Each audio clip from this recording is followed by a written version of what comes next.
first.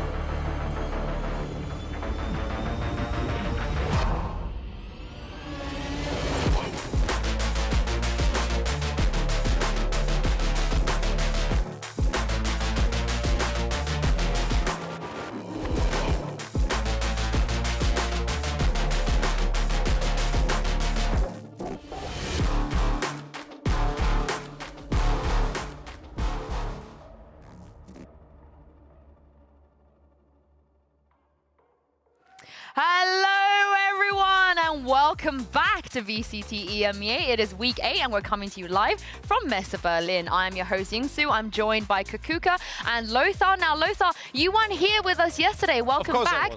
It is also Father's Day in Germany, so I wanted to wish you a happy Father's Day, being the father of the talent team. You can be our father. We don't have dads either. Yeah. I have 2 new daughters now. Yeah, now you have 4. We can make a game changer team. Exactly. Yeah. We just need one more.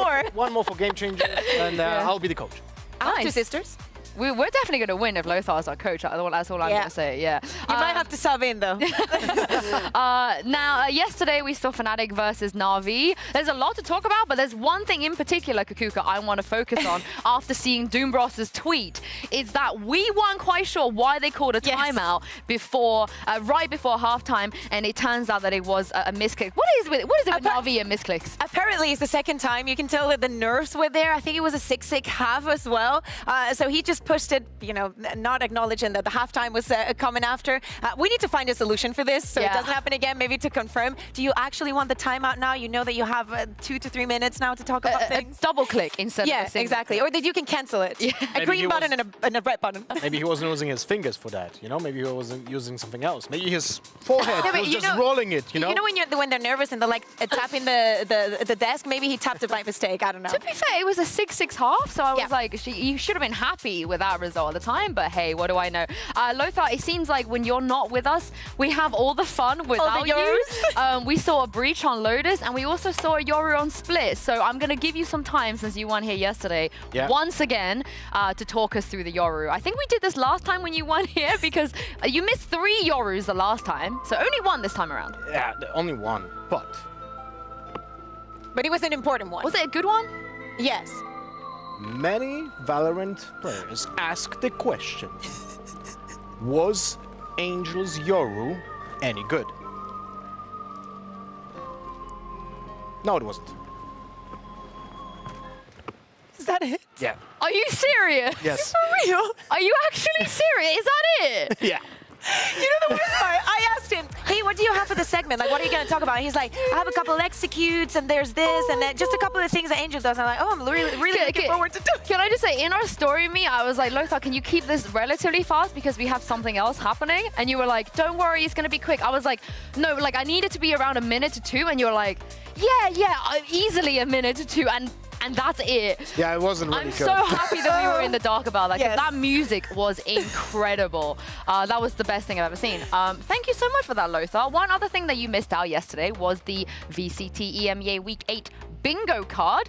You weren't here to actually choose your options, your scenarios. Mitch and Kakuka chose for you. I think they did a great job, by the way. happy with Thank this? you. Yeah? I mean, ideal playing a duelist, that's super easy. Anticipated, right, that we got Angel on a Euro, maybe not on a Euro, but he played Jet before. We have seen him on some really different roles. And also, Angel dies first more than 7 times. That's also pretty easy. So thank you very much. But that was a hidden one, and we didn't know. If I would have known it was Ulises, I would have picked that one. But you know, I went with production. I kind of you got one. I did get one because Alpha got an ace. But on the other side, I cannot get one of them already because Leo did not get that shot their kills, and he's not going to be playing anymore in week 8. So I don't know if I did a good job with my picks. I think you'll be okay. We'll see what happens. I feel like Lothar set the tone now for the pre-show. I'm going to carry that on with a very, very fun game. So Lothar, if you can make your way back to the telly, we're really playing. This time I'm going I'll be there longer, okay?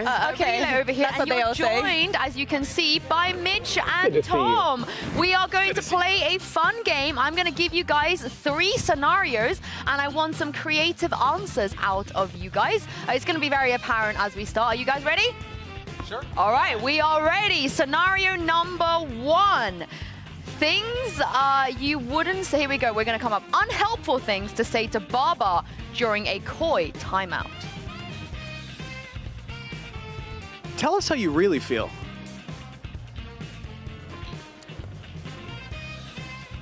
If that doesn't work, have you thought about smacking the table?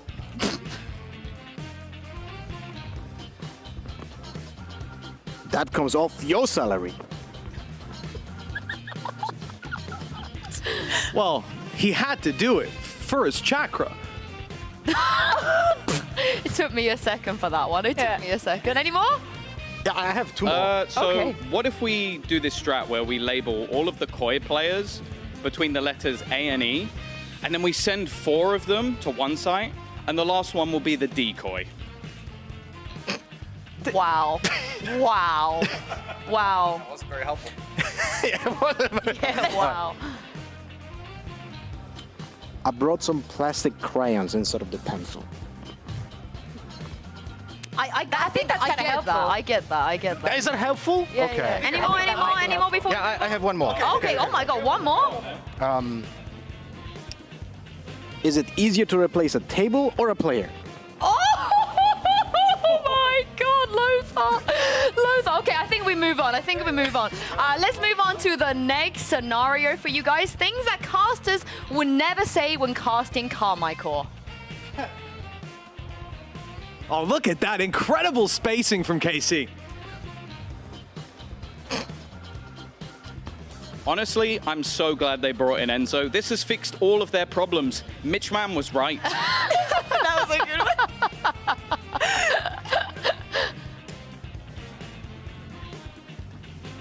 That round was really fast.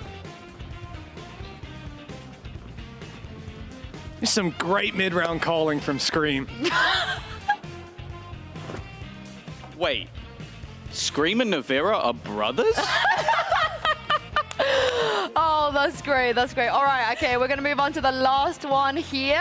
The very, very last scenario. What Na'Vi players would never say to Angel. Angel, would you still love me if I was a worm? Yeah, bro, I think you should play the Yoru. Hey, that's... Why did the angel cross the road? He didn't. He died first, Okar. I actually really like that one. That's my favorite one. Oh, that's great. So, Angel, I've been watching Sir Marcus streams, and I think we should bring him up to the main team. That ain't ever getting said. I don't think I need a warm-up today. I'm feeling good. Angel, do you mind if I entry this round? Oh, are we done? Are we good? Oh, I think man, we're done. you guys, I'm so glad we did this. We had no idea what you were going to say, so thank you very much. Give it up, guys, for Tom, Midge, and Lothar for that. loved it. Of course, we have some Valorant happening today. Hopefully, Tom and Midge, they're going to be casting a little bit later, so we might see some... Are they going to Cascade Court? that's Pansy and Hyper. But I really hope Pansy whips out the Scream and Navira, their brothers. I want to hear the good mid-round call from Scream. Okay, I mean, Kate, Zacia's technically the IGL now, so I feel Yeah, like but that's the mid-round call, you know, can come Yeah, from true. But today we have the battle of Spain versus France. The Spanish teams will be playing against the French teams, as you can see in this lovely graphic. Kukuka, you snuck yourself back in there. Which I don't know how I made it. Who are you coaching? Definitely the Spanish one. You know, You have no legs, though. I don't need them. Lothar's in a great mood today, I feel like. You're in a good mood. I'm trying to. Yeah, I'm excited for this. I'm hoping the next game doesn't ruin your mood, though, because we are going to get things started by going into Team Heretics versus Vitality.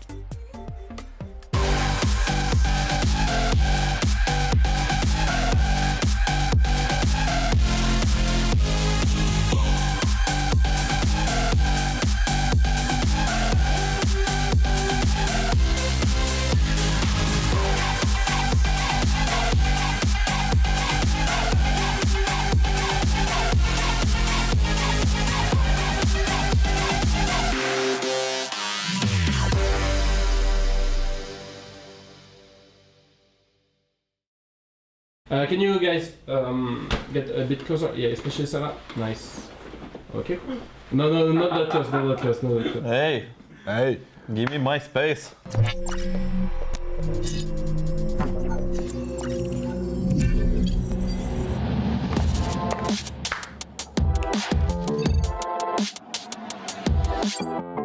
Late. What the f?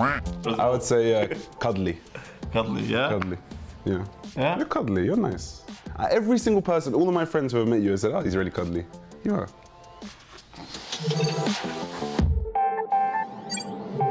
Oh, it's him. I don't cook. I order stuff. I'm not bad cook. Have you eaten my food? Have I cooked food for you? No, but I don't cook. I think I've cooked food for everyone else but you and Bone Chord, I think. I cook, but I can't really cook like good Palestinian food or good Turkish food because my parents are so good at it, but I never want to cook it.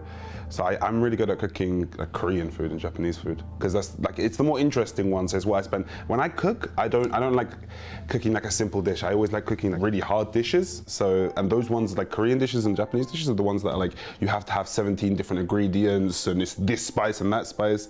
So those ones I'm really good at cooking. No.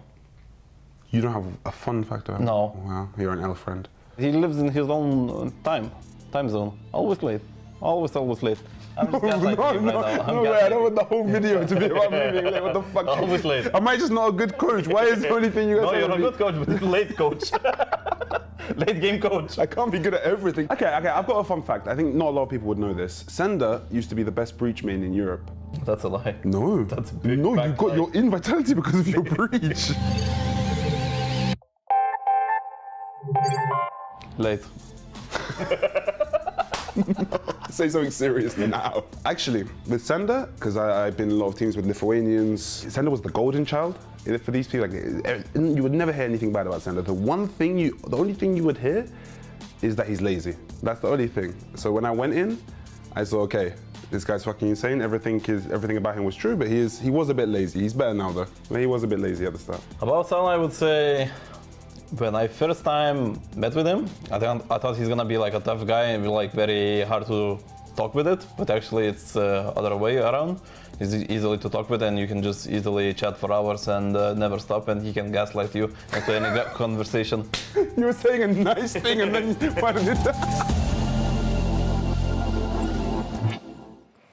Well, it's going to be a big day for Vitality and Heretics as well. Not just because how the standings are looking, but as we said earlier, it's Spain versus France. And currently, it's actually 2-2 between these two regions. Spain, they have 2 wins, and France also have 2 wins. So the games today could settle which is actually the best region. I don't need to speculate. I know that it's going to be Spain. I have high hopes for Giants especially. We'll see if you're right about that. But the other thing is, Lothar, this game could be the difference maker on whether these two teams make playoffs because the loser will be out of contention completely. I anticipate that this is going to be the highest level of any of those teams that have shown so far.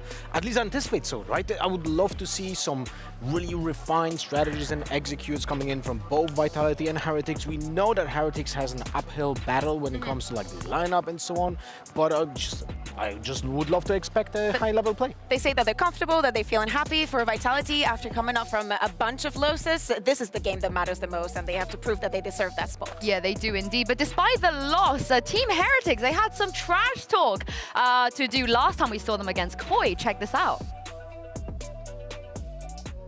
This football you want, you're losing! Nice! Nice! Nice! Vamos! Vamos! Vamos! Nice! Nice! Yes! Come on! Come on!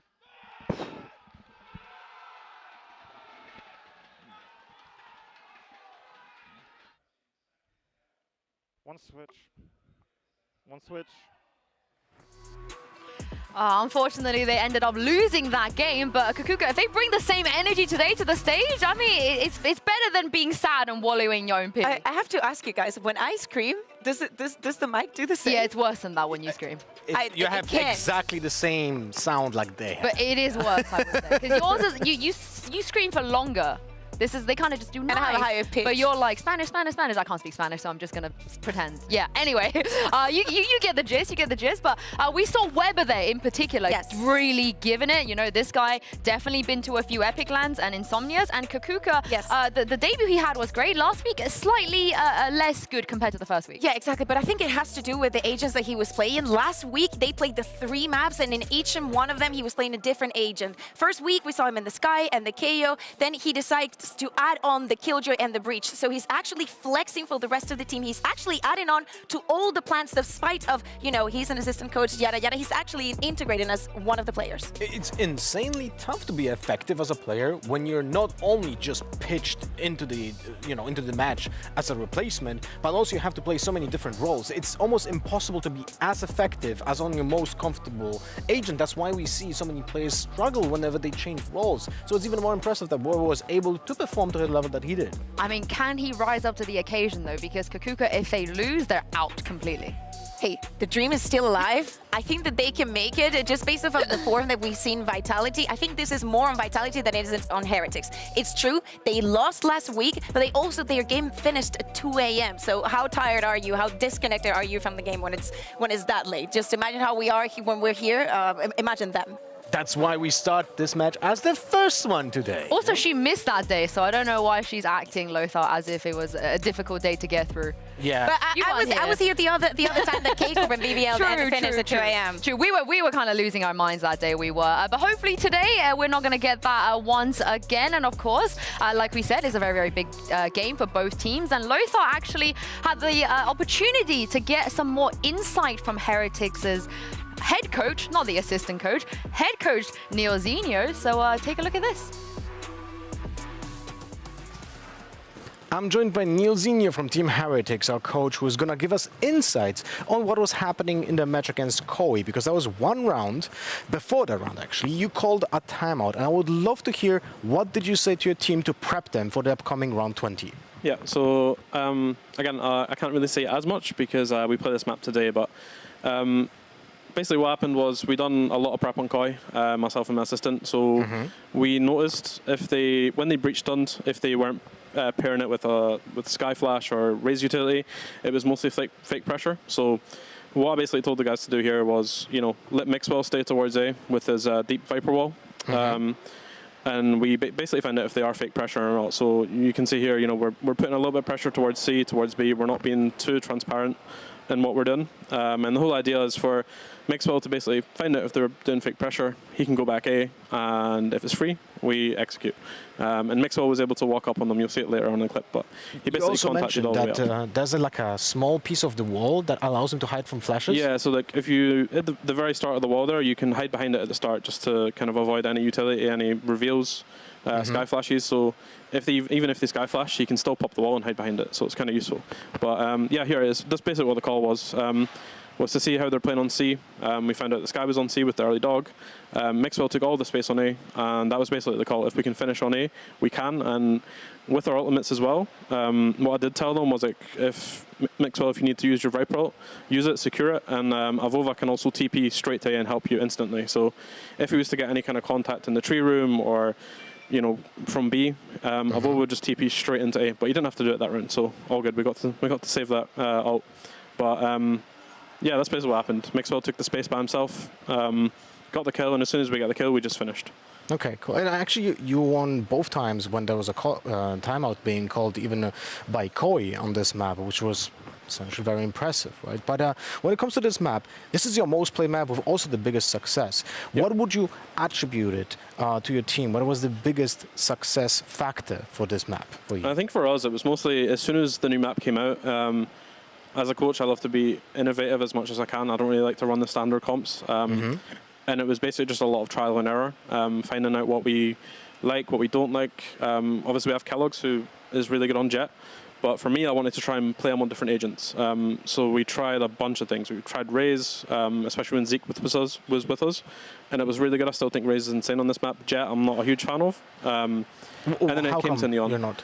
Just because I think, like, with Neon, for us, for example, in our team, it gives you so much more than Jet if you want to fight A. Jet, you're usually forced to play a bit more passive with an AWP, or if you want to go aggressive with a rifle, it's good, you can dash away, but the neon, you can stun, you can use the wall for fake pressure, and you can still get away relatively quick. So it's just much better for fighting. And last question, was there anything in your testing that was like very weird and didn't work out? Yeah, so we did play Phoenix for a while in our scrims, just as the map came out, and honestly, it was incredible. Like on attack, especially, if you play it right, if you play it well, I think we partnered with a breach, and you could stun B, you could farm the orb on B, you could farm the orb on C. So Kellogg's was having his ult like 4 times a half, but the only problem was it was a little bit harder on defense. You couldn't fight A as much. So if anyone came A, it was kind of hard. But maybe we'll revisit it in the future. We'll see. That would be awesome. Thank you very much for all the insight No that you brought to the desk.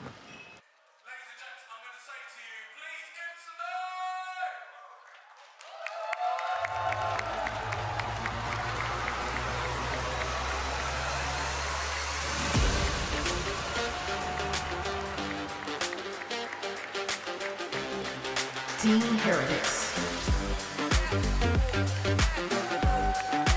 Feeling like $1 million bucks. Living like security deluxe. Feeling like $1 million bucks.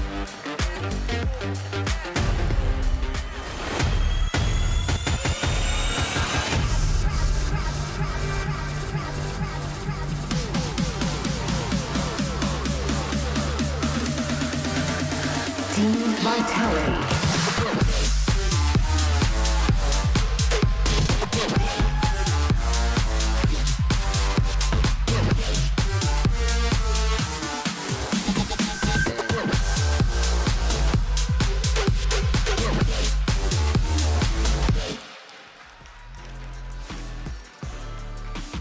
I have to give a shout out to Twiston's cat ears. I think he was kind of jealous that we ended up having them, but I lend my cat ear to Twiston, so he's looking great for today. But Lothar, what a fantastic breakdown and interview with Neo Zenio as well. Of course, you guys kind of focus on what's happening on Lotus. Do you anticipate Lotus coming up today, and also that Vitality will do their homework in countering everything Neil said?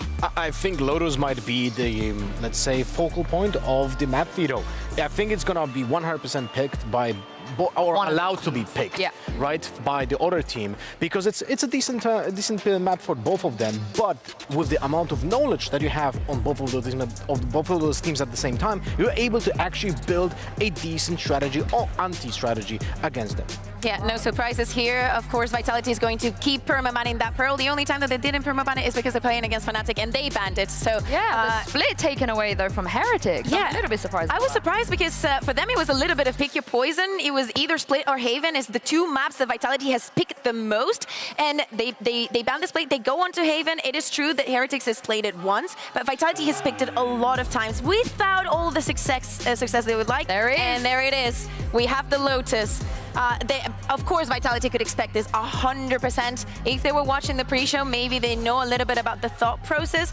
I'm excited to see what... Oh, I was kind of hoping that Bind was going to be the decider. Yeah, what's really interesting is that both of these teams, obviously you can see some cuts of how the map each are going, but it felt like they took their time in this process of picking. And I wonder, Lothar, if it is maybe there were a surprise here or there that they didn't anticipate, that they took them a little bit to decide fully on this map.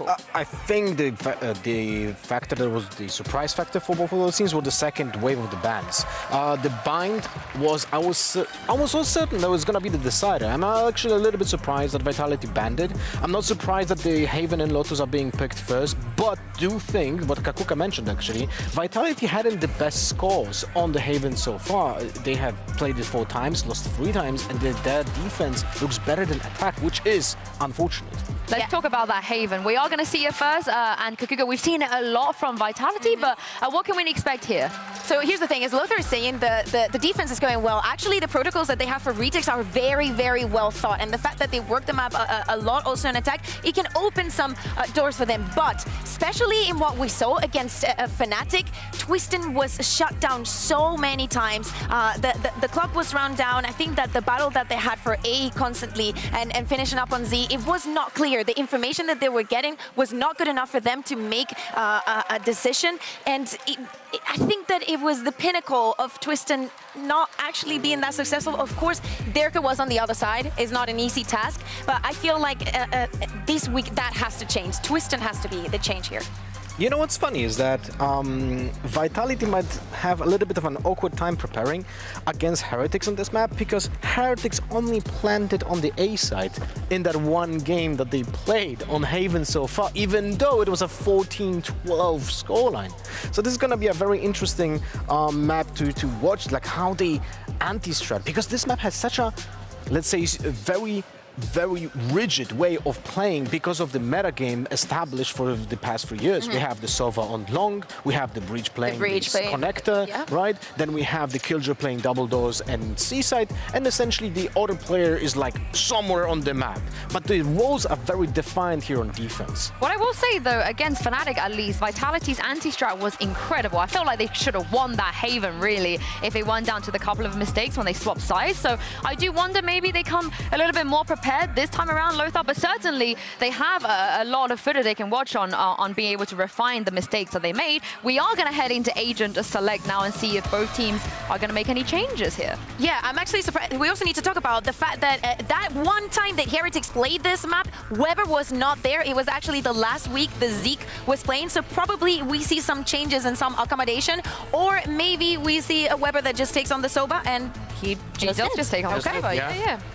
I mean, it's not an easy task actually to fill Sova here because your timings need to be impeccable. If you were watching the Fnatic game, you will probably remember how important the timing of the recon arrows is for the retakes and executes when they land. They cannot be like the first thing that happened on the side. And Weber again filling with another agent, and I wonder if he's gonna have a good time on this agent when it comes to the utility. But it seems like both teams are just settled on the most meta composition on this map possible.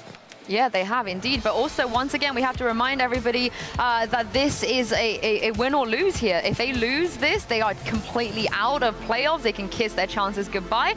You can see Team Heretics right now warming up in AIM labs. And I feel like maybe they do need to warm up a little bit because Kukuka, sometimes they have the right ideas, but the execution, and when it gets chaotic, it feels like that it all comes down to Heretics missing important shots. Yeah, exactly. I think that I would love to see Boo here because I think that he has to fulfill the task that Chronicle was doing so beautifully on the Fnatic side and is shutting down Twiston time and time again. I think that the score between the two, it was like 1-7, like something outrageous. But that's the first step to a major victory, I hope. Well, we'll see what happens as we jump into map 1 with your casters. Let's see, Tom and Mitch, casters wouldn't say during a Vitality versus Heretics game? Give us some.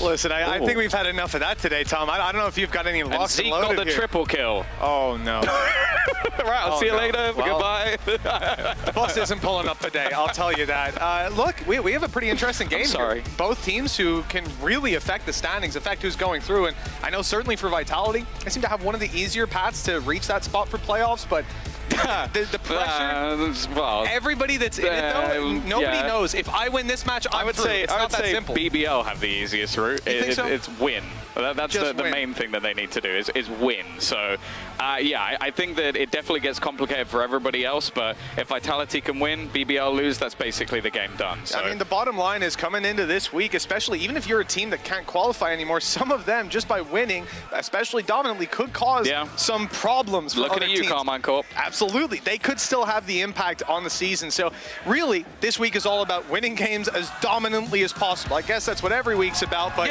it's their last chance to do it. Fnatic have been doing that since week 1. But, they got the memo. They got the memo. Even with the stand-in, they were looking hot.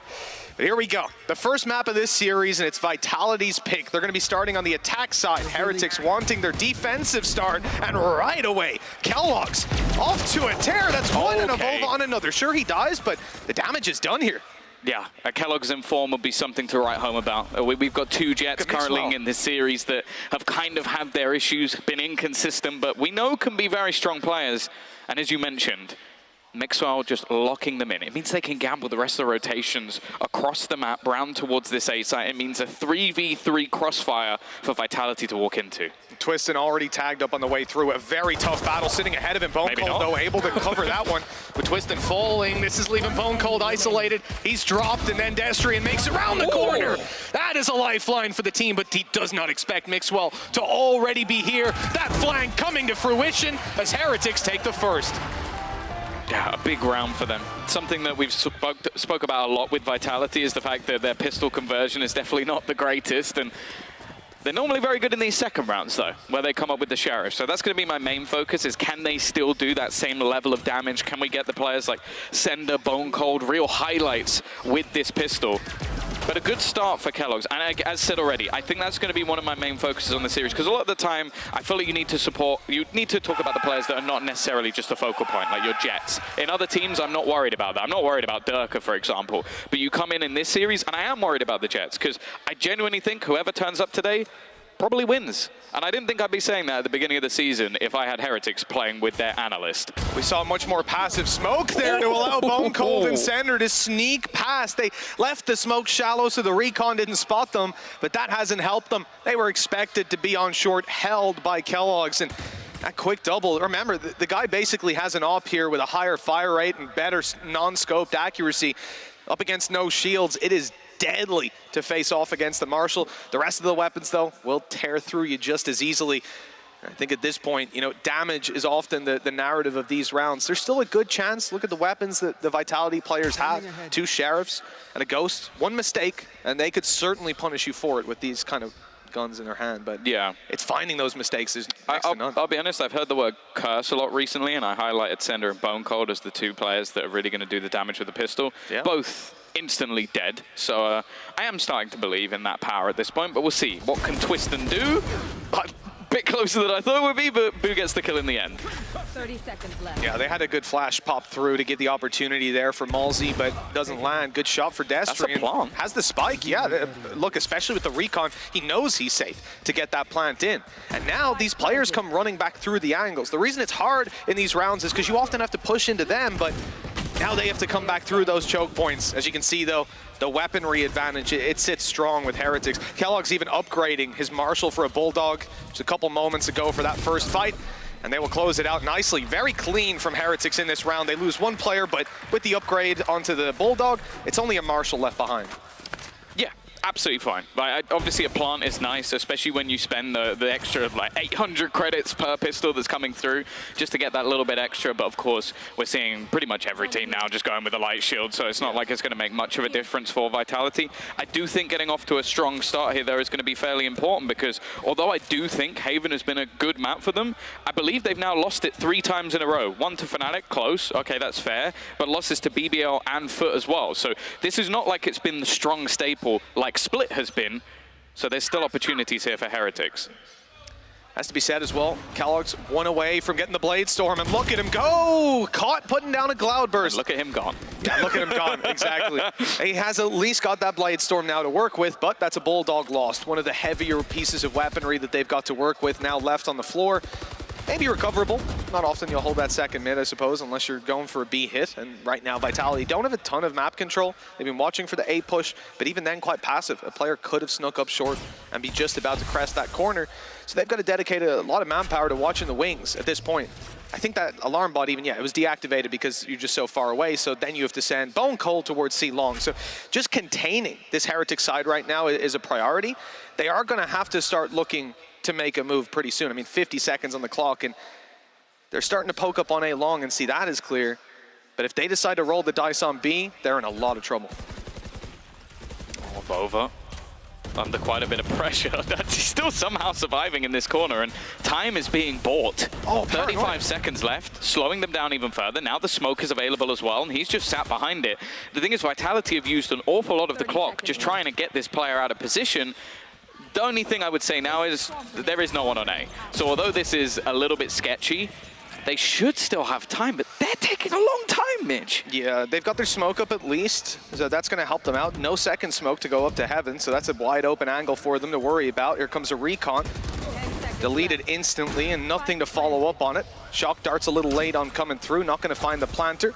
Possibly some damage to come from those a little later, but now it becomes very difficult for Heretics to actually get out. Again, the weaponry disadvantage, this time it's on the other foot, and Vitality, they're certainly taking advantage of those weapons. Destrian with a triple guarantees the round for Vitality. Very little losses, and in a round where you're coming in with 2 Bulldogs, a Blade Storm very close to being online, this could have been a disaster for Vitality, and instead they've come out of it with their heads held high. Yeah. especially leaving it that late in the round, it starts to get scary because especially when the utility started being destroyed, I was worried that we were just going to see Heretics just run straight into that A site, take a risk. You don't have anything to lose in this sort of round, but it doesn't end up working out for them. Okay, they get a kill or two here and there, but Destrian does well to basically clean up the majority of the frags. And it was quite funny earlier. I was chatting with Twiston, and he goes, yeah, everybody else says the temperature's quite good on the stage, but I always feel very warm. I'm like, yeah, it's because of that. It's because you're screaming your lungs out on bow. He might not be screaming in this round, already gone. You know, it's funny, I was talking to Zilv earlier, and he let me know that he saw... Daddy Zilv, please. Give him his full name. Pardon me. We saw Mulligan making Twiston's cup of tea. Oh, here we go. Killjoy fight. Mixwell still good, though.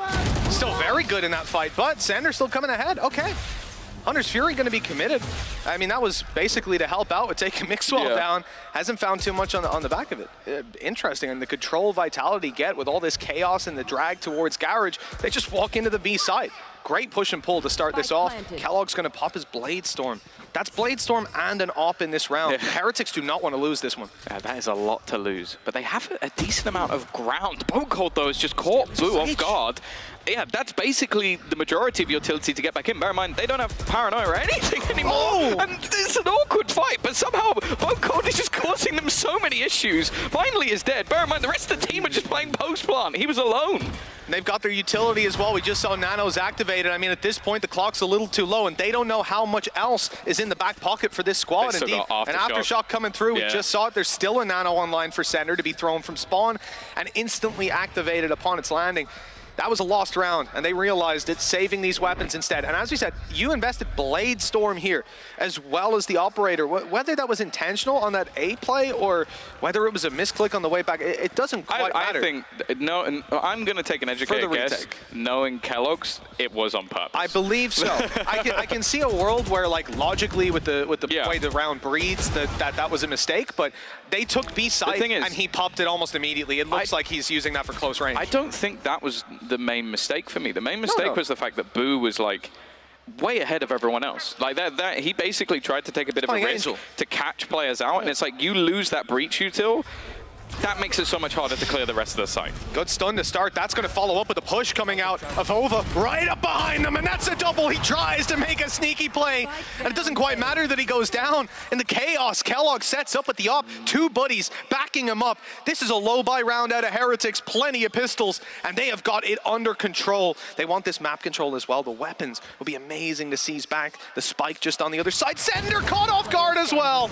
Another blow for Mixwell's flank, as Twiston has to clean house. 3 more players, 3 rifles now. They've acquired everything, and the op is trained in on that angle. Sure, he's going for the Blade Storm up and over. A 3rd kill for Twiston. He needs the ace here, and he's damn close to it. But Kellogg's puts a stop to that storyline and saves Heretics with a 3rd round. The thing is, he had the spike there, so he could have actually just left.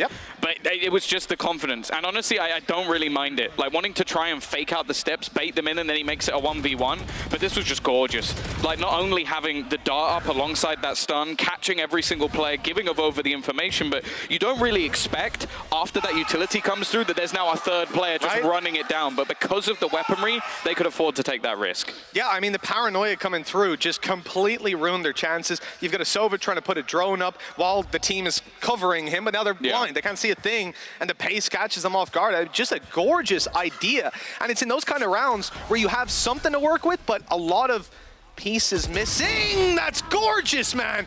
Mixwell, he's having a great start to this game. His flanks have been on point, getting themselves the pistol round for sure. And right there, an opening duel onto Twiston, a man who almost single-handedly saved the previous round. I think that's one of the main changes I've noticed in this version of Heretics, is that it seems like Mixwell is much more willing to take a risk, like to have a little bit of a gamble in some of these rounds, because I think they need him to. So I don't feel like, I feel like it's maybe a more forgiving sort of, like, oh, you lost that fight, but it's fine. And I think that's why we're seeing him do some of these riskier plays that have worked out well, especially when he plays Yoru. We love the Yoru play. I saw Lothar's ears perk up when you said that. Seaside's under threat, 2 nanos on it, but it's Volvo has to hold, and again he's able to deliver. This is what's fantastic about watching this guy play, especially on a controller, especially solo Seaside. Like the good old days. 30 seconds left. Always gets his 1, sometimes his 2, but Bone Cold returns. Weber from the grave has taken Sender down, and that leaves Bone Cold alone. The planter, he's accidentally dodged the op shot. Given a second chance here, Paranoia's good. TP across, that's a great angle, but they're ready. He still got Mixwell for it. That could have went very badly.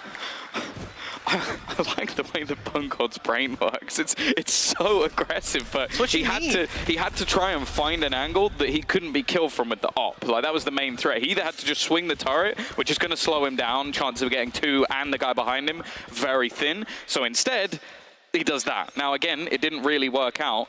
But I am liking this. They are managing to win a lot of these opening duels. I think about Kellogg's finding kills with the operator, that even just these spam shots. That's one of the things that I feel like right now Vitality are really struggling with, and you can't allow these early fights to consistently be going the other way.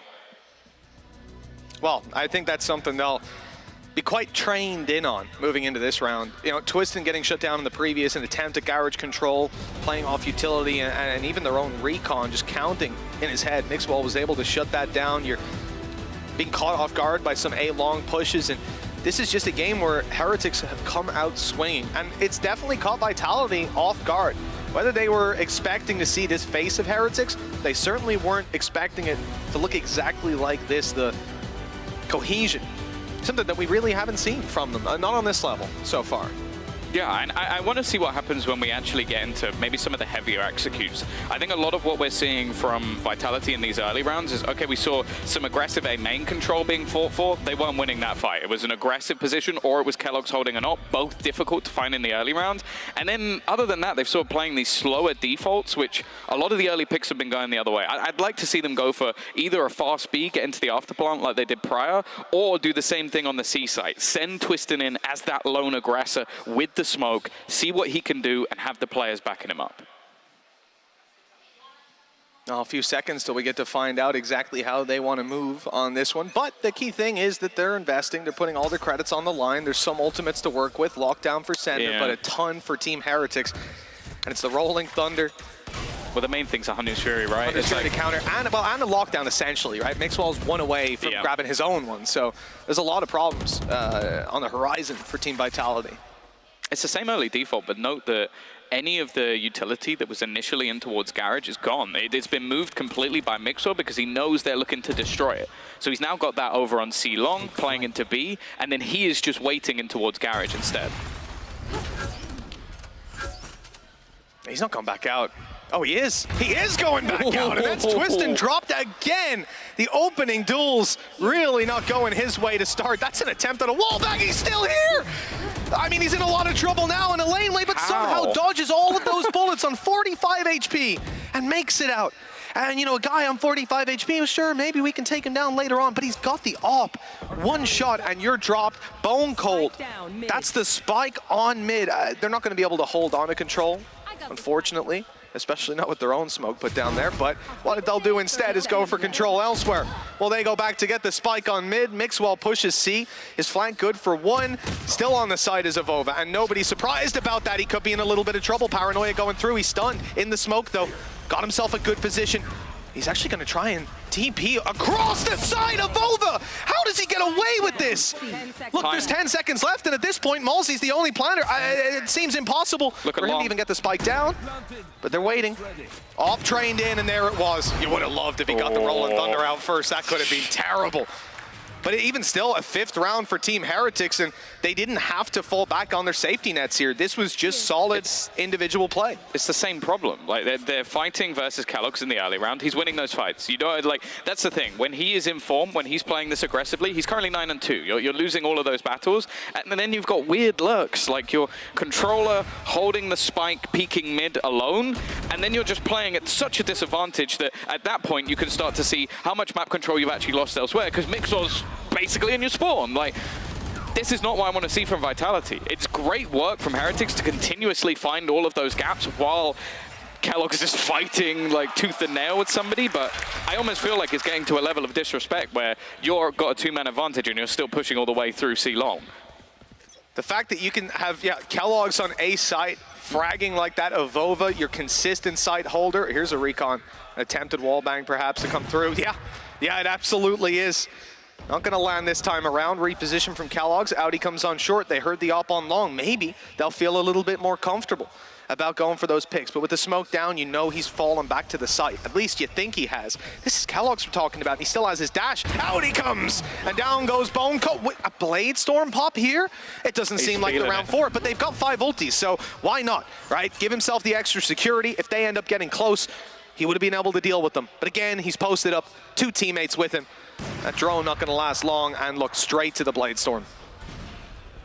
Stunned through.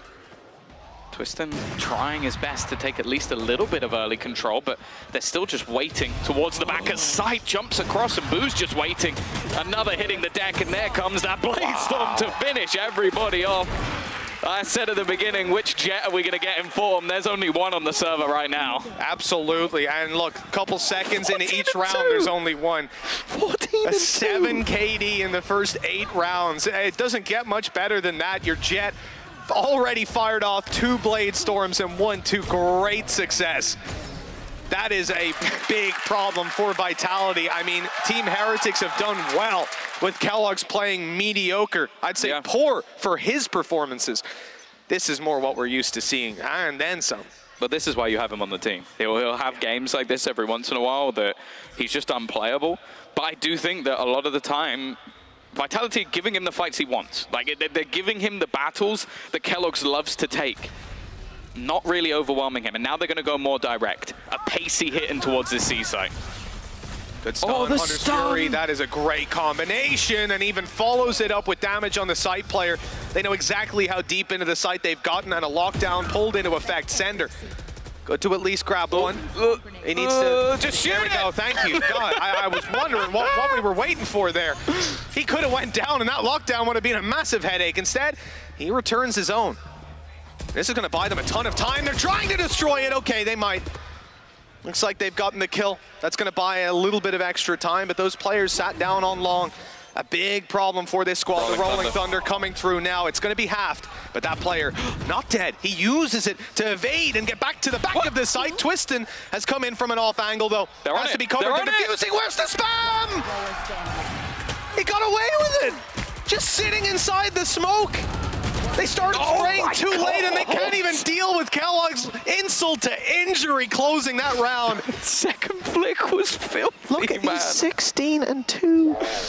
Oh, that's just absolutely disgusting. Of course, this is the stun that came through that got them the initial frags. Good response, though. Like, Sender, even though it was a bit shaky, he did an incredible job to bring them back, but just the post plant was just not good enough. Like, they just used a couple of jet smokes and just diffused. Like, that should not happen. He makes the op look like it's a different game, honestly. Like, you're supposed to be more stuck in the mud. This guy's going for, like, COD 4 peaks with it. Runs out, quick scopes, and he's back around the corner before the bullet lands. So annoying to play against, and when he's got this confidence behind him, I genuinely don't know what you're supposed to do. Lose, I suppose, and Vitality doing a great job of that so far. Just 2 rounds on the board. They've gone for C, they've gone for A, and they have not found success. Making it onto B before, but that was clearing out a ton of the utility that they had inside of Garage, which isn't something you'll do all too easily now with the way Mixwell's been punishing so far. He has an alarm bot to play off of. Stepped into the shock dart there, a little bit of damage, that's all right. But they are going into B, and now they've destroyed the Killjoy utility, but the problem is how quickly they can crunch in from the sides. The Rolling Thunder is going to deny the plant, but they were ready. They were ready to disengage on that one. As you can see, only the Omen caught, and he TP'd out. Now they go back to Garage, but Mixwell has not moved. He is still waiting here for this. That's an awkward fight. Oh, they blinded up. That is huge. I don't know how he's got away with so much. Again, a solid paranoia coming through from Avova. He's been an anchor, but also been helping out with that util from afar. And now, again, we see a massive disadvantage for Vitality to try and fight back from. It's not happening. Already surrounded. Mosey on just 1 HP. And they will make this round from what looked like it could have been a disaster to being a fairly easy hold. That's Evolva. That's literally Evolva right there. He's locking down your C site. As soon as the pressure comes in inside a garage and it's confirmed there are players in there, that paranoia came through. I mean, immediately. Look, there it is. It was so quick. When Mixwell swings back out, I didn't even see the paranoia come in. I just see they're blind. Like, what an absolute, like, the synergy that Team Heretics are showing here. This has been missing all season long, and this is what we've wanted to see.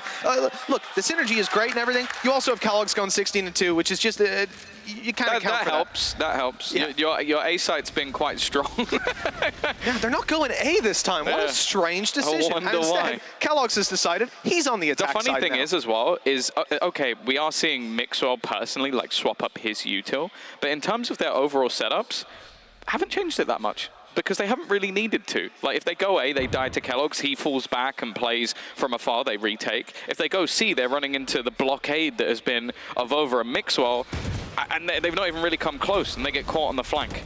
Again, another weaker buy. Twiston has a gun, but that's about it. Bone Cold can only do the one. Yeah, I mean, it was good timing. The fact that you have all this pressure on Garage as they're about to come around the corner, that is when that peak comes out, getting value for the Sheriff. Team Heretics still very much in control of this round. Evolva on the operator. He's waiting for the second man through. He's being spotted, being spammed, and it's time to back off, play with his teammates. Now he's in the open. Thought that smoke had a few more seconds on it. He was wrong. Bladestorm good. Ooh. A second for Twisted, a third. The C site's on lockdown. There's a player behind though, and it's Kellogg's. He's missed next to nothing so far. There's one, the wall getting in the way, but he's still moving around. Shorty in his back pocket, Phantom in his hand. They might want to double swing him. There it is, up on top. Good angles and good trading at a minimum. At least taking him down the first time. 8-3, Vitality. I don't know that it's quite the lifeline yet. Let's see how much more they can get. Well, that's the glimpse you want to see. This is the Twiston that we know is there. Like, he's had some very, very rough weeks, it's fair to say, but this is exactly why this man was signed to Vitality. Some unbelievable hits with the Bladestorm, and well, finally they managed to kill off Kellogg's as well. A third time. Yeah. I'm not going to lie, when it was that 1v2 and he was about to swing around the box, I was like, he's won this. You know, the funny thing, because Sander was so low, if that Shorty did come out on that first fight, if he, instead of going to the left for another cloud burst, jumped out of it with a Shorty, he would have gotten the kill. And that's something that I've seen Twisted do a million times. This time he was reserved and he paid the price. Because Kellogg's pulled out his inners again. I remember that tech pause, but no.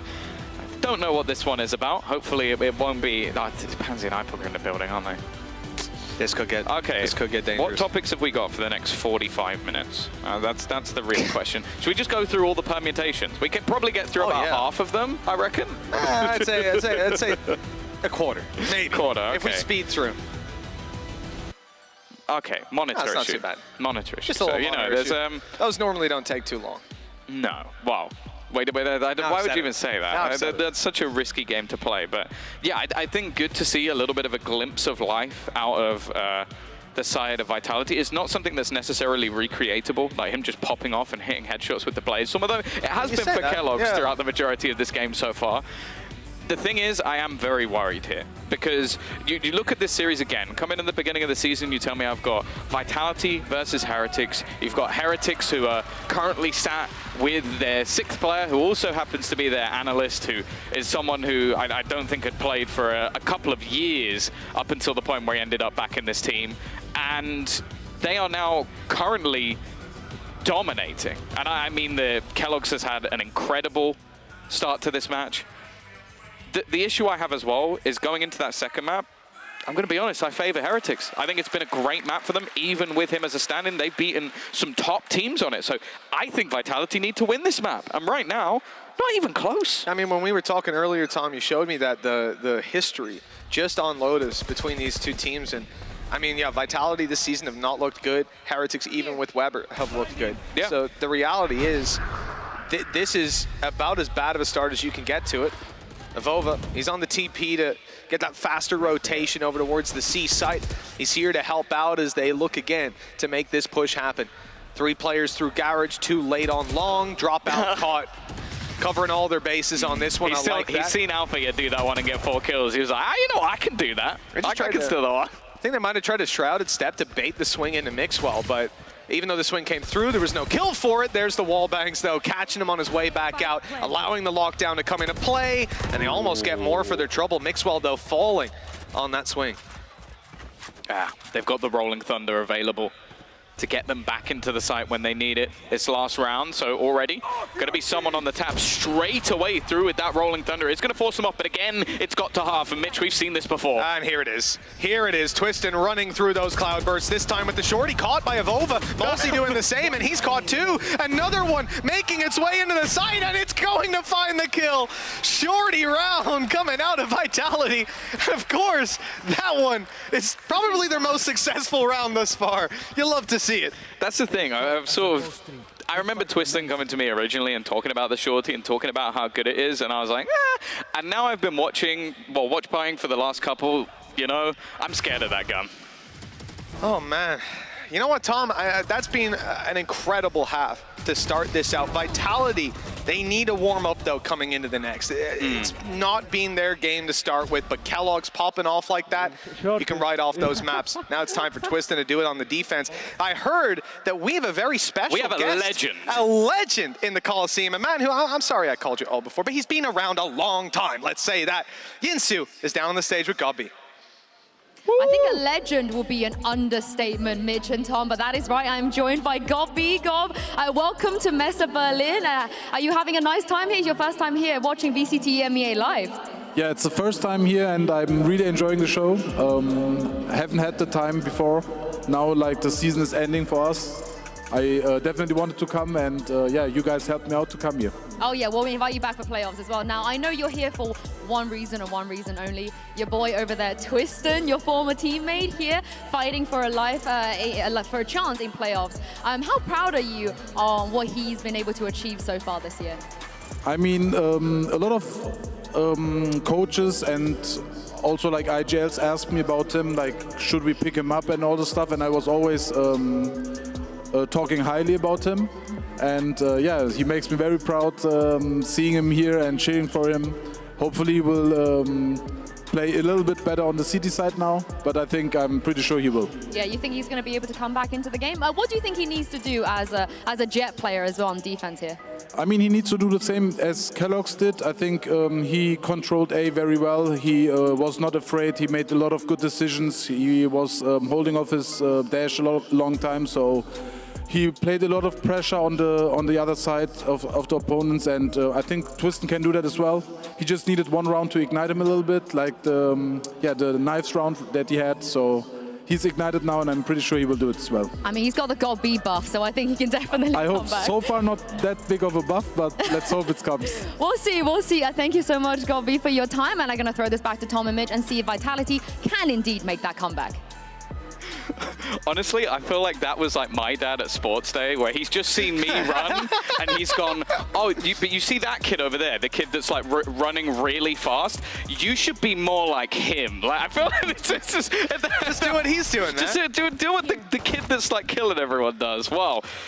We are right in. We are. We are straight into our pistol round. One that I think is going to be incredibly important for Vitality if they're going to be able to turn the tide. And for Heretics, they might be able to get off to a flyer on this first map. We heard it there from God B, that Twistin could be a big factor. And look, he's playing the A side as well. We don't want to draw a direct comparison, but it's hard not to. And I think for him, we'll see if that spark is there, if he has been able to light the fire and come back in with a lightning performance. This is a very passive hold from Vitality. I think they're going to be forced into retake. Twistin pushed back by that stunt. No chance to punish on the way through. A little bit of damage onto Kellogg's. Just tickled him up a bit, but yeah, this is a pretty hard retake. Yeah, they tried to throw in a shock dart or two initially to do some damage. But in fact, they're just having to wait this one out. Bone Cold obviously still has his paranoia. That's going to be the main point of contact. They've also got the stun to go across, so it's a little bit delayed, though. I think an Aftershock's even gone through on the other side to try and clear them out, but Sender's done well. Boo was busy putting his utility, got dropped on out of heaven. Twistin falls.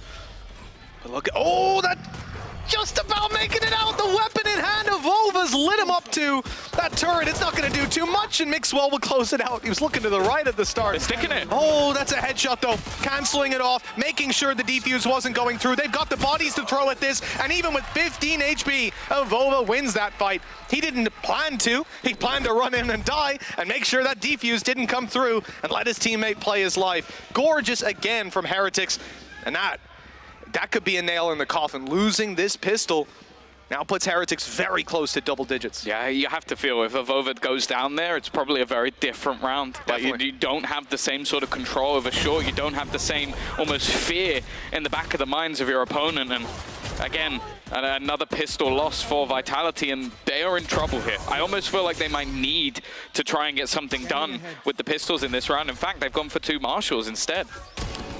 Oh, nice shot on the Boo. Good damage. You know, that last round's an example of why cast is just a terrible statistic. You just take a look at the drop. Boo put out so much utility. His aftershock, his stun, he's hitting them all on the way through, and he just gets dropped on by Twistin, who's traded out, but the guy had no chance. He was playing his role, doing his job, and I think the scoreboard, any stat, won't reflect that, but he was done dirty. Then he starts this round out by losing his shields and getting tagged up by the Marshal. There's a couple of players tags. Like, that's the thing. Yeah, Kellogg's and Boo are both tagged already. Now, they've got a couple of rifles that they're trying to juggle around a little bit because this is a heavy investment. Like, this is a round that you really can't even afford to take too many casualties. And they are now walking into what is, again, basically a stack up of players looking for more damage off the back of the Marshals. And you've hit a 3rd shot. 3 players are now tagged low. He's on the edge. Just about managed to sneak out of it with the stun.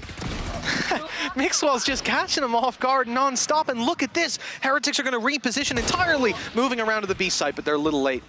If he stayed alive, it's a different story, but now they have to fight their way back through, and look how low they are. Spectre in hand here. Twistin could have a field day. It would work well to build up towards the Blade Storm, but he goes down. Low HP on 3 players in Avova, just 72. It's not looking good, but if they can deliver the shots, if they can deal the damage, who knows? 1 bullet. Maybe they can recover this. They are all 24 HP. Make that just a couple left. The Sheriff could do the work with just a bullet to the chest, and already it's a headshot to Weber. They have made it work again. The second round Demons of Vitality strike another team, and that might just be the lifeline they need. Well, we're seeing it more and more day by day. Teams win the pistol and lose the second round. That was something Vitality had to hope would work out for them here. They didn't invest terribly. I mean, they're having a lot of Sheriffs, a lot of Marshals, and again, we've discussed before the synergy of that combo. You hit somebody with the Marshal, and now all of a sudden you've got a hand cannon ready to roll. They were still hitting headshots. That's the funniest thing. Like, you talk about all the damage that was done, and they just popped the head of all the remaining players. You're like, well, it was still interesting, I guess. But maybe it's the confidence. They know I can swing him, I can shoot, and even if it hits the body, it's good. But no, gorgeous stuff. That's a good return, and Vitality in with another lifeline. Great push.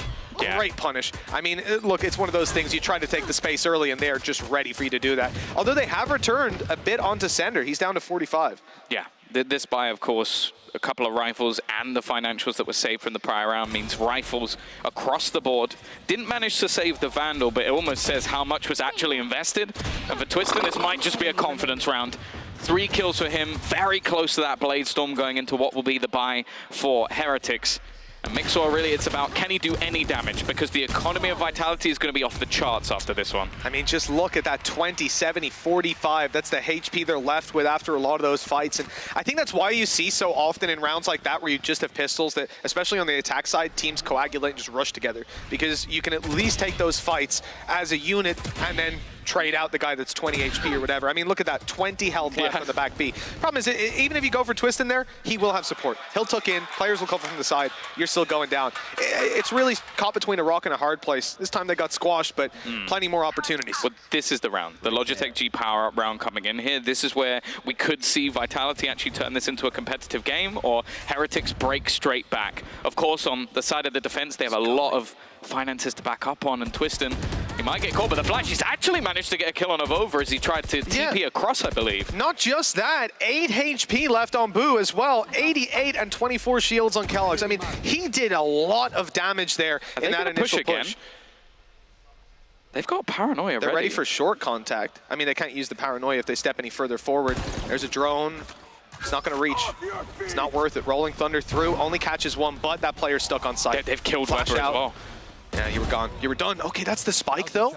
Maybe an opportunity on the back of that. There's a player coming late on flank to help out. This is Sender. Combining up with Destrian, if they take that pink together, maybe they've got a chance, but it's Kellogg's. Okay, it's Kellogg's dealt with. It was him, and Boo falls right after. Again, he was 8 HP. Ain't gonna last too long. Vitality. I like that. In with 7. That was a really nice contact play from Vitality. So they challenged the drone because they want to hold on to short control. They have the setup of the Paranoia, so the players actually pushing through the A site almost became irrelevant to Vitality. They wanted to remove that position, which they did. They killed off Weber, who was waiting on that side, and then everyone can swing back and focus on the players on site, creating such a horrible crossfire for the remainder to push in onto and giving Destrian free roam. I do maybe think that Kellogg's kind of forgot that he was there, though, because he kind of walked backwards into the angle at the end. Yeah, I would say it was a little odd. A little odd, but these things happen in the chaos. 2 rounds between them. A hell of a good recovery by Vitality, and also Heretics are pushed down to pistols. Now, some teams with these pistols are terrifying. When you've got a player like Kellogg's popping off, I certainly wouldn't see it as a free round. The only thing I will say is there have definitely been games where Kellogg's is a one-half wonder. So I want to see if there's going to be more from him, because I have witnessed him, as we've saw, was it 60, maybe even 18 kills? I don't know how many he's got in this half, but it's definitely not as many as he had before. So if he slows down, this then becomes a much tighter game. And they've already brought this scoreline back, so it may be up to somebody else to sort of step up to the plate a little bit here. Yeah, that's exactly it, Tom. You know, I don't hate when you are having that tough time on the attack side, Jet, if there are other people stepping it up, because that then tells me that, you know, a lot of the time, like we saw in last round, you dash in, you're expecting to possibly die. Oh, that was great. Nano deleted entirely. Alarm bot going to do effectively nothing.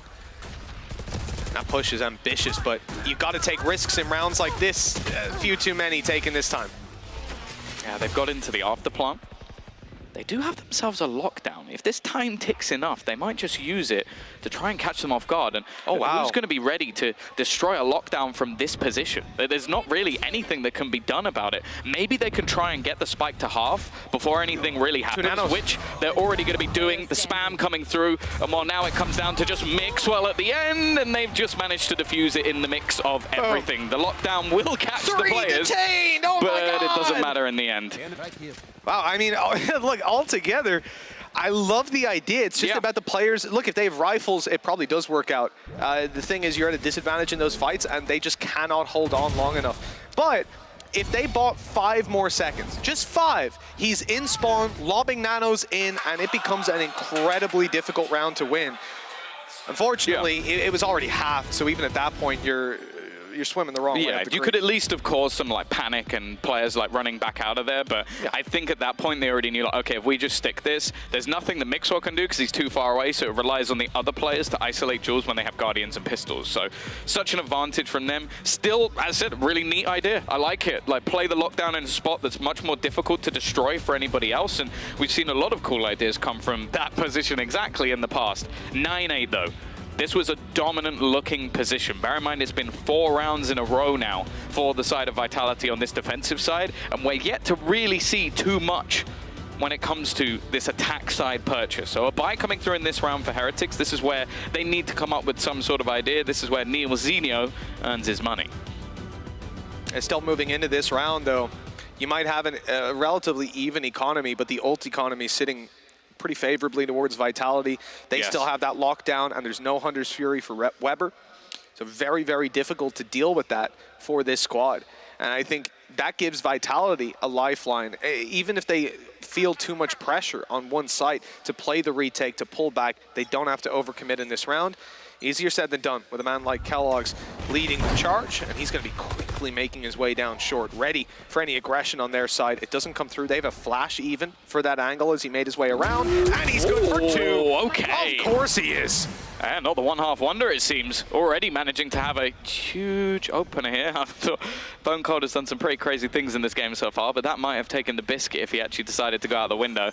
I think he was seeing if they planted on that right-hand side, he was going to go for the spam, but not the case. And now in this after plant, I don't know what's going to be committed here. The fact is, there's an insane amount of cash for Vitality, so they very much can just try and take the weapons out of their hands. And Bone Cold with a quick double.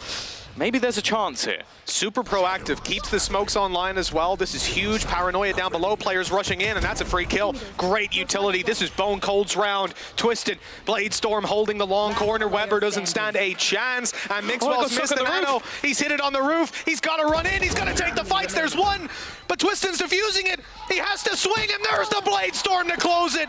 That nano could have been the difference maker, but instead it sits up on top of the roof. While Vitality catch up 9-9.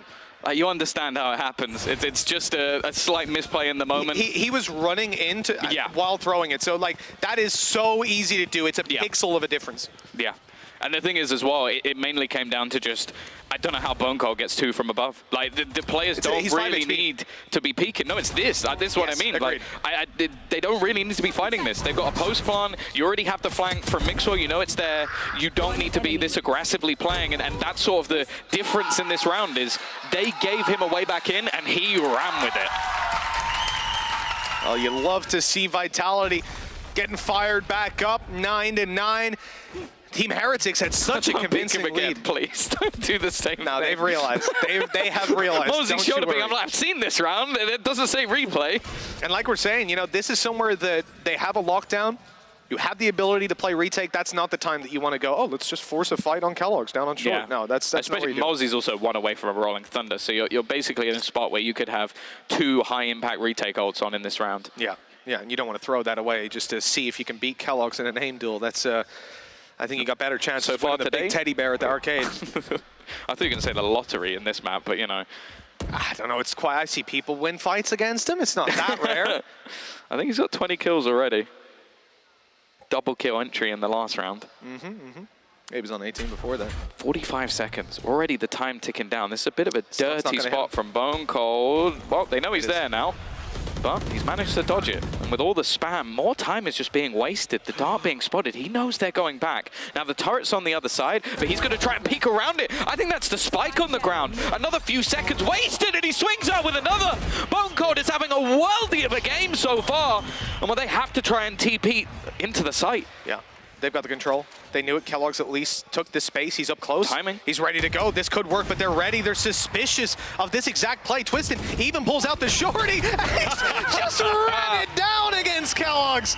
He's won the big teddy bear and taken the lead 10-9 for Vitality, a team that was looking down and out, especially in that first quarter. 6 in a row. Heretics were dominating, and now they've lost the lead. Yeah, 6 rounds in a row for Vitality. There has been next to nothing. It was the pistol that was won by Heretics. If they didn't lose that second round, this game could be over. We could be sat there waiting for map number 2 to begin their map choice, and instead, they've had now a couple of rounds where they have given away back in to Vitality, and Vitality have taken it from them.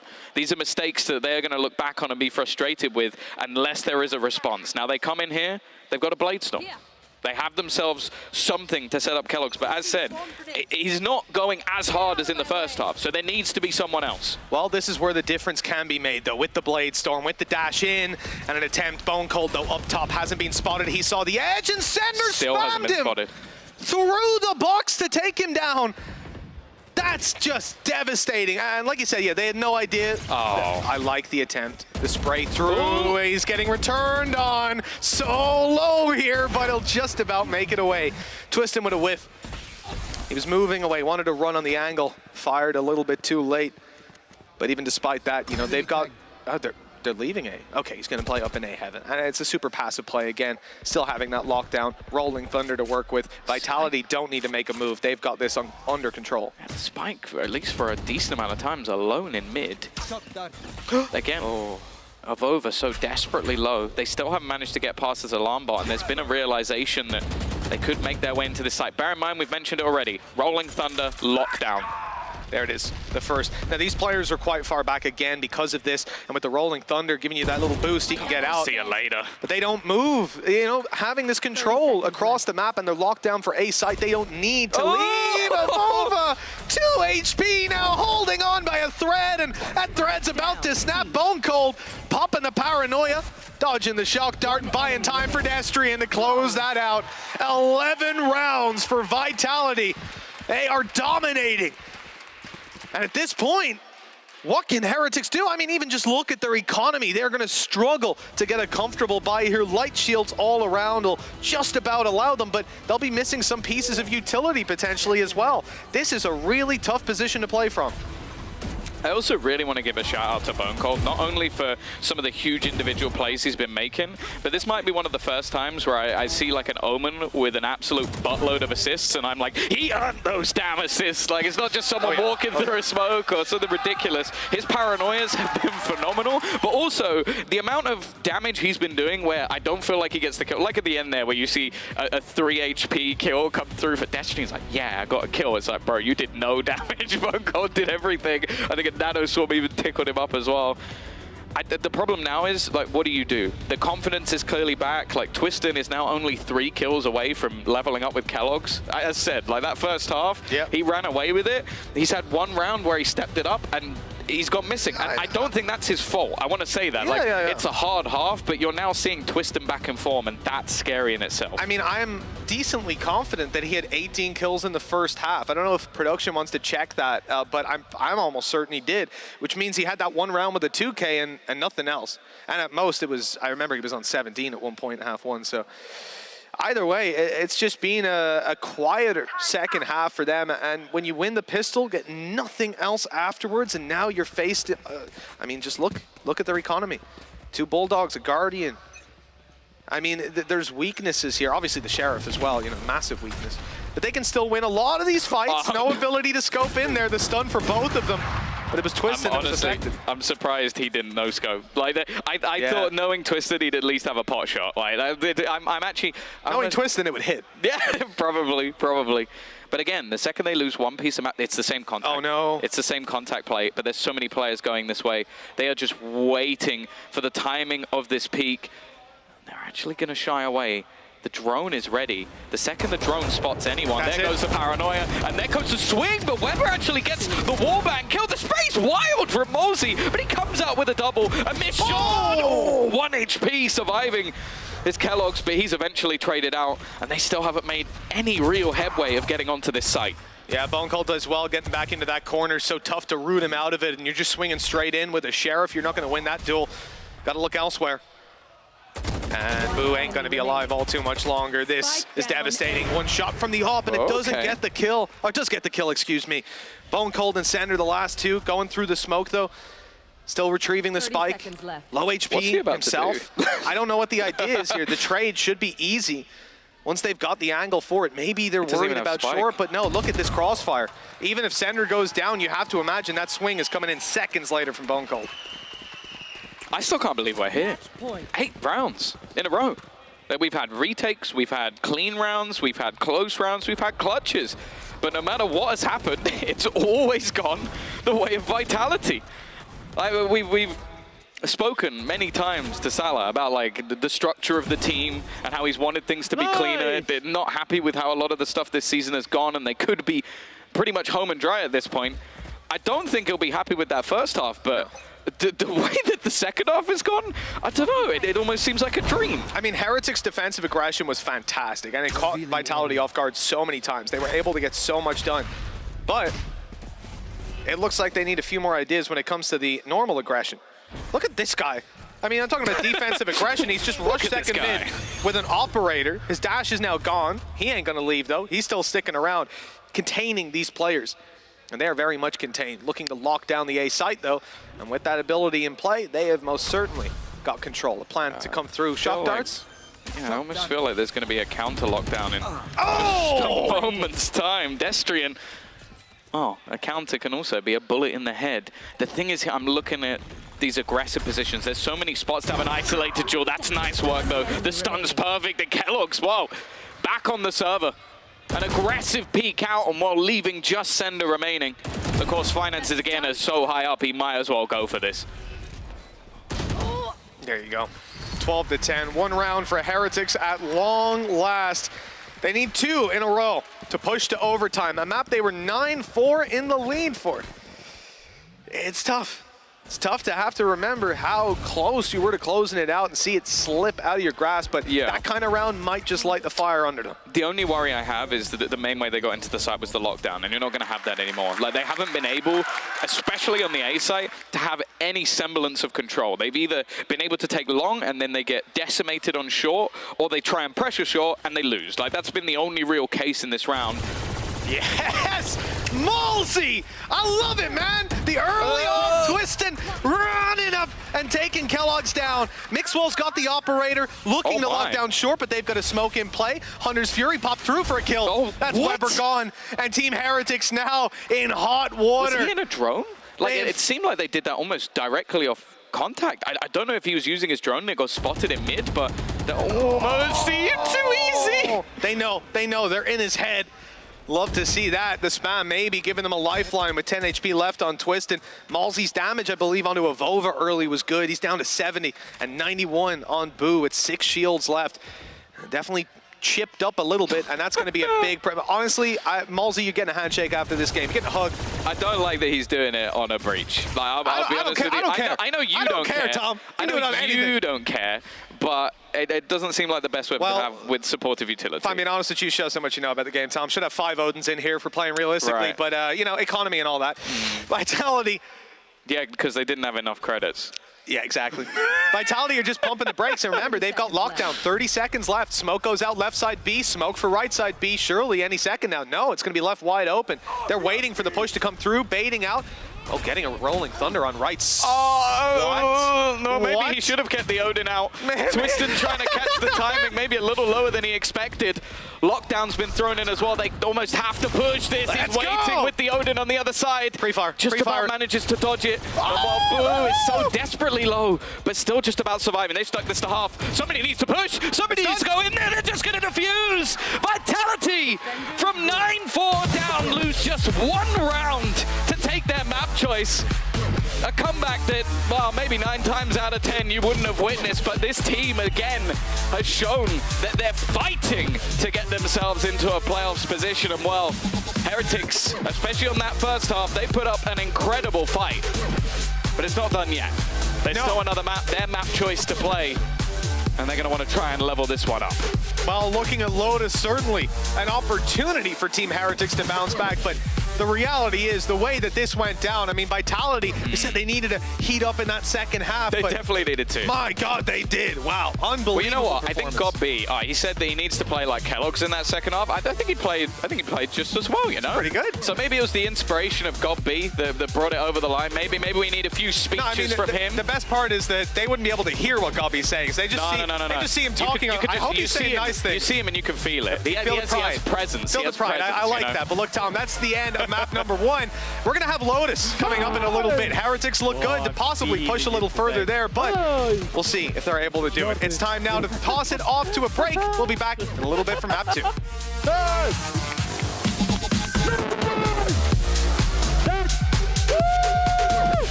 Let's go, guys. Nice! Hello!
Red Bull gives you wings. Zero distraction. Zero doubt. Zero opposition.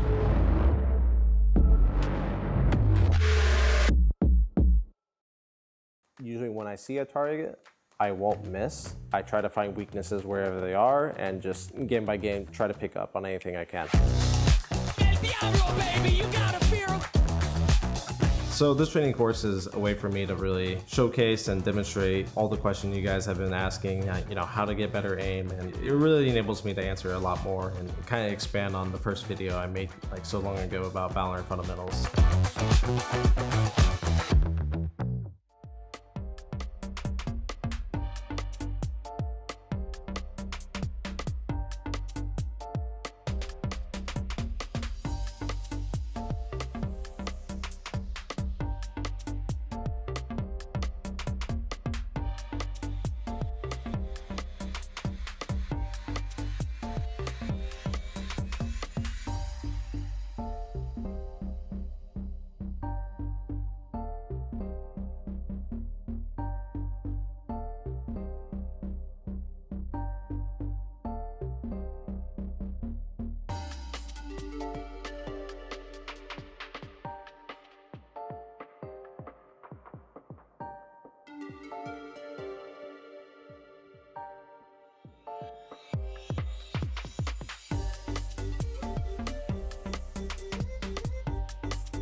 Welcome back to the show. Vitality, they take their map pick, but it wasn't an easy one.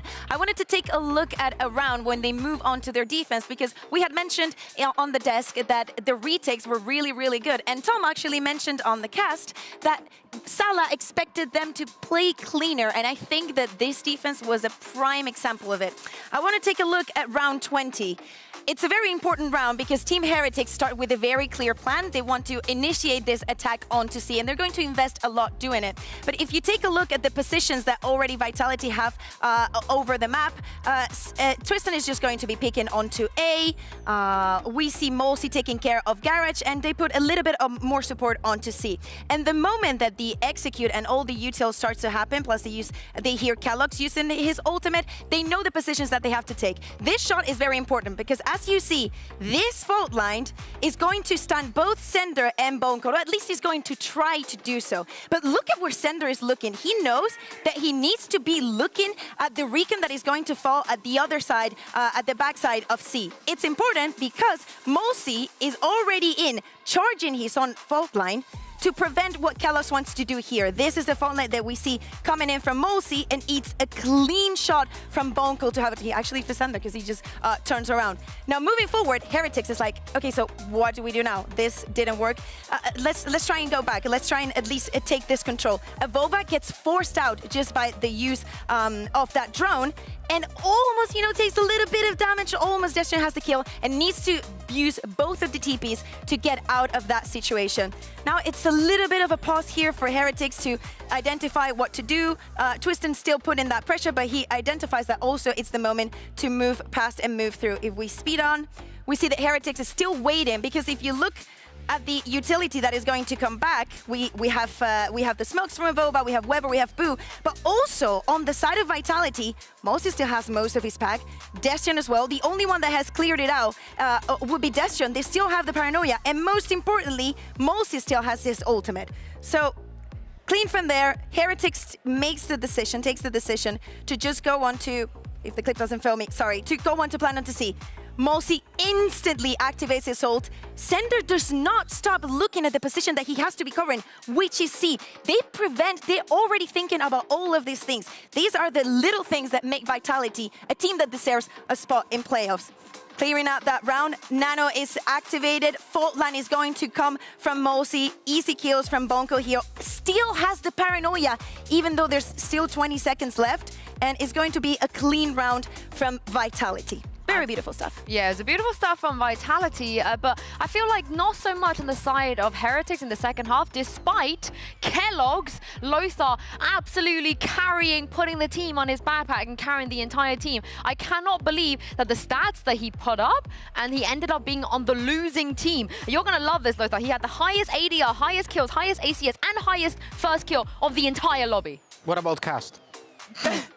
Don't do this to me. The thing is, keloqz But he was on the losing team. Yeah, but he was that good on the defense side. That's the one that requires less coordination with the teammates. It was more of, let's say, a showcase of his individual skill and the inability of the opponents to shut down the angles against him, And that was the problem. That was something that Vitality failed to do when they were on the attacking side. But on the defense, it was the reversal of the roles, and they had an easy time because they knew that keloqz has to push into them.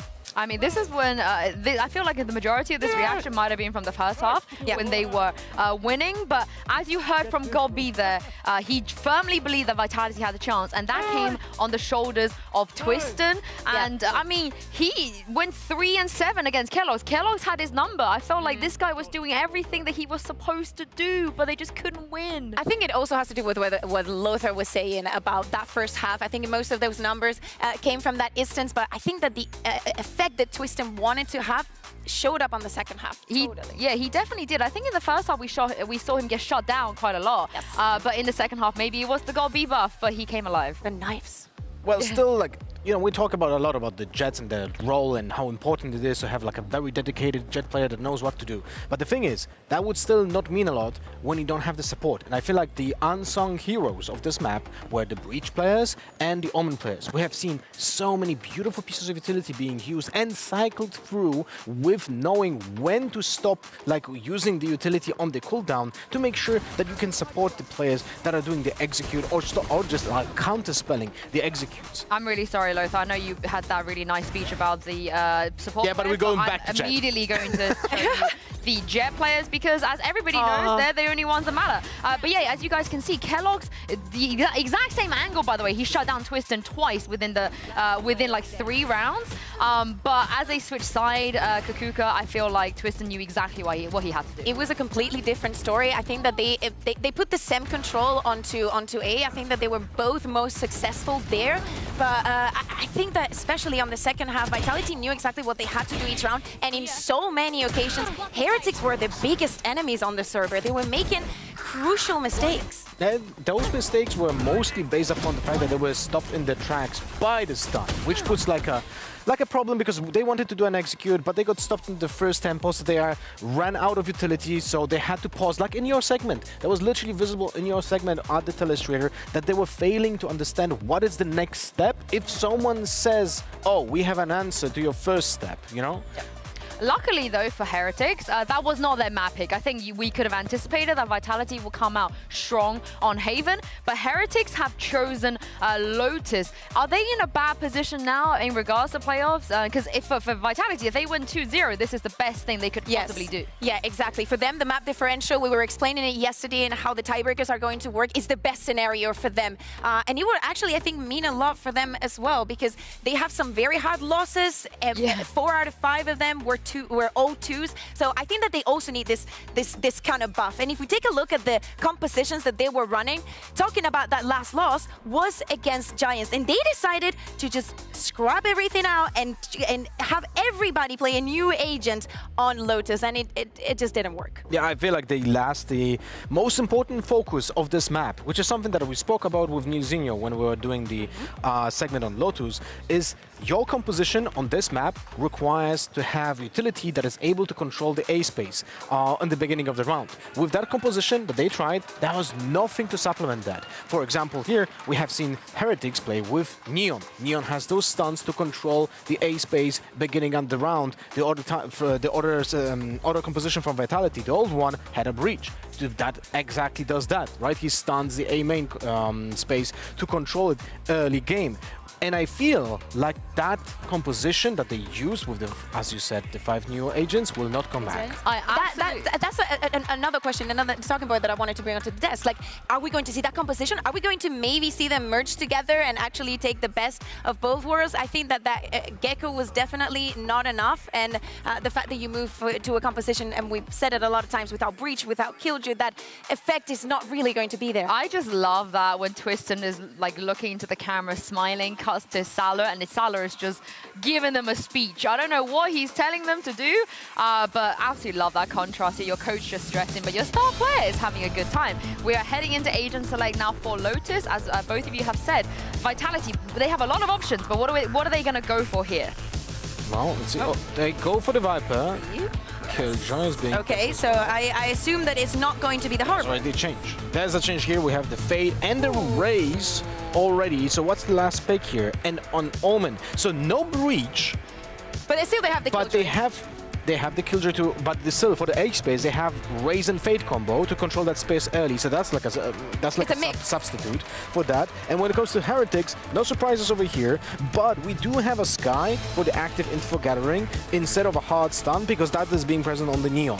So this is the lineup that works for them. And I have heard from Nilzinho, this is like they went for the most comfort for the agents that the players kind of feel for this map.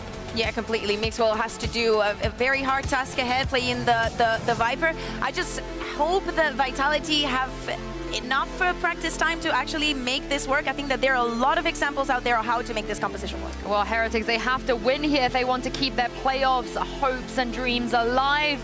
Mitch and Tom, what do you think? Can they do it? Well, after what I saw in the last map, I'm certainly not going to be counting them out. I don't know about you, Tom.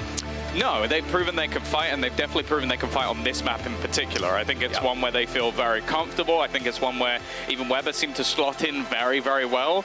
And it's one where Kellogg's does an incredible job of taking space. And it's going to be an interesting one as well, because I think if you look at the overall composition that's being run on the other side by Vitality, it's a fairly normal comp, but it's who's playing what. And Molesy coming in and playing that Killjoy is something I didn't expect coming into this day, because I don't think he's ever played the Agent before. No, I mean, we took a look there. You were showing me the stats, and I think you said it's only Gecko. From what we can see at a glance, I thought it was every agent now. I thought he got the bingo, but he maybe needs to add the Gecko. He's getting close. Pretty close, though, yeah. I mean, impressive to be able to master so many agents at the top level. Has he mastered it? That's the question. That's the thing. With all the other agents, I'll say he looks pretty good. This map as well, you got to remember, coming in with what we saw from Molesy last map, it's a pretty good one for the Odin. So I'll give him a lot of chances. And actually, genuinely, Killjoy playing off contact of turret for wallbangs is insane. So he was willing to do it. on Haven. That tells me he's willing to do it here. We'll see, though. Kicking this one off with Heretics on the defensive side. Mixwell, oh, he's being overwhelmed, but he's got two.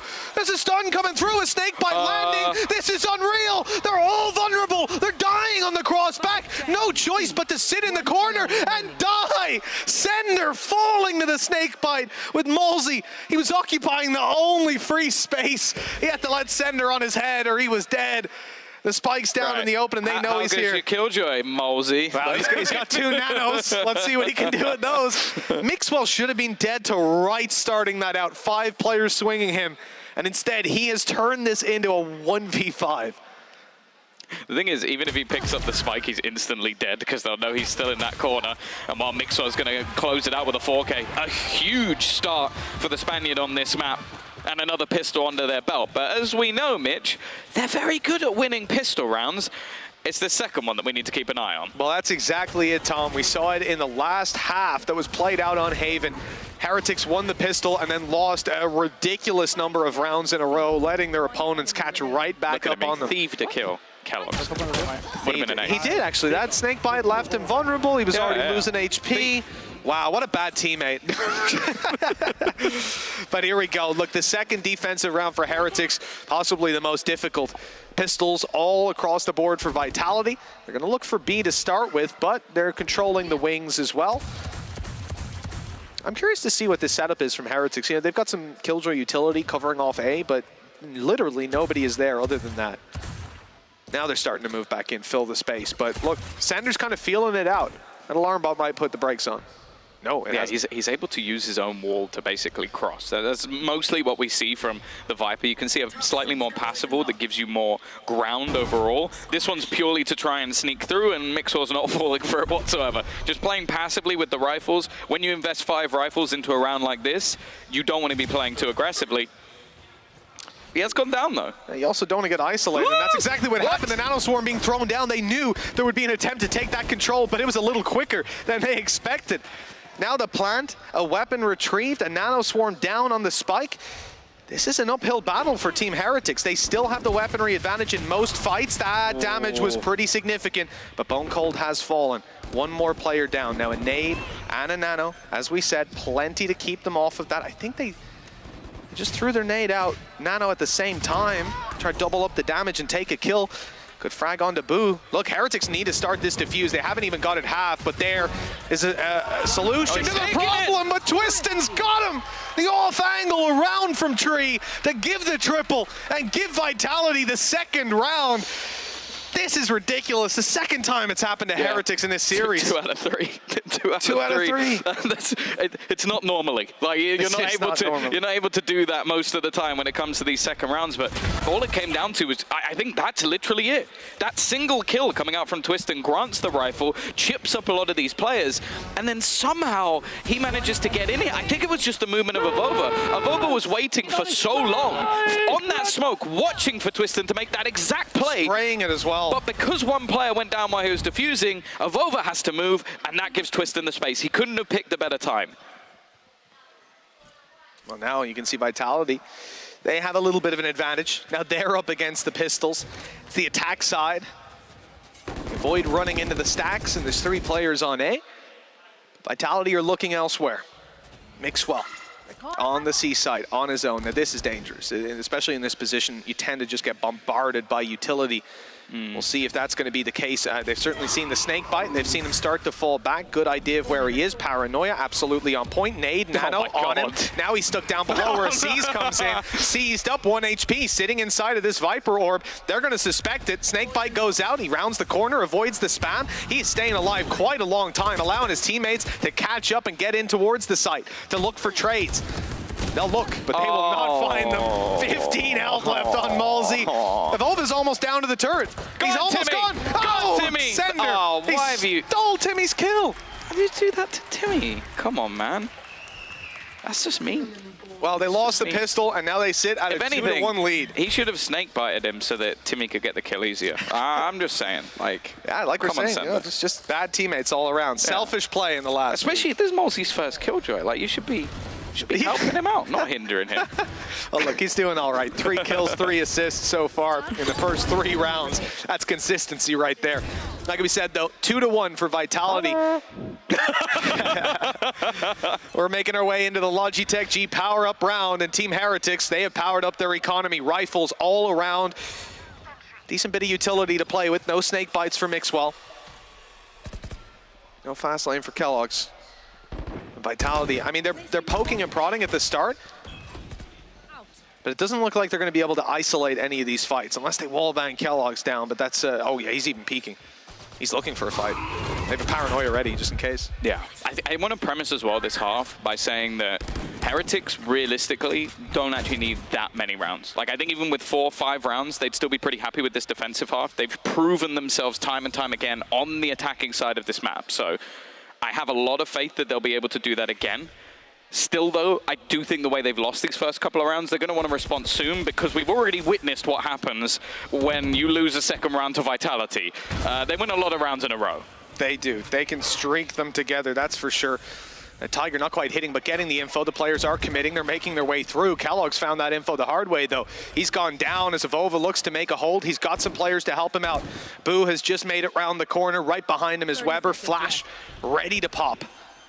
Out of that sky, we could see the bird round the corner and some aggression, but they're actually staying back, allowing the plant to come through and looking to make this fight a little later. They want to play it safe. I think Mixwell, he was watching for this flank the whole time, but Sanders still wins the duel. There's the flash from Sky. The players push back up top.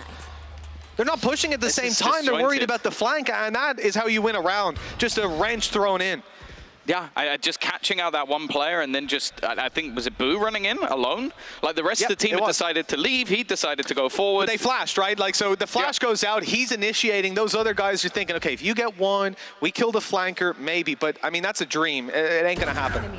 Yeah, and already Sender is gonna pick off Avova. They are making this one costly, as well as taking home their 3rd round already. Like, their economy, again, is gonna be off the charts, so much so that Mosey actually dies to the spike. Not sure that was necessarily intentional, but they keep it nice and clean, and while this time, Senator, I won't take anything away from your triple kill. That was nice. Just wanted to look to see if Twistin was grinning, but no, because he was just baiting him in with the barrel of his gun the whole time. He was like, I'm coming around the corner. No, I'm not. I'm coming this time. No, I'm not. And then he has Sander just peek from up top and take him down, just buying time the whole time. And I can understand the decision-making there. Again, they expected the flank to come through, but it does feel like you have to make a choice. Do you commit to the guy behind, or do you commit to the site? And here, we have committed to 2. That's what happens. 3-1. The streak of rounds continues for Vitality as Team Heretics, they won the pistol round, and now they're faced into another. A pistol round for themselves. Their opponents are certainly locked and loaded. Yeah, again, it looks like they're quite happy to put pressure on this side, and Mixo's just been styled on. As always, Twistin told us before the game he's going to get a lot of shorty kills, but a lot of the time it's easier said than done. And seeing the confidence of this youngster thriving once again, that's a very bad sign for Heretics that he's willing to take such risks. In a round like this against pistols, I mean, this is somewhere that I think Lothar might have the iPad out and spend a 5-minute rant about how terrible of an idea that was if he died, because there's so many reasons not to do that. But when you're Twistin, that just sounds like a reason to do it. Nade far back, which means he has to push in. Didn't even need the second shot, by the way. Didn't even need it. No, and he knew it. That's the thing. He didn't fire it anyways, you know? This is the kind of guy that can take multi-kills with 1 mag of a shorty, and it's ridiculous. 1 away from Showstopper, 1 away from Viper's Pit, 2 away from a Nightfall. This is a strong position from Vitality, and sure, Team Heretics have their ultis coming online, but when that ult economy matches up head-to-head with the streak of rounds Vitality already have, that's not what Heretics will be hoping for. Yeah, and you have to bear in mind what sort of context we have here. For Vitality, this doesn't confirm them into the playoffs. Like, it would still come down to the game tomorrow with BBL, but it does confirm Heretics out if they lose this map. That is them done. There is absolutely no way, I think, that they can make it back. No, they're on 2 wins. There is no way. Kukuka. No, I'm pretty sure she knows. There is no way that they will be able to make it through if they don't win this game. So that's going to be the main thing for them here. The pressure is on both sides, but when it starts to go this way, this early on, you're going to have that pause. And I like that coming through from Neil. Okay, we're not out of this half. As I said, they only need 4 or 5 rounds. 6 would be a dream. but let's pause it early to make sure that stuff like that doesn't happen and let it get out of control. Yeah, and also, like we said, there's so many ultis coming online here, so many things to be cautious of. As well. With how you're running your early round, allowing orbs, allowing even just a pick is not going to help you. That's going to work against you more than in any other round because you're probably going to be letting them have access to an ultimate, a very powerful one as well. There's Mixwell right away onto Destrian. Big kill for this squad. That's a good start. The majority of the team were actually battling in towards Rubble, but he takes the fight on Mound instead and wins it. Avova under pressure here, but he's got support. In fact, he's got the majority of the team just waiting around this B site, and understandable. We've seen over the last few rounds Vitality happy to end up on that B site. With the Viper's Pit holding off C and the utility out on the other side from Boo, having that stronger mid-hold could be the right play. You know, the thing is, though, when you commit that Viper's Pit, 3 players still being around B is scary. This is somewhere that you will almost probably have to play the retake on A. You know, if you just think about it, that resistance that's put up by the C hold, then the smokes, your Viper wall, and everything that's on B, that should force the squad to make their way back towards A. That Tiger did not spot out Malzy. He might have a flank here. Showstopper good for one at least. Good entry. That's what you want to use this ult for, but they're going back, they're going to B because of the control that Malzy had. They didn't need to full commit to A. And now as Heretics rotate in their players to play that A site, they realize that they're going the wrong way. That is an inch away from landing on Bone Cold. And if they think that's landed, they might go in for some duels. Indeed, they do, not aware that he's still sitting pretty. Now inside the pit, that got dangerous, but he made it out alive. Bone Cold still here to be a thorn in the side, dealt with by Weber. Malzy down below. He's good for one with the shorty already, hit by the paranoia, has to navigate his way back around the site, but he's got support. Twiston's here with him, holding the angle, and Avova has to have another one of his signature clutches. He's trying to isolate the fight on Twiston, but he's just waiting for his teammates' contact to make that swing, make that spam even. This is getting close, a good chance for Avova! He's got them both! Heretics are back on the board! I don't know how he's come out with this! It's going to be so close, but a second left on the clock is enough. Oh, what a play from Avova. We've talked about him many a time when it comes to these clutch scenarios. There may literally be no one else that you want in these sort of scenarios, and this was just based off a spam. Okay, fair enough, Mixo. I thought that was more of a firefight. The thing is, the overall round that was played there, I actually really liked by Vitality. They fake out using the showstopper, they take the A site almost completely, but because they'd sent the dog through B on the defensive side, the read was made by Mozzie, we can take that site for free. The 1v2 though, I think they're going to be a little bit frustrated with how that one went because Avova played it perfectly, but they definitely could have played it better. Oh, for sure, and I think the reality is, in this situation, you've got the spike down and a pit to play inside of. It's disappointing, but these things happen, man. You want to get a little bit ahead of the pit. You want to take those fights. As soon as you lose your Viper as well, it puts you in a lot of awkward positions to take those duels. But I still think, yeah, that clutch, it's going to sit heavy with them, heavy on their minds. And mainly because Heretics used their Viper's Pit, but they still have 4 ultis. This is a round that was heavily committed by Vitality, and Heretics didn't have to break that much of a sweat, giving them so many tools to use to try and deal with some of these later pushes. Like right now, full buy from Vitality, push into C site. C's deep, but look how much util comes the other way. Yeah, Bone Cold again is going to get tagged up a little bit. I think they're trying to use the door to fake out a bit of sound, but it hasn't done a massive amount. The main thing here will be that Nightfall, where they're going to place it. And the thing is, with the ults on the other side, what has just happened there? That might be the whip of the century. He's just bunny hopping across. And Mixo goes down. The trade is there, but it's so unfortunate. And still, Vitality are coming out on top. I don't know what I've just witnessed, but look, the guy wasn't moving the way he expected him to be, I suppose. Last back on the floor. I thought covering the retreat, but he comes back around the corner. He's looking for more. Avova, hot off the back of the previous round. You don't want to mess with this guy, but Twiston's got him. A solid angle held. Both players low, though. 56 HP between them. Weber He's got to make this clutch happen for the squad. The flash blinded him. I don't think that was intended. Blocked by the turret. He's taking Sender down, though. 50 HP left on Twistin. This is winnable. The shorty comes out. It doesn't win, and he's knifed him with 50 HP. Twistin runs out of ammo on the shorty. And what goes on in this man's brain that he thinks to pull his knife out and jump around the corner? I can't believe he's done that. I don't think I can watch this guy play anymore. He's 10-2. He's 10-2 playing a game like that. Well, I think as well that the fact he's done that to Weber, I feel like that should be... This is rude. Just rude. It's because he saw there that he hit him as well, so he knows that's a one hit, 100%. Oh my God. Look at that shit. No, man, you can't do that. Oh my. Maybe the most disrespectful thing I've ever seen a player do in a 1 versus 1. And I want to say, Vitality, if you're not fining him for that, then I'm disappointed because... We should have a fine. There should be a fine in the league for that kind of play. That is not okay. All right, Spike left behind. Vitality spreading out for A control on main. There's one player here, Destrian, sat on top of a box, holding C. And that rubble push, Weber's got a flash, Evova's got a paranoia. I mean, I don't even know if it's going to be the flash. It might be Tiger around the corner. They're just waiting for the turret contact. It's literally the turret contact. And here it goes. Double flash, paranoia, swing, and there's no one there. Yeah, because I think the turret actually spotted him above the box, which I don't think helps as much as they were hoping for. I think they wanted him to make contact around the corner. Well, the boombot's gone round. It's gone backwards. Definitely not just one of those rounds. Kellogg seen, blinded up. Prowlered as well. Give the guy a break. There was a nade there too. Okay, Mixwell, good first shot, good second. Angry. Delivering one after another, but he'll be caught on range. And the plant now coming through. Very little to deny this from the side of Team Heretics. I don't expect them to use a lockdown. It's a 3v3. If they can get weapons, maybe, but just with those pistols, that could be the fight that defines it. Now it's lockdown time.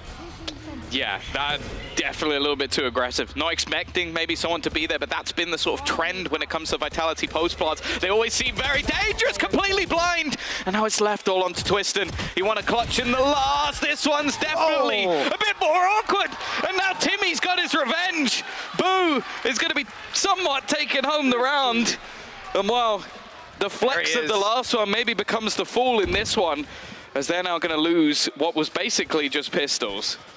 Well, the defensive side, Timmy doing a little better than the other way around. I think the other one did more damage, to be fair. Sure. Attack Timmy did more damage. He just didn't have the help. People don't look at ACS, Tom. They look at kills. I hate to tell you that, man.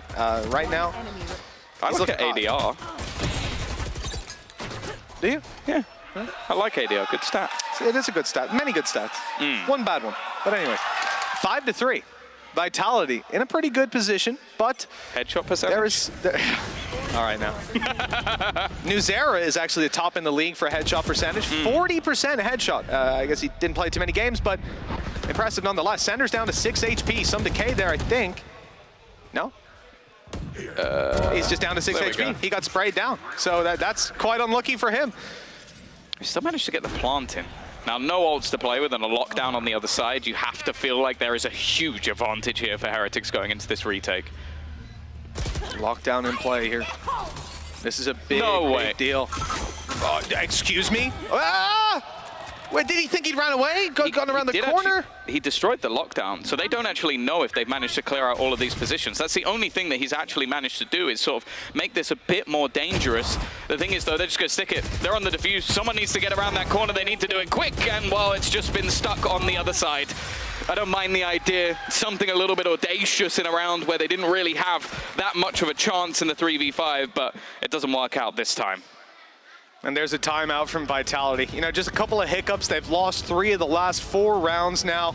So the momentum starting to swap up into their opposition. I can certainly understand going for this timeout. Look at that. It just tanks it. Boombot through, destroying the lockdown. And the fact that, you know, he comes in with the showstopper and didn't even fire it at the close corner. My guy is just going for it, looking to catch the players further back. And, you know, 0.1 of a second later on that kill, maybe he ends up turning the tide completely.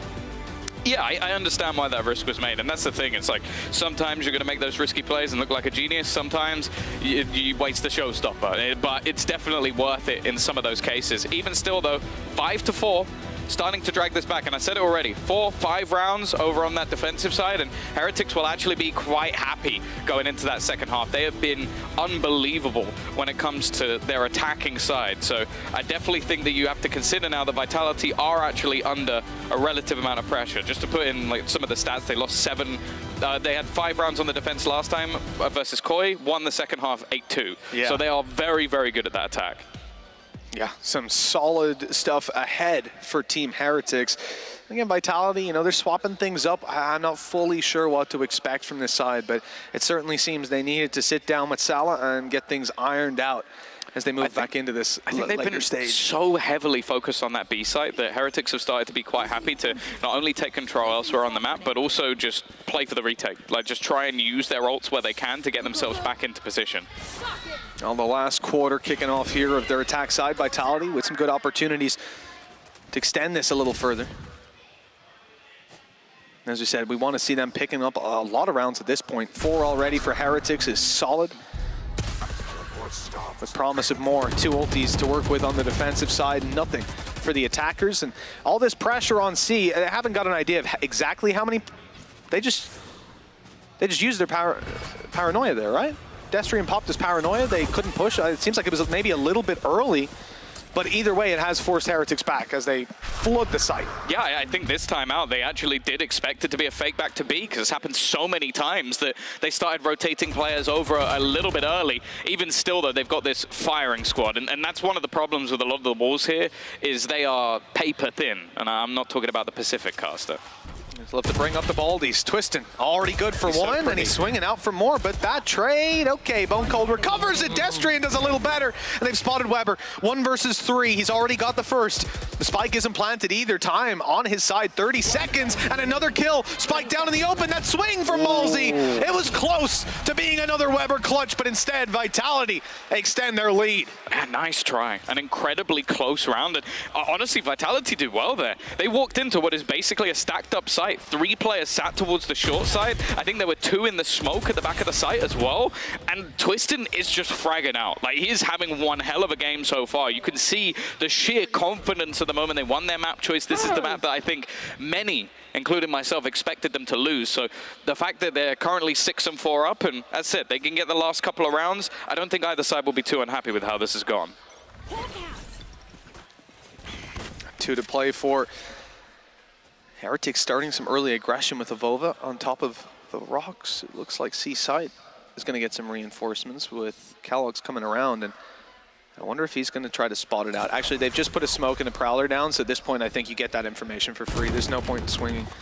He's just here to reinforce the site, double hold on B, aggression on A. It's a good setup here from Heretics. There are some weaknesses for Vitality to exploit. For example, if they go for an aggressive bit of A main control, flood in with utility, Avova could have a terribly tough time holding on, but we've seen him solo hold positions, I mean, millions of times at this point. Certainly a solid player for it. And indeed, they do come this way late, but he's backed off. I did not notice he was 1 HP. I don't know what happened to him, but he has been forced back. He stood on Lego. He stood on a lot of Lego. No, just 1. That'll take you all the way down. That'd be 0. Oh. Under pressure, but again, look at the rotations. Just look how many players are here already from Heretics. They've got the read. Weber's actually the one to go down first, but Kellogg's, he now has to go ham, and he gets absolutely nothing. Trades back from Destrian, Sublime, and now the remaining 2. Well, this comes down to a question of if it's even worth going for. A 2 versus 4. Economy kind of in the bin for the team. I'm surprised they're going for this. As am I. Yeah, you imagine you want to keep it for the next round, but no, instead diving into the site, and the trades come way too easily for Vitality.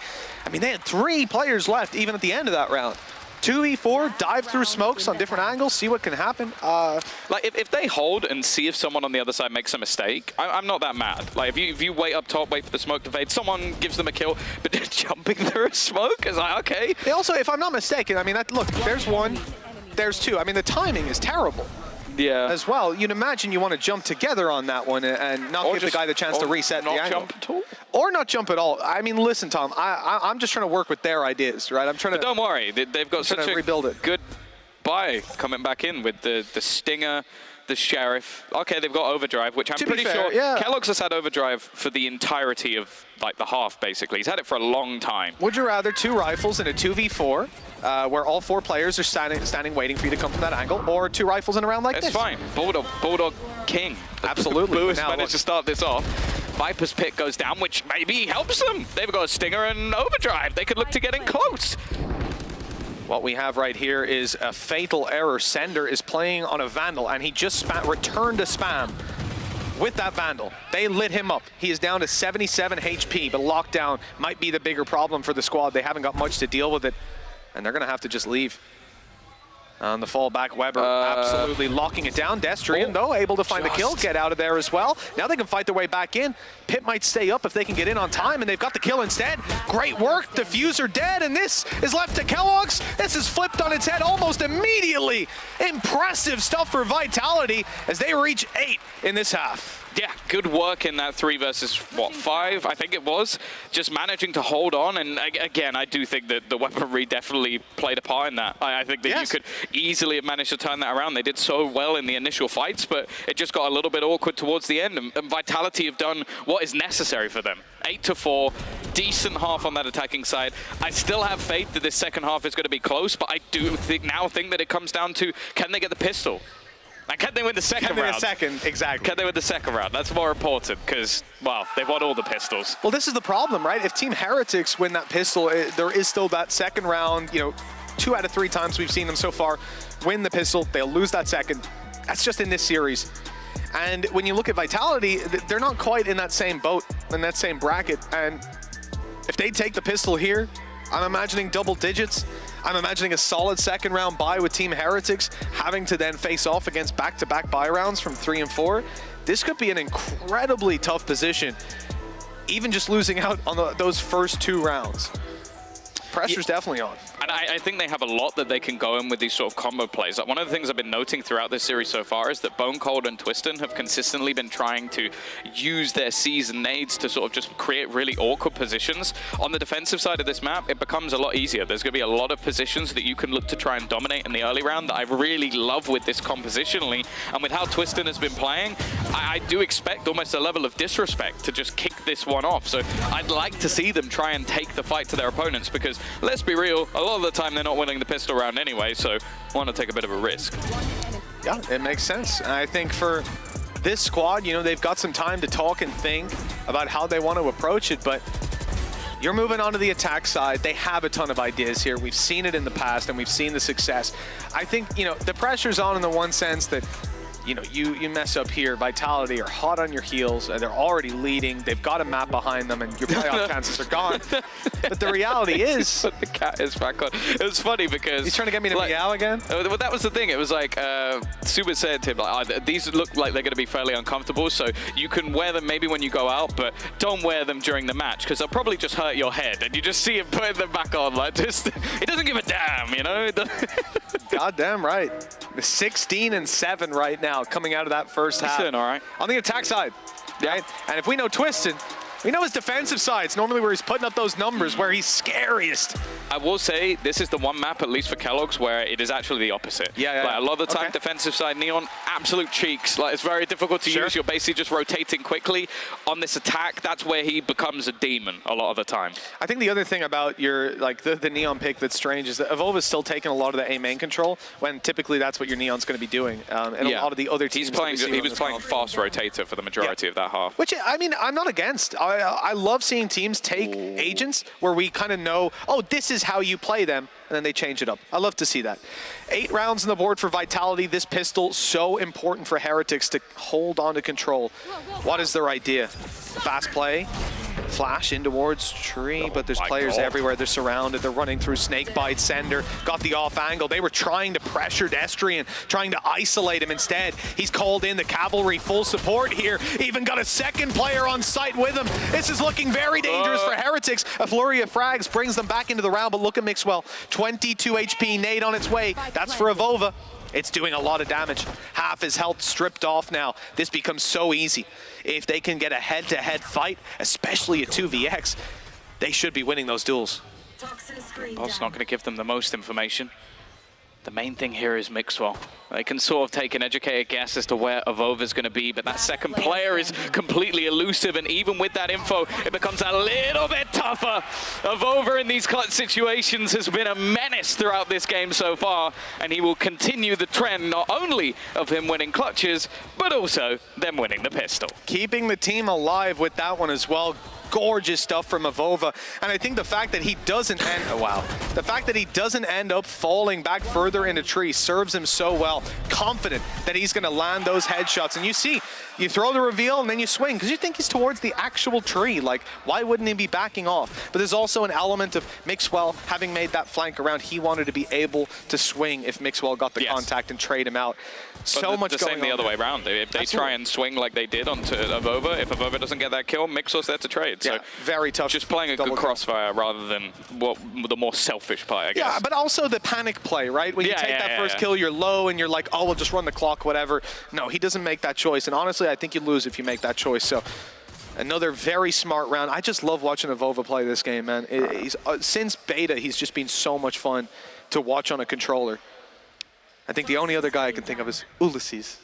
He's an Omen main since beta. Oh, okay. Not quite as good as Avova, I'll say that. Are you sure?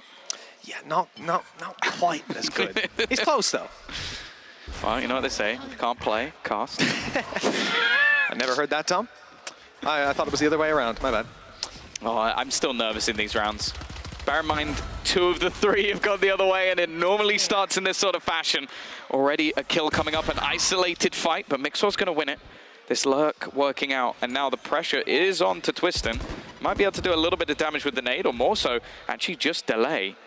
There's still a spot for Molsey as well. I think they've invested. How has he caught another? He was going to flash. He was trying to flash through so they could make the push onto the connector. Instead, he ends up going down with a flash in his hand and an off angle that wasn't being watched. 2 versus 3. Vitality back in control, it seems, but with pistols. That's a tag! 40 HP!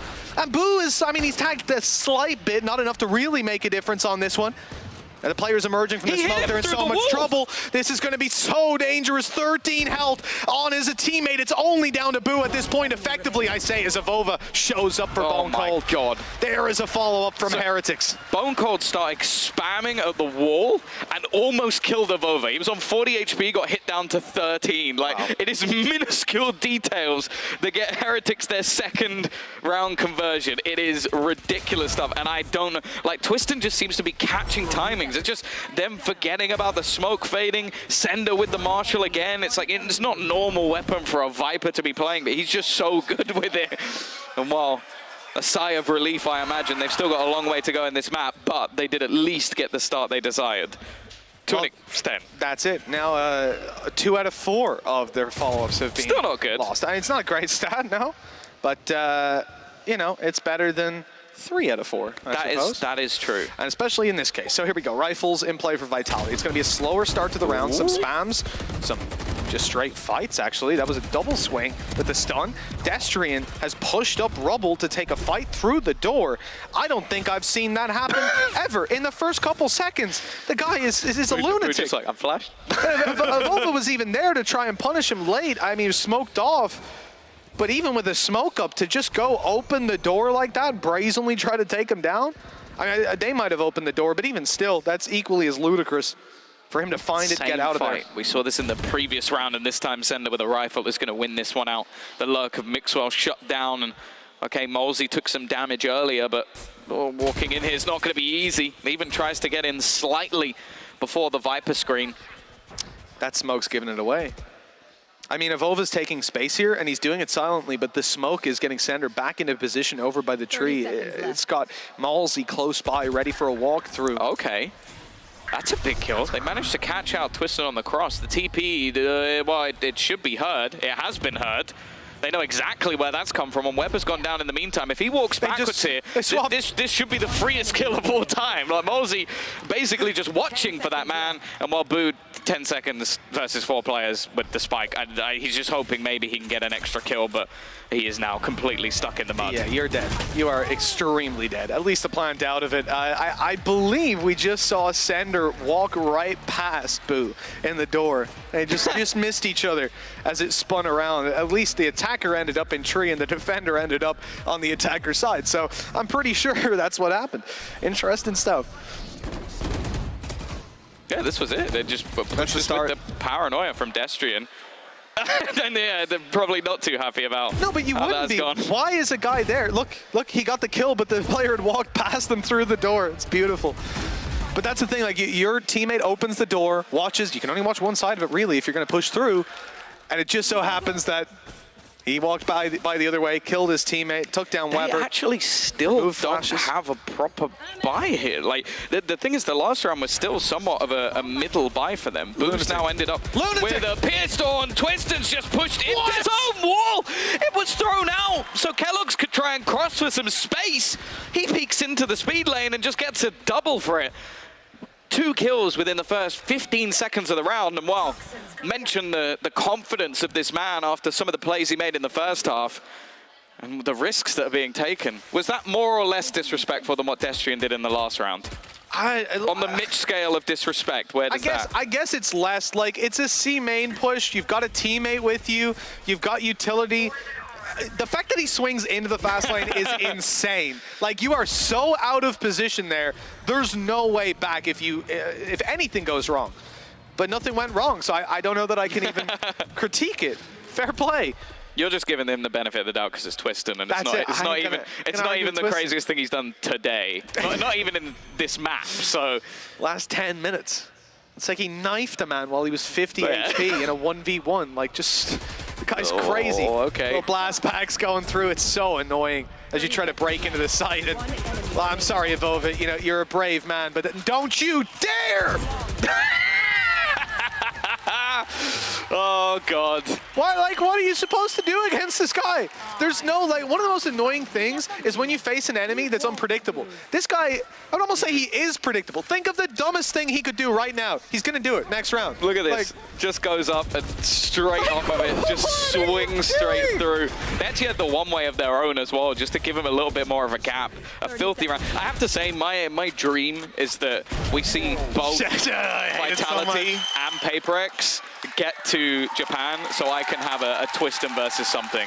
Because I don't know if you watch much something, but he is as much, maybe even more of a lunatic. Look at Twiston. I mean, he's just living his best life. He goes out in the corner and just sprays away after the look he had last round with the second kill. But it's not going to happen for him this time. Instead, it's Sender picking up Mixwell again, using his own wall, that tiny gap, to duel down it. Well, that's the thing. These sneaky pushes that have been attempted, it worked once for Mixwell, but since then, Sender has had his number, and that removes an awful lot of utility for them to try and make any sort of cross here, because not only are you going to have that initial U2, but probably the orb a little bit deeper as well. So that's now gone.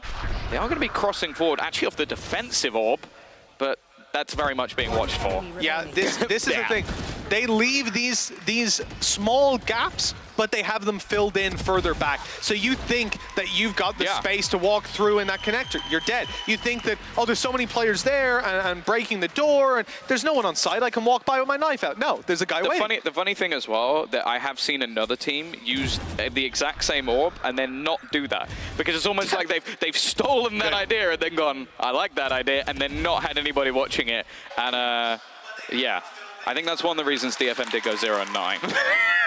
At least if Zilv ever wants to move region, he'll find a home there. That's a Zilv play. Okay, just call out our observer. He's just chilling, having a good day. He's like, maybe I get a 2-0. I might get to go to bed a bit early, and he's just been rinsed. Listen, I've already paid the price, right? He can't do anything to me. I paid my RR, so at this point. You do seem to blame a lot of other people for your loss of RR. I don't know what you're talking about, Tom. I don't know what you're talking about. Good team player. I only ever lose games because of my teammates. Is this why you're spamming a wall with the Odin for the entire round? Listen, Yoru Odin play, it's underrated, and someday you're going to realize that. Just some would say it's not even rated at all. I would disagree. I would say I rate it. Lothar rates it. We're already. Does he, or have you just put that? Hey, listen. I remember the chamber argument we had with the Odin. I remember Mini settling it for us. And he did it in pro play, did he? I remember he settled that argument for Did us. he? So, I remember Fnatic doing that, actually. Chamber was nerfed. Remember, he was nerfed right after that conversation. Okay. So then we stopped that whole thing. I'm trying to convince him about the Yoru. Minnie, if you're listening, come on, you can do it, bro. But 11-6, Vitality. I think you're picking the wrong team. Maybe try and take that one to Angel and see if he'll do it. He might. But see, the thing is, I want to see like Boaster pick up the Yoru. You know, just break the mold completely. 11-6 right now. Vitality looking incredible. Streak of rounds, and once they get going, they snowball all the way. Heretics are going to need a solution on the attack, lockdown, and Seekers to work with, but there's a showstopper in play. I don't know where that was fired to, but it ain't found blind. anyone. Luckily, Mixwell he's gone down again. Like he's just having no luck. Again, just being pressured in the early stages of the round. Seekers to potentially try and give this up a little bit early, but Sender was just patiently waiting. And even though the Seeker will likely hunt him down, he's put a snakebite in there. They can't push off the back of this. And Sander. Go on. Sander. Go on. I don't know what Molsey's been telling you in between this game and the last, but you got to listen to him more, man. You got to keep this going. Now, that door is completely wall bangable, and this becomes a target for him any moment now. The only thing being that he doesn't really want to spam that.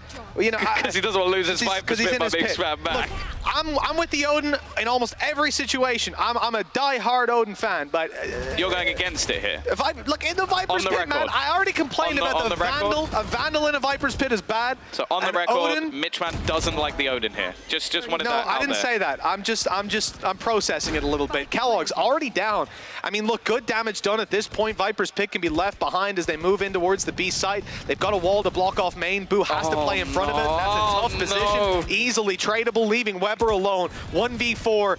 And he is being pushed down on all sides. Looks like they're listening to Twistin as well at this point. The shorty plays, but it's Destry to close it out and put Vitality onto map and series point. One more out of the next 6.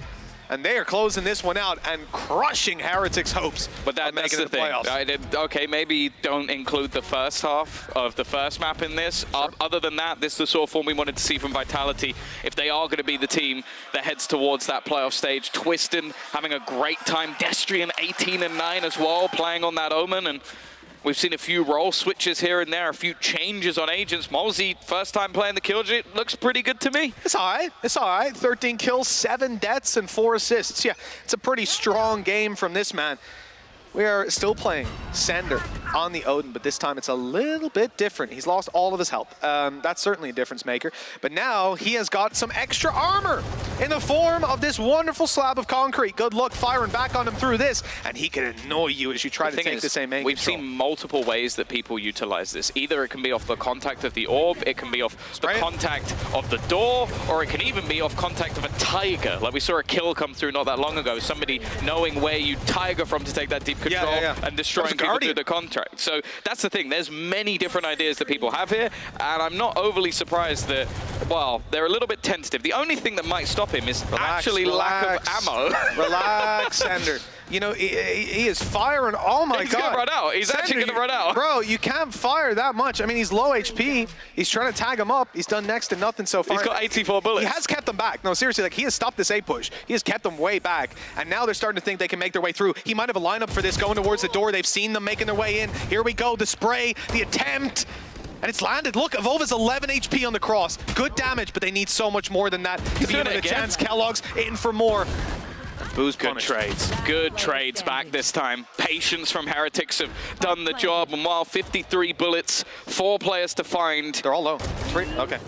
And he gets shot in the head by a Guardian. Not a single soul. Hold on. Mixwell's moving toward. Oh, you're too late. Confident he would have saved the Odin had he reached the body in time. But 5 more rounds for Heretics. It's an uphill battle. It most certainly is. And, you know, that Odin buy, it only goes to further show the economic state of Vitality right now. They are stacked up. They've got plenty to just keep throwing themselves at this. And one of the key things, Tom, is to keep an eye on if they decide to sequentially use their ultimates or if they're going to save these up for one mega round. Yeah, I could see maybe the Nightfall if they're getting a decent retake scenario. Sender, again, he's got to be a little bit careful. They are pre-firing a lot of these early angles, and he is just going to be that little bit more passive. And maybe just drink the round in a little bit more. Well, hopefully they don't spill it. Like we've seen many players on the stage before. Yeah, and people. MP. People aren't players. Yeah. Sometimes sure. Oh, the spike. Talent. The spike is on Boo. Boo is alone. Boo is the only player making his way in from this angle. They have 4 players splitting on the door. Oh, the spike is literally on its own. This could be a disaster. You got to choose which one you want to fight, and they know exactly what one. It's Boo. But he's made it. He's reunited with the teammates at this point, even with the Nightfall coming through. Punishing on this should be very difficult. I'm not sure if I just saw Bone Cold go through that smoke. I think it was just to the edge of it. Destrian's quick flank caught. And Heretics, this could have been a very bad situation with the Spike solo pushing from mid and being caught, but instead they have come out on top. Every single kill going their way. Again, they have 4 more needed after this round, provided they win it, which there you go. 4 in a row. It's a tough battle, but now it starts to get a little bit scary for Vitality. This is where I actually want to see a pause. There you go. Perfect timing, because I do think that maybe the Vitality players are getting ahead of themselves a little bit. Like, that retake was very disjointed. That was, and it obviously Twistin getting caught off, there's not much he can do here. He's surrounded, but it's from then onwards that you see Nightfall utilized when nobody's really able to pressure off of it. So Bone Cold sort of almost like fighting alone. Then you have Molzy run in, he gets caught, and every single player is then in an individual fight. I don't think Salah is going to be sat there happy with that one. So taking a moment, calming down the players. They do not want to allow this one to slip away, because as I said, they win this 2-0, they've done their job. They put themselves in the best possible scenario to qualify, and it comes down to what happens with the rest of it.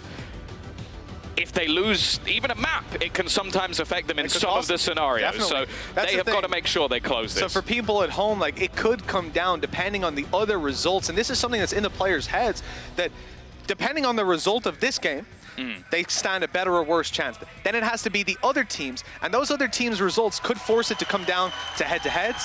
It could force it to come down to map difference. It could force it to come down to round difference. So that's why I say hope we don't get that far. I hope so, but the reality is for these teams, your only option to... Kim's just sat there going, please not rounds, please not rounds, please not rounds. The only way they can do it is to win these games as dominantly as possible. Even if Heretics lose the series, pushing into a 3rd map might mean that they have the deciding vote, essentially, in who makes it to playoffs and if who it's doesn't. 13-0, this team, if 13-1, 13-5 and then 13-6 in this game, but if this game's 13-6 and that one's 13-8, then, oh, well, it gets scary. And there's a matrix out there of results, and it's, I remember earlier on, it was like week 6, someone said it needed like 4 tetrabytes or something.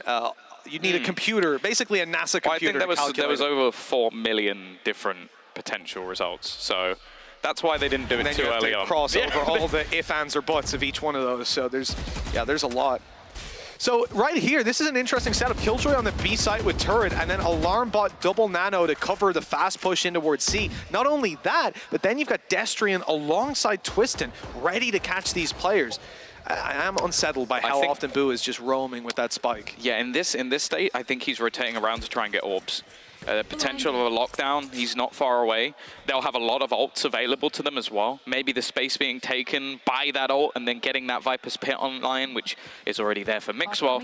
So I think they're just going around and making sure that he is covered to an extent, but also that they can hold the ground on each individual ult orb so that he then gets it online. Twistin's rotating to A. He started this about 15 seconds ago. It was a slower rotation to avoid giving sound cues. Now picking up the pace significantly. He's destroyed the Alarm Bot, but I think they're going to have to just play for the retake at this point.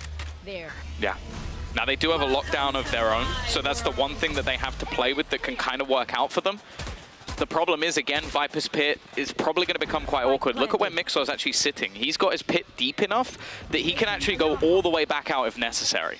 Yeah, and the key thing as well, it's just blocking off so much control. You've also got a turret inside of the pit to spot them as they make their way through, alerting him that his back is now exposed. Malzy under a lot of pressure. It's the players that are making their way through the pit that need to actually take that space now and start to essentially deny them from making their way back through. But Evolva has a beautiful angle to catch this, and now all they need to do is flood in from the different angles. They're moving in through mid. They're being spotted on the way. Sender gets a good kill, but nobody on that defuse. With the diffuser falling, I think that's it pretty much done. Yeah, the swing from Mixwell is beautiful, and the time now too low to make that happen.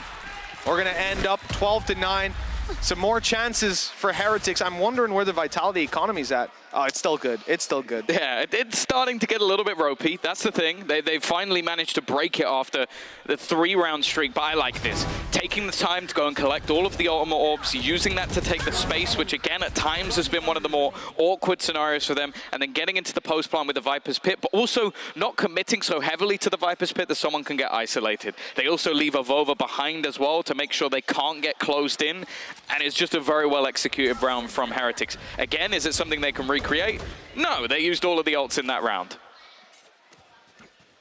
3 more.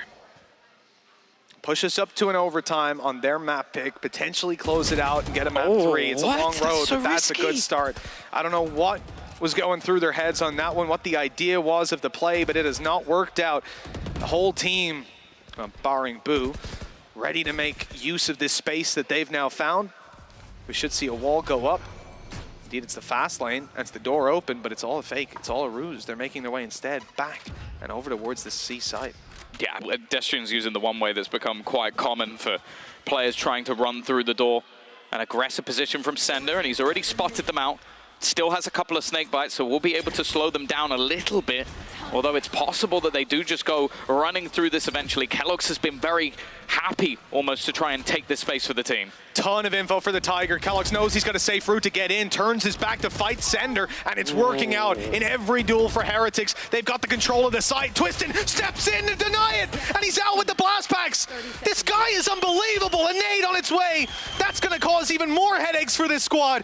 Running the clock down lower, and there's only 20 seconds left. A paranoia in hand, but Twistin's gone down. This has to be the man himself. Big and they were ready. Weber. Triple for Weber, and 10 rounds for Heretics. Yeah, solid entries, and it does just seem to be that star power as the only way that these rounds even become remotely close. The clock playing against Heretics towards the end, but I genuinely don't know what Bone Cold saw that he thought he was making a play through there. Maybe he seized before and thought, okay, nobody's managed to get past that. I'm going to make the run through, but that just seems so incredibly risky in a round where I really don't feel like they had any other plan. You don't need a second plan if it works out, I suppose. He's 2 got rounds. Judge no armor. What? Vova faking it out in case they were super close to hear that sound cue, I guess. Go, go, go. Nothing will be seen, nothing will be spotted. Vitality sat down in their defaults, and you know this buy is weak. Judge no armor. Judge no armor. I didn't clock that, but he has got a showstopper as well. Not something I'm definitely want to use that with no armor. Yeah, definitely swing around those corners. It's not something I want to see used here. Although we have had some ultis like your Nightfall thrown in earlier rounds that really feels like you're better off saving them. Your question was answered very quickly, actually, for Vitality. Immediately, right? They've been using them just when they think it's the right time, which you can understand, but now the chance of them basically saving them up for one last hurrah doesn't seem to be possible. Unless they really can pick up a few kills here. I think we were going to see a sneaky attempt from Sender, but realizing now there's Seekers online for Weber after that 3K previous round, it's maybe not the wisest idea to try and play behind that tree and bait them in. There's the Seekers going out. Again, another headache for these players to deal with, but it's a split in towards B. Nano right away, it's activated, but Boo snuck around. Good shot from Bone Cold. Playing with only a pistol here. That's great impact to have. They know now that the site's being taken, that nade not going to do much. It's not for that plant position, so they're safe. There's so much to do here. They've spotted the deep play as well from Avova. He's been here in most rounds, just basically trying to cause them as many issues on the way back through, and I feel like unless there is a bitter mistake, okay, that might just be it. Weber trying to push into the smoke. They've caught that rotation, however, knowing there's a player in the corner, and good job on the crossfire again from Heretics.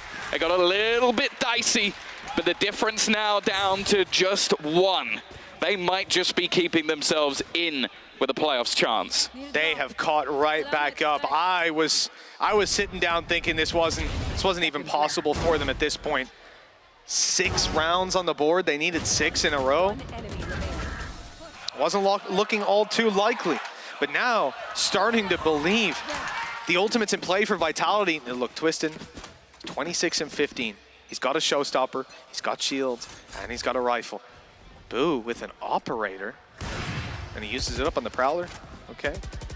Couldn't really do much with the one-way smoke there anyways, so better to concede the position, hold it, some more control elsewhere. He had a rifle as well. It was basically just for that aggressive start. It was extra money that was available to them.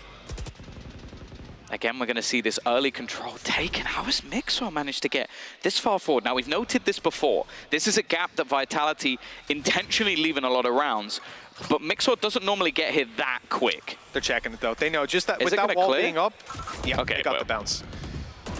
Only by a second or so, but it made it. Mixwell's looking elsewhere. Back to the door. Team's going through tree. They're split. The spike's going to Weber. He's going to be your dedicated spike planter for the round. Twistin going into clear tree, and it's completely empty. He was even blind when firing that. The pressure instead coming elsewhere, and it's Bone Cold that has to deliver. He's got the whole team on the other side, but Avova behind him, and that is a deathly blow dealt. Destrian can't really get an angle now with that nano. The plan's coming in, the retake is on, but Avova, a menace in the back lines. He's picked up another kill, even popping his smokes off now as well, making it so difficult for this Vitality squad, and he might just have done enough to guarantee the overtime. Well, I warned you of this attacking side. I think most, including myself, believed this was over. The second Vitality got to 12 now. They would need a miracle in itself to stop this one going to overtime. Up close, Destrian manages one, but the rest of the players sat passive, waiting for this push to come through, and Avova always in the backlines. He'll go down as well, but the time is just too far gone. Sender needing so much to be found, and Kellogg's will put a bullet in both players' heads. 12-12, Heretics continue this fight back, and now we'll head into overtime. Well, that's an impressive resurgence from this squad, keeping themselves in it, much like we saw Vitality on the previous map. But Tom, it was the attacking side, and it got off to a bad start. You know, sure, they pick up the pistol and the follow-up from there on out. 4 in a row for Vitality, putting them on map and series point. Seemed like that was it. Yeah. Like there was no more debate, no more discussion. I do think Vitality, I understand why they use their ulti sequentially. You have to wonder if they saved them up, if there was a mega round. But I guess that's the thing, when you're that far in the lead, when you have a 6-round advantage, you go, we'll just close it now. Like we've been doing well. We don't really need to, like, well, why are we saving for a rainy day when we can literally just go out in the sun? Like it's one of those scenarios where you look back at it and go, they could have done that, but they didn't. Yeah, but it equally could have went the other way. Like you said, they could have closed it out right there and then. Just a few itchy trigger fingers, perhaps. And what if you mess up that one round? Then you've wasted everything, Exactly, yeah. Well, Team Heretics, defensive side now, as we move on into overtime. This is where they struggle a little bit more to put those numbers up. We're going to see them avoid all that utility. Oh, no, they got seized! Oh, my God! They were right on the edge of it, and then two from the grave! They got hit by a combo of their own, both teams. That's one of the most ridiculous things I've ever seen. It was a seize, nade, and obviously a snake bite. And then they maybe just get a little overconfident and get caught by a snake bite and a nano swarm. So it's been an even trade. Well, that even trade has got 2 kills for Twistin. He got an orb earlier on.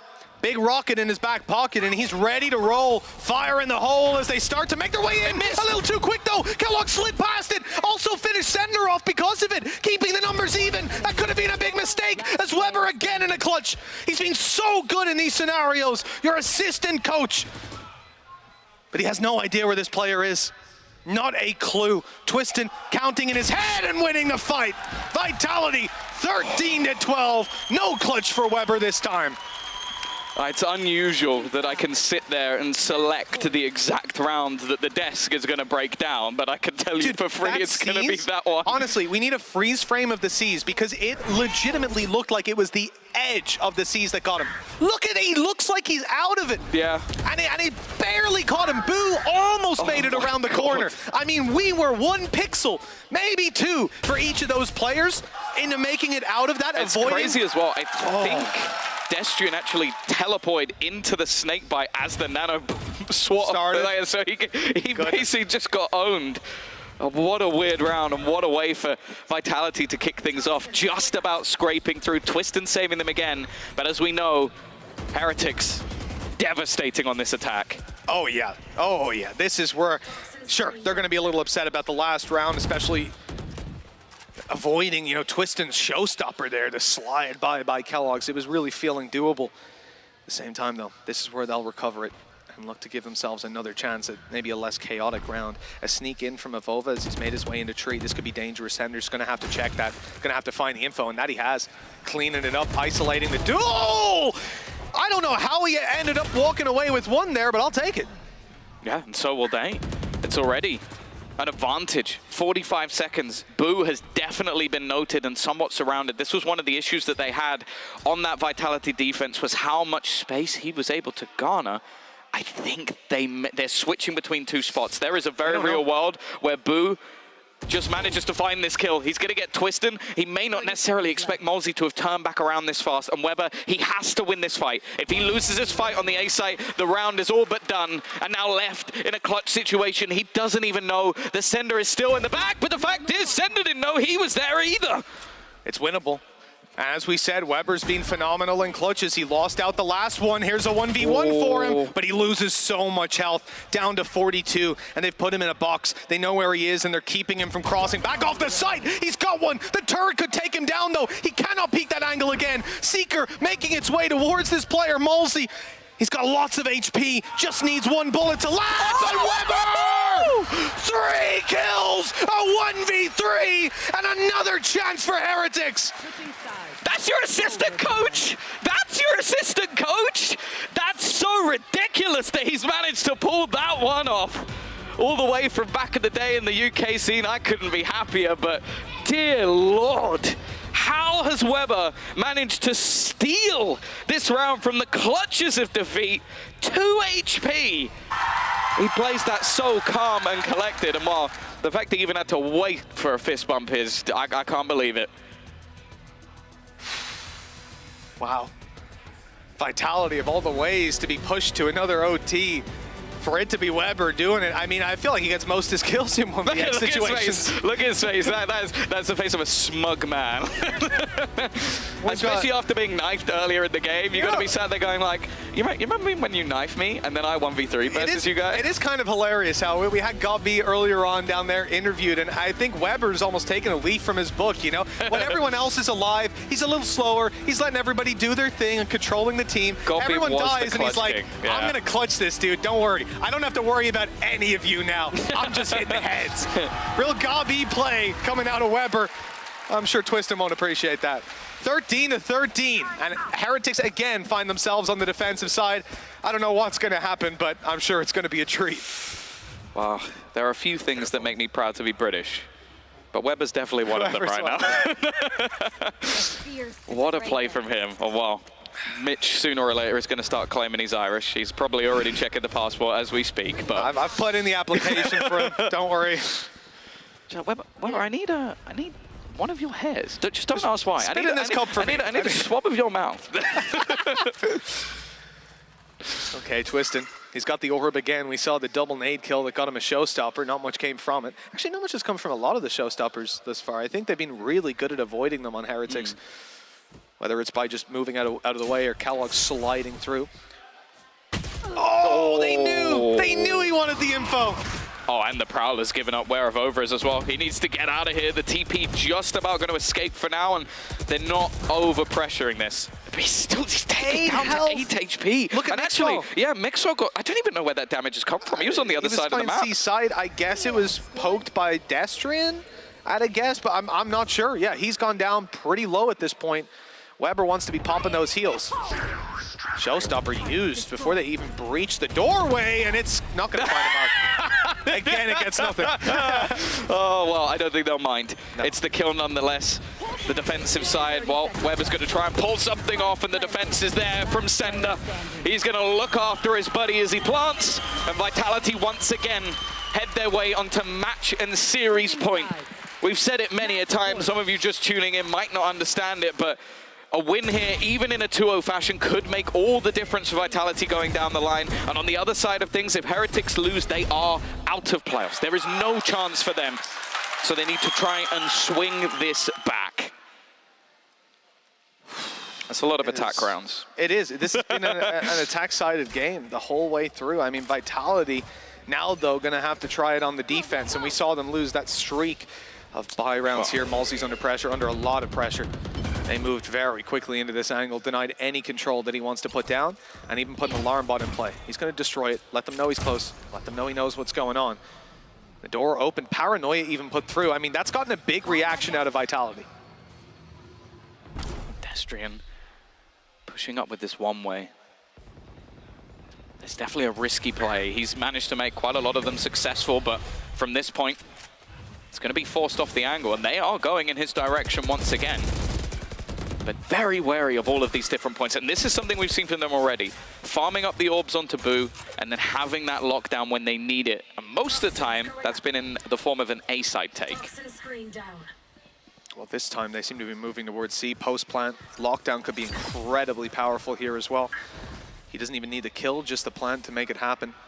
Because you've already committed the orbs towards him. I really don't expect to see him first man around the corner with the spike, but, you know, I'm seeing it anyways. There he goes, right in, and he's winning the fight. But now do they know Twisted is here? He's got one, he's got two, and now you've got to be careful because out comes the shorty. Boo is gone, and so is the lockdown. Okay, we got there in the end. It has cost him his life, though. Yeah, that could be a mistake. Could be something that cost them in the end, but just look at the time. 15 seconds for them to get into this after-plant position. It still seems like they're coming up with ideas of how they're going to put the pressure on here. And clutch after clutch has come through for this side. It's left all onto Mixwell.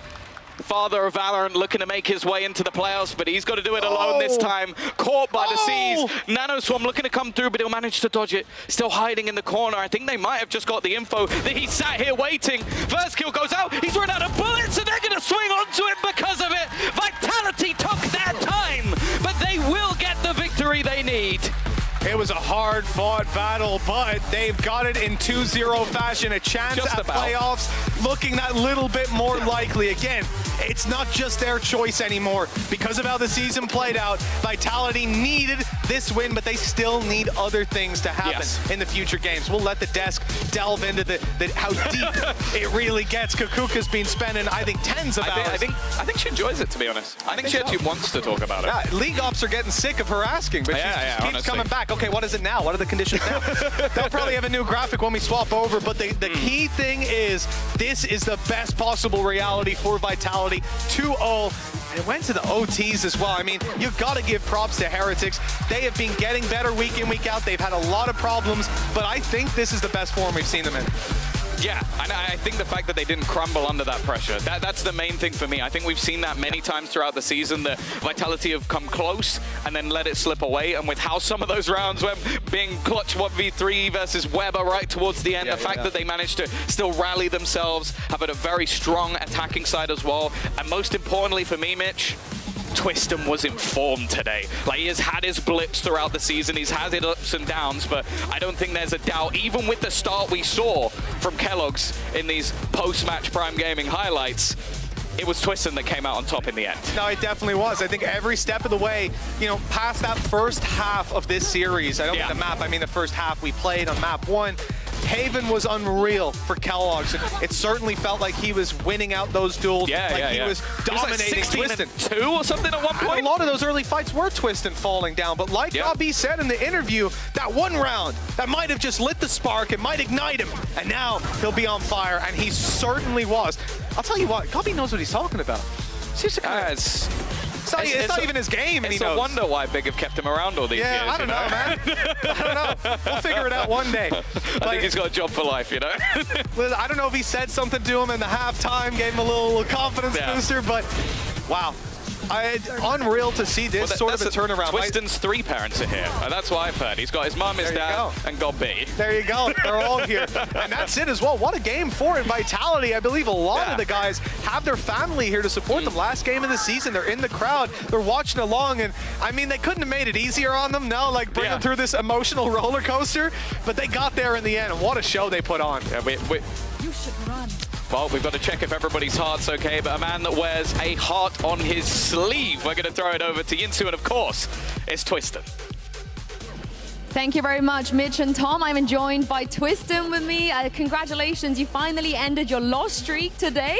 How does it feel to know that you have a very real chance of making playoffs now? It feels nice, but it feels bad as well at the same time, because we need to...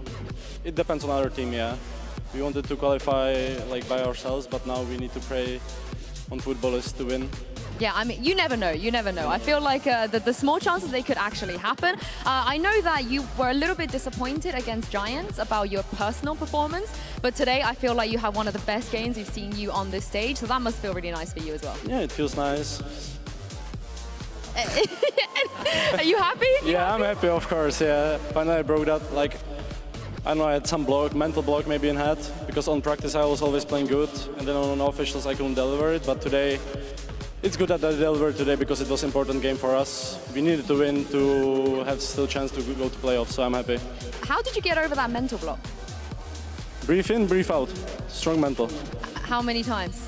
Teach me. Every time. Yeah. Okay, and then I do it over and over again, Yeah. and I can be like you? Yeah. Oh, okay. Well, if I'm losing my ranked games, I'm gonna blame you. Yeah, saying it every time on the ranked, I see like, boys, chill out. Strong mental, breathe in, breathe out. Yeah, and you can make it if you do it that way. Yeah. I will also say, though, a certain special someone is in the crowd today. I know your parents are here. Gobby, he's waving at you from up there. I did an interview with him at halftime when you were actually losing on Haven, and he said some very nice things about you. He was very proud of you, and he believed in you. Yeah, I was watching at halftime, I lost my eyes on him. I didn't listen to Salah almost. Yeah, but I'm happy he's here. Yeah. How often do you speak to Gob, and how much advice is he? I met him actually last week after the Giants game, but we don't speak that much. But he's a close friend of mine. I think he's very, very proud of you as well. I think we're all very proud of you. There is a chance that we might not see you on stage again. I hope you do make it through playoffs. But looking back on the season that you've had, what would you say is the biggest lesson that you learned playing on this stage every week? I don't know. It could be, I mean, good, bad, you know. Do you feel like you... I really enjoy to playing on stage in front of the fans. The fans are amazing. I like the arena. Yeah, they're amazing.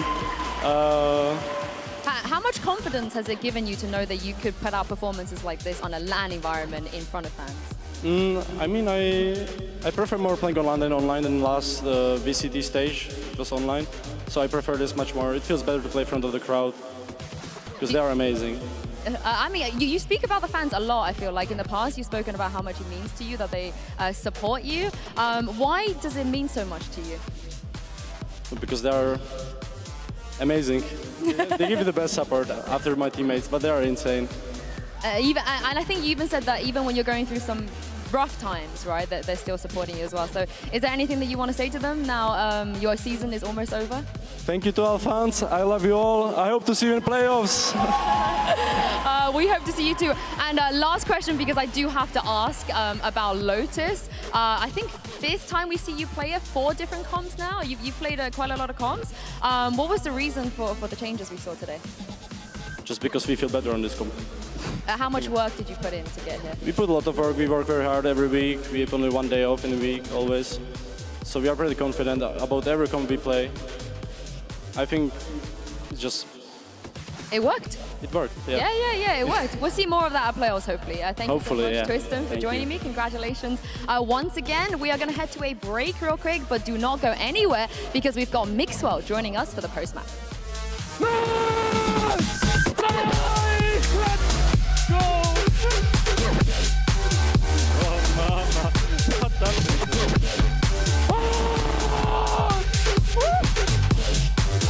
Oh my god! What are you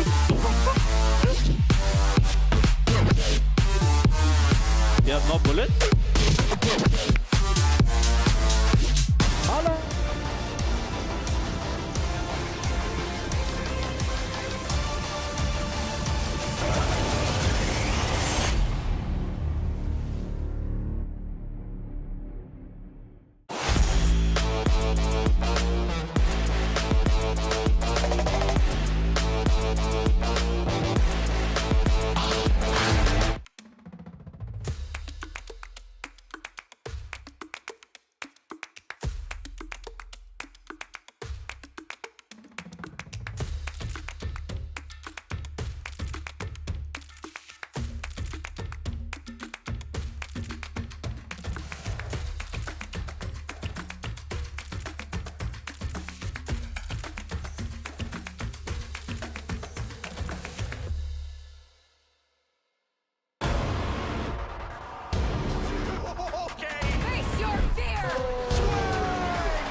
Red Bull gives you wings. Zero distraction. Zero doubt. Zero opposition.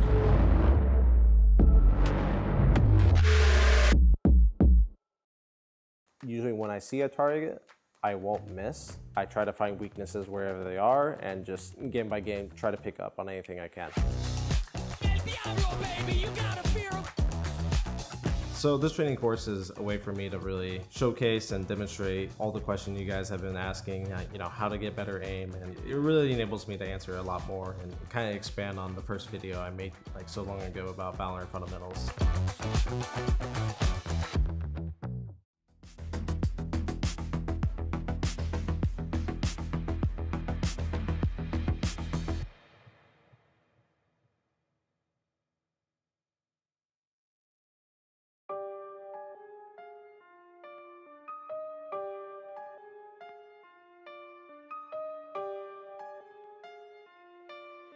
It's F-Flex on the beat. It's F-Flex on the beat.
Oh, a big win there for Team Vitality as they keep their playoffs hopes alive. I'm your host, Youngsu, and I'm back on the desk with Kakuka and Lothar. It was close, unnecessarily close, right? There were rounds. The fact that Heretics made it to OT, the casters were saying it as well, so many attack rounds in a row. It was crazy. I honestly thought that we were going to get to the map 3. I felt that way too. The one round where we have seen a Boncolt dry peek through a Viper wall and His dive own first. Viper wall. Yeah, that was crazy. That just allowed Heretics to just bank that round and essentially make the opponents go low on economy and go into overtime in the first place. I was very honestly surprised that we didn't see Vitality go for something that actually Mitchman said. So banking the ults into 1 Giga round to like snowball that one round because they just needed won. But instead, they opted to use the utility, the ultimates, like in retakes when they had no advantages. Yeah, so the thing is that having such a dominant first half and the way that we were seeing them, you know, getting crazy kills with Yuta, with not weapons, and the fact that they got into the second one and also started getting rounds up, I think that they just got overconfident. When they got to 12, they were like, you know, eventually it will happen. They will make a mistake. But just because if they got to their confidence, we see them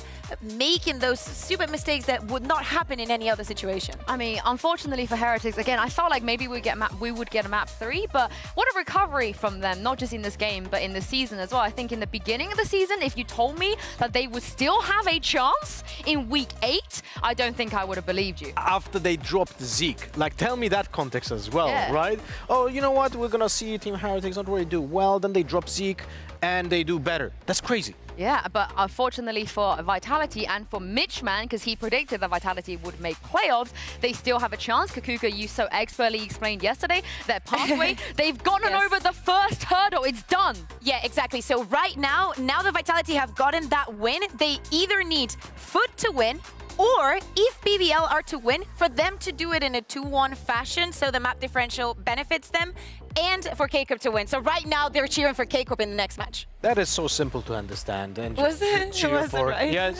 Was it? No. Okay.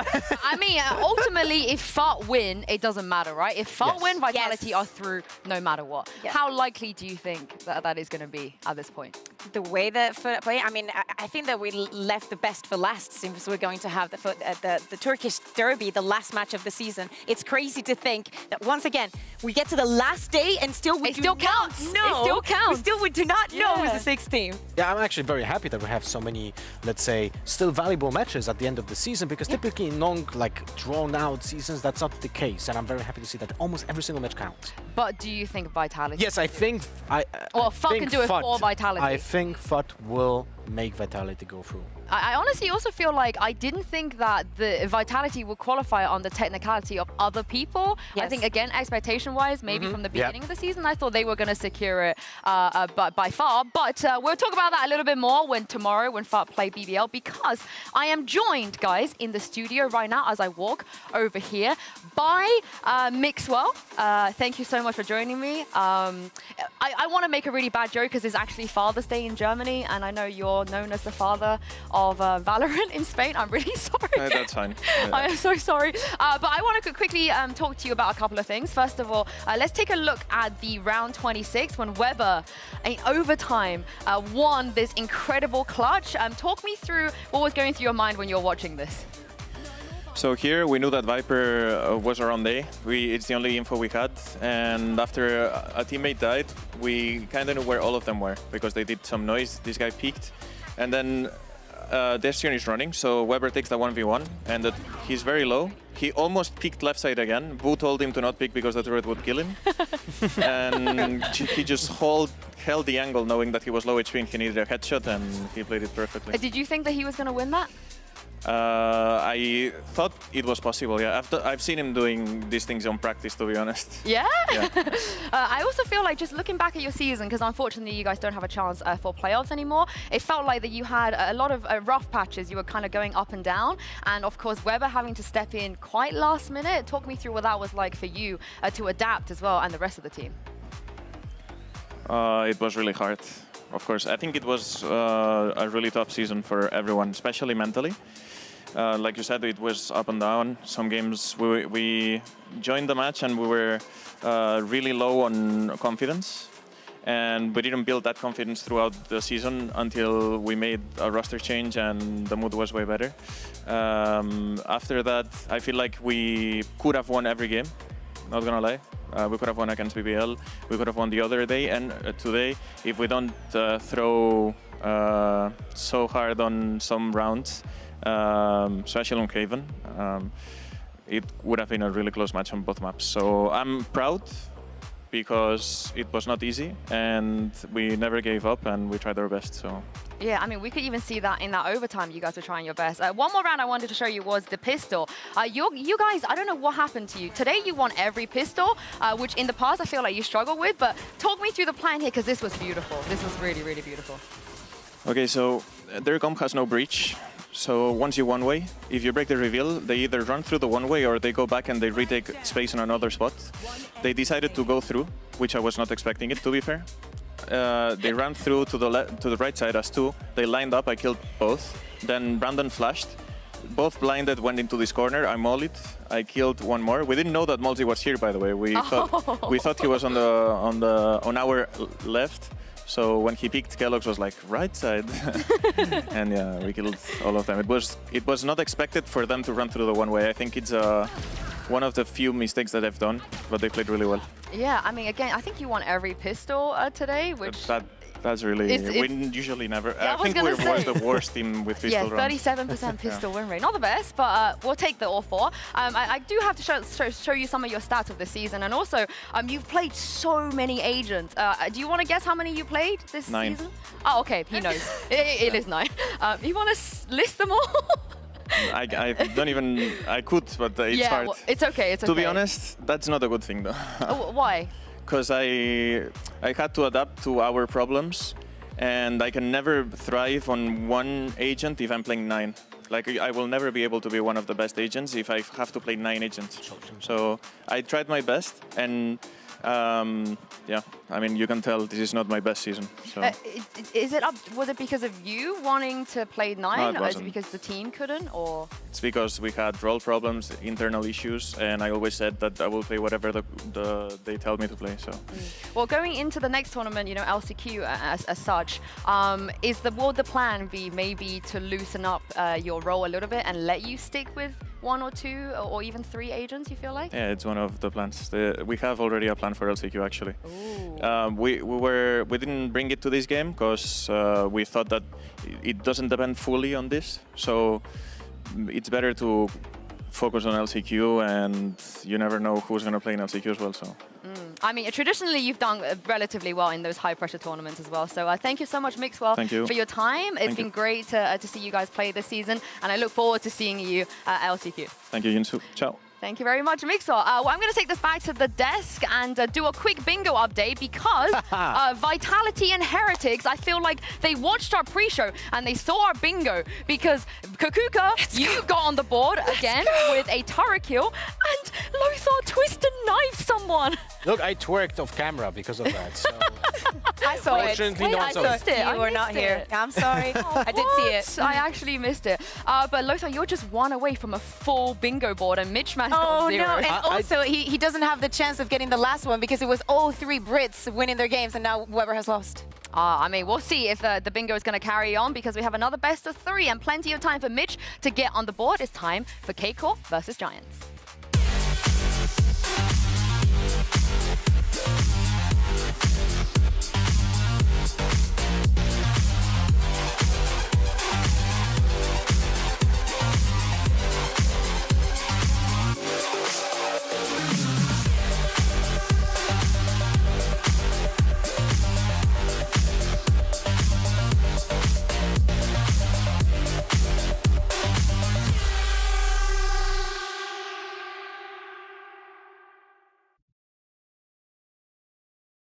Salut à tous, mon prénom c'est Ahmed et mon pseudo c'est Jeish et je suis IGL pour la Carmine Corp.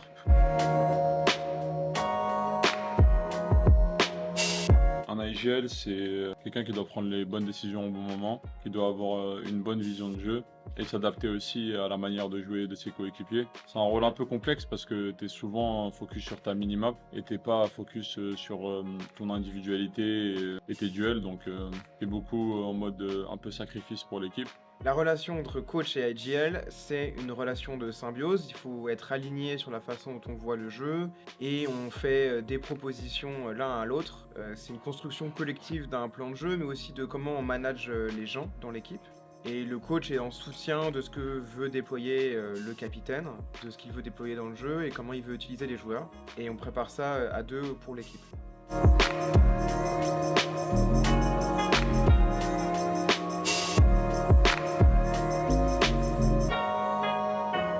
L'arrivée d'Ahmed en tant qu'IGL, c'est un nouveau relais dans le jeu pour moi. C'est l'occasion de pouvoir mettre en place quelques idées que j'avais à la base, notamment jouer sur les forces des joueurs, les mettre dans leur zone de confort et de performance. Et avec Ahmed, on a un système de jeu qui est le même, on s'entend très bien là-dessus. Alors pour autant, on fait pas ce qu'on voulait, pas exactement, parce qu'on n'a pas beaucoup de temps de préparation. Yuzera est parti, et avec l'arrivée d'Ahmed, c'était l'occasion de rafraîchir le jeu et de trouver quelque chose de plus simple, qui colle peut-être davantage aux individualités, notamment même celle d'Adil, qui retrouve le rôle de dueliste, et avec ça, de rafraîchir l'équipe. Bon, c'est un peu du bricolage ce qu'on fait en ce moment, mais il y a toujours cette idée de fonctionner à deux, IGL coach, pour créer une cohérence dans l'équipe. J'ai toujours été un acharné du travail. Tout ce que je fais, c'est quelque chose que je fais à 50 000%. Man, why you pick me, bro? Why you pick me, bro? Et quand on me donne des responsabilités, c'est pas quelque chose qui me fait peur. De base, j'étais joueur. J'ai dû arrêter à cause de quelques soucis de santé. Donc, pour moi, la transition, elle s'est faite un peu naturellement parce que l'amour du jeu et jouer, je le faisais déjà. Je l'avais déjà en moi. C'est juste qu'il fallait que je retrouve mes repères, même si je les ai pas retrouvés à 100%. C'est quelque chose qui me plaît bien parce que ça colle aussi à mon rôle que j'avais avant. C'est que le rôle d'un coach, c'est d'avoir la vision globale et d'avoir la vision de jeu. Et c'est quelque chose que j'avais en moi. Donc, il fallait juste que je l'applique sur le serveur et je trouve que je le fais quand même plutôt assez bien. La plus grande qualité d'Ahmed, c'est sa positivité. Il apporte une énergie positive. C'est quelqu'un qui va tirer les gens vers le haut, qui va toujours donner une dynamique à l'équipe. Il a parfois des coups de mou d'un point de vue fatigue, parce que justement, il donne trop d'énergie d'un coup. Mais sa grande qualité, c'est de mener les autres vers le positif, et mener les autres les uns vers les autres aussi, sans se soucier vraiment de lui-même. Même si on n'a pas énormément de temps de préparation, j'ai essayé de faire en sorte qu'on ait entre guillemets le minimum avec le temps qu'on avait pour qu'on ait un jeu quand même assez régulier. Avec le laps de temps qu'on a eu, je trouve que quand même on se débrouille quand même pas mal. Avec plus de temps de préparation, je pense qu'on aurait été encore meilleur. Mais malheureusement, les circonstances et le temps fait qu'on ne peut pas faire plus. On voit d'énormes progrès depuis le milieu de saison et depuis que j'ai commencé à jouer, donc ça me fait aussi plaisir. Mais bon, je m'arrête pas à ça parce que moi ce que je veux c'est gagner, donc je continuerai à travailler. Well, it's for time for Keiko to get on stage for their last game of the season as well. And to complete the France versus Spain derby after Vitality's win, Kukuka, I hate to break it to you, but France are in the lead right now, 3 versus 2. The only thing that scares me is that Giants has already lost to a team that has an assistant coach. Oh my they goodness. could go 2 for 2. But listen, I would be happy with a 3-3 result at the end of the day, okay? 4-2? Yeah, I'm not taking it. The Copium? Yes, of course. Are you that confident that it's gonna be a 3-3? Yes. I mean, we'll see what happens. But let's talk about Keiko real quick because Kukuka, the map picks we've seen from them over the last few weeks, it's been a little bit more unpredictable. I was just crazy because I was preparing I was preparing for this week, and I was like, okay, let's take a look at Keiko. What have they been doing? You know, for the last 4 weeks, they have been playing the same 3 maps. They have only managed to find wins on Haven and Lotus, not on Ascent, even though I think it's the first map that we actually saw Zage going on the KO and actually, you know, showing some glimpses of what the team could be. Still, I'm willing to see them in another 3 different maps. Even a 4th one would be enough. Funnily enough, those 3 maps that we just showed are the ones that we had in this match that we just had. It was we're running it back. Haven, Lotus into Ascent, right? So exactly those 3 maps. We're gonna run it back. We'll see in a moment when we head into map vetoes. But although these 2 teams haven't played against each other yet, Lothar, Nuke and Scream have played against each other a whole bunch of time ever since 2020. This is a seasoned matchup between them. Yeah, it's a seasoned matchup. In different teams, as you can see, there's also one team that actually changed their region. Who knew that is even a possibility? But in general, it is towards Scream so far. But I would say that G2 wasn't really a formidable opponent when Nuke was in that squad because the team was just very disjointed, so Liquid had an easier time. Now, right now, I feel like Scream will be on the receiving end. Oh, you think that it's swinging into Nukia's favor? Yeah, I think so. I mean, they do have tendencies as well when they play some of the other maps. So Lothar, if we take one in particular and talk about what we can expect maybe from both of them. There's a, let's say, a video of comparison of movement when it comes to how to play on Split. This is 3 times speed. Just bear in mind, on the left side you have Scream, on the right side you have Nuki. Nuki is more aggressive. You can see like how much more in the face he is. And specifically also, we already have seen this movement at the beginning of the round, but Nuki has kind of this pattern that he blast backs through a main towards Heaven. He made it few times already, every time they play Split, while Scream, and I don't know where this stems from, but Scream is more reserved. He is like one of those players that when you know that he's playing on that raise, you're not expecting those super crazy double satchel movement being done on any given point of the map. While if you play against Nuke, you can definitely feel that. And those two, one pattern was that A main, and the other pattern is that he goes from mid towards Heaven B and then satchels towards Pillar from Heaven. I think it's very two different styles, because I think that Scream had a lot more work to put in. I think that during the past 2 years we've seen him grow. For Nuki, we know that he is a brilliant raise, but we hadn't seen him in a while. Yeah, I think it's going to be a nice head-to-head battle we'll see today. I think it's going to be scrappy and bloody as well, just how we like it. And speaking of a Nuki, let's hear from the man himself. He spoke to us last week after Giants' loss versus Team Heretics.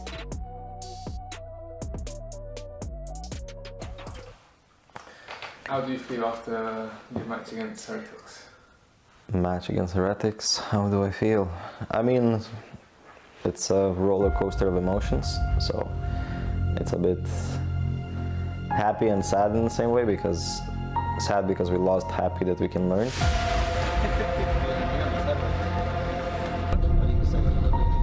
Let's go, Krog, let's go.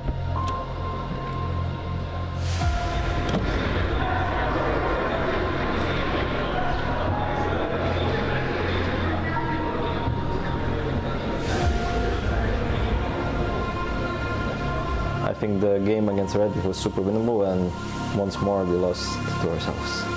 I mean, if I could choose, I would choose attack as well. Yes, of course. Because on attack you can 12-0. Yes, on attack you get 12 rounds. Pearl, first half for us. But they will play. But overall, what we need to keep in mind is that they will always try to combo it. And right now they have no pressure, so they will play about it a lot. We just need to play our game, as always. Shoot headshots, and PZs they have no chance. The only thing is PZs expect full gambles against them. Like, they have to gamble, especially with this Oro and stuff like that, okay? Let's go, we are ready. Bye-bye. Get them on 3, yeah?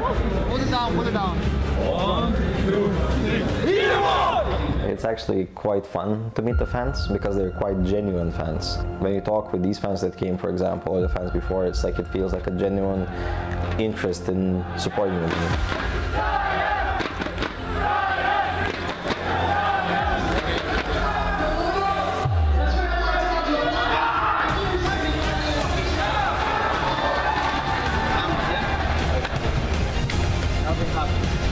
And just don't be cocky about 1v1s. Like, I mean, simple 1v1s when it is for map control.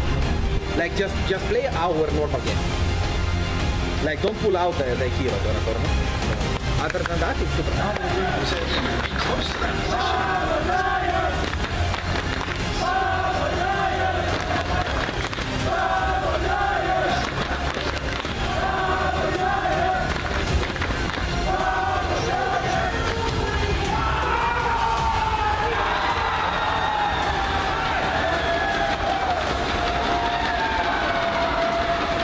Goal, of course, is playoffs. That's the first step, and then getting as close to qualifying to Japan. I'm not gonna even say about winning, because I never talk about it, because it's like insta karma. You know, the more you say you're gonna win, you're gonna destroy somebody, it instantly goes the opposite way. So I think one game at a time, and just focus on playoffs now, and then we'll see what happens in the future.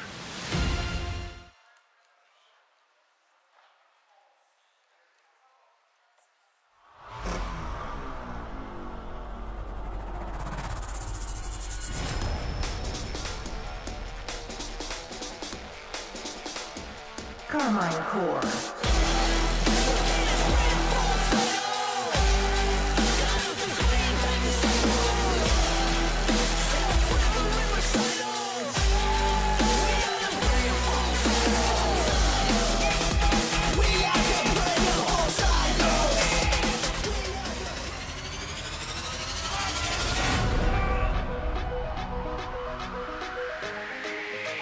Giants Gaming.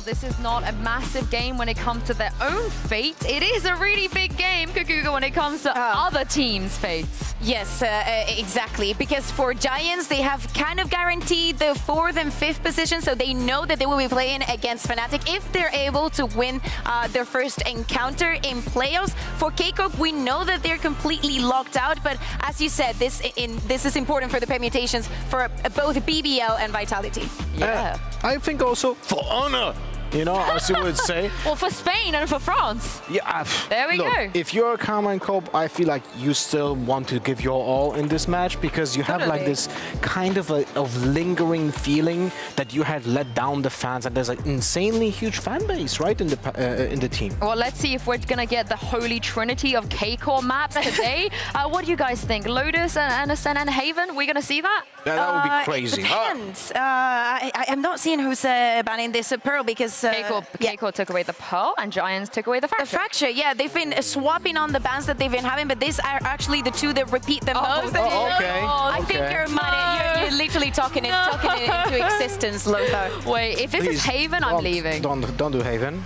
Oh, no! Oh, but it's Ascent!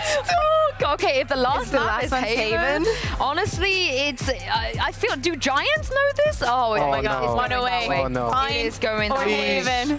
Pips and Orion, you have one job, and it's to give us a different map for K-Core to play. Pips is like this one? But if you're... Oh my. What? But if you're K-Core, you're fine with this. But yeah, K-Corp is like... You're playing loving this. Look, maps.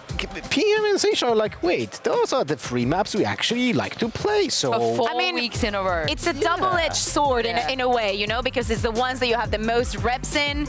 It's also the ones that you can grab the VODs and actually perfection it, but, you know, the opponent also has that to play against you. Well, also, Giants, we didn't see yet a Haven from them, Yes. so we don't know what's gonna happen on that map at all from them. Well, we do know what's going to happen on Lotus. Let's take a look at Lotus. I believe the last comms, or you want to do something? No, we actually have something on the telly. Yeah, yes. let's go. It's funny because I think that we heard on the video from Giants saying that sometimes they lose because of their mistakes. So let's get that out of the way and take a look at how K-Corp actually plays on this Lotus. I believe, let me see, let me start here. This is the attack, this is the data from the past 3 games. Of course, we have a lot to see on Lotus, but I think it's important to understand how they work around the map. What do you want to start with? Well, maybe let's split it. Okay. Let's split into each side. So let's start maybe which one is. Okay, so this is where the team goes and plans onto the A side. And as you can see, the movement is always based upon fakes, if it's C, and it's like just slide map control in front of B and then full commitment towards A. Seems like very basic strat. Not only that, we do not see the lurks. Where are they? To catch players off guard, someone, you know, waiting around the map somewhere else. Actually, you know, when they go B, again, let's say it's not as straightforward because you have the baby door, so, you know, but you can see that, again, they do not have that map control over C or over A. They literally do not care, so they're easy to read in that sense, knowing that you don't have to be watching your back if they play as if they've been playing. And also very important. Sorry. If you can go back for a second for B, thank you. So this movement here in front of the B side is like if there's another, like let's say a lot of pressure happening when KC is doing in front of B, you're like more confident that this is an actual commitment towards B because it goes first. This is gonna happen first on the map, and that will not happen any other time unless they go B. Yeah, exactly. Because we have to show, you know, the last one when they go C, maybe they want to take that control. This is the only one where the split comes around here. But again, look at the control that they take over A. It's barely even there. And obviously, you know, they ended up going C. What do you want to say? Yeah, and I wanted to say that if they go C, but with a fake towards A, it's also very easy to read because it's a fake flash with a smoke in the first area towards a Omen TP, and that's basically it. Yeah, so tendencies for K-Corp completely linear and without that map control. Also, last thing before we move away from here, I'm going to show you the heat map of what K-Corp does when they don't have economy. Yeah, as you can see, they may be trying to get that C control, but it always finishes on A. That's it's kind of crazy how many patterns they have on this map. Exactly. Well, we'll see if Giants are able to read into these because I think they might have to if they want to win this one. We have Agent Select coming up right now. It does feel like, though, we have two very different philosophies even in Agent Select. Giants, they always like to lean more towards the Jet. I wonder if Scream is going to be on that again today. Well, funny enough, we have also been talking to Newzenial, and he said that. Sorry, I mean Jet, Fatinho. I'm going. My brain's melting. He is playing the Jet. Yeah. There we go. Newzenial said that he doesn't like the Jet on this map because she doesn't deliver that much value when it comes to utility, right? And here we see that between Giants and KC. KC goes for the Raze because of the paint shells, and it's such a powerful tool to hold the A lobby, but they lack the fade or the breach for the combo. So it's like controlling A lobby will be very tough. On the other side, Kakuka, Giants also lack that. Yes, they're going to lack that. It's something that we're seeing a lot. You actually missed it yesterday when it actually came to happen. And Fatinho's not going to have that much support and that much ability to combo. Is going to be by himself. I don't think that he has, especially on this map, he has all the effect that he wants. It's more reliant on playing the Jet operator. Oh, they're warming up in Aim Labs on Icebox. I saw a brief Icebox shot there. That's bringing me right back. I'm always surprised. Why are they warming up not on the map that they actually play? I was like, what the hell? I mean, I think maybe this is before Map Vito. Yeah, but that means that's how good they are, Lothar. They can warm up on Icebox. This is a sense. Well, oh, look at it. Yeah, I miss Icebox so much. Bring me back, Icebox. But anyway, things that Lothar will never say. Things that I definitely will say every single day if I can. But it's not about me. It is about Giants versus K-Core, and I'm going to throw this over to your casters to get us into game. Over to you, Pansy and Hybok. That's quite ambitious, Sue, to assume that we will be getting you into game. There's always a chance that it could go wrong before we even start, but hopefully that's not the case and we get a fantastic game here between these two. Mike, I want to kind of cut to the quick here, if I'm honest. I don't want to really mess around. Let's dive right in. Let's be... Spade's a spade. Let's go. That's what I'm saying. Give me some win conditions for Carmine Core, because this isn't an easy game for them if we're going off of results alone. So give me something to look out for. Okay, I guess at the most basic level, we're talking about previous appearances here on Lotus in particular. That'd be nice. Scream did look very good on the Raze last time. And though we've had isolated incidents of him underperforming, obviously, and this previous ethos around, the lack of belief in some of these duelist picks, but that was a big positive for me. To kind of counter that a little bit, XMS needs to step up here. The importance of these Killjoy anchors, particularly on Lotus, in terms of dictating how that mid-round kind of pivot goes, is so crucial. And unfortunately, I think it's been a recurring issue sometimes with XMS's inability to really stand his ground in some of these 1v2, 1v3 anchor positions. Yeah, we've been seeing those anchor roles becoming really quite paramount to teams' success. This is where our eyes will be drawn towards. We'll see that tested out in the second half, especially. But for now, we can at least focus towards the likes of Scream. How well does he fit within that system? Do we see him working within the machine? Does he actually blend as well? Obviously, on the defending side, it will be Giants who get to try and greet them on the way. It's a huge gap towards A right now. Giants almost relinquishing most of the information behind this Viper, and imagining Carmine Core going to try and catch some time in behind it as it drops. Just saw the dog going through towards middle, so that's instantly the go signal. There's no one lingering around. There's no late rotations. It is going to be this A piece. Scream going to get in with a little bit of chip damage, but nothing too much, down to about 84. Quite deep towards this, and actually still found some success there, even while flashed up. But it's the backline to do even better. Carmine Core fighting as one. This is fantastic, lovely spacing, good awareness, and a spike plant to boot. So they've got everything they wanted. Rhyme, a tough scenario. 4 players to try and clear. And they're all willing to try and swing off that really committed contact. XMS can kind of tuck in, wait for it a little bit. Shin happy to take the contact, but paranoid we send that way. But XMS moves in a little closer, and a lovely pistol round there. I think as well, this actually follows on from the point I'm making. The win condition being Scream performs very well here on the Raze. Again, the everlasting issue with Carmine Core, what's the second layer? Where's the synergy behind that? So that's definitely something in the first half that we have to keep our eyes on. Scream, again, here finds a lot of space for his team to follow up on. And actually here, even to have two bodies posted up so quickly, focusing towards drop there. They said minimal resistance on the way in, but a retake never even really got started. No, and considering they had that early rotation in, they had everything there, they had the bodies in the right place, they got what they wanted. But now speaking of getting what you wanted, a rifle out so early, and look at the buy behind this. Masses invested here, 3 rifles already coming out, the Phantoms on deck. This is quite dangerous if they lose any of these. Yeah, I'm going to want to see a slow approach to this. Yeah. Maybe try and work a pick or two around the map. Even XMS almost anticipating a little bit of a stack outside B site here. Not sure if Rhyme has been noted. Has taken a little bit of chip damage, so... Okay, they still want to persevere forward, and that's first man found. Isolated on the site, but there is a player near, that is Nookie, but just ghosts. This is very clean.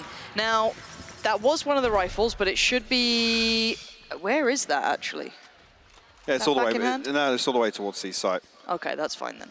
That shouldn't be too much of a problem. It's actually XMS to pick it up now. Yeah, there we are. Okay, cool. As long as those 3 rifles stay, all tickety-boo.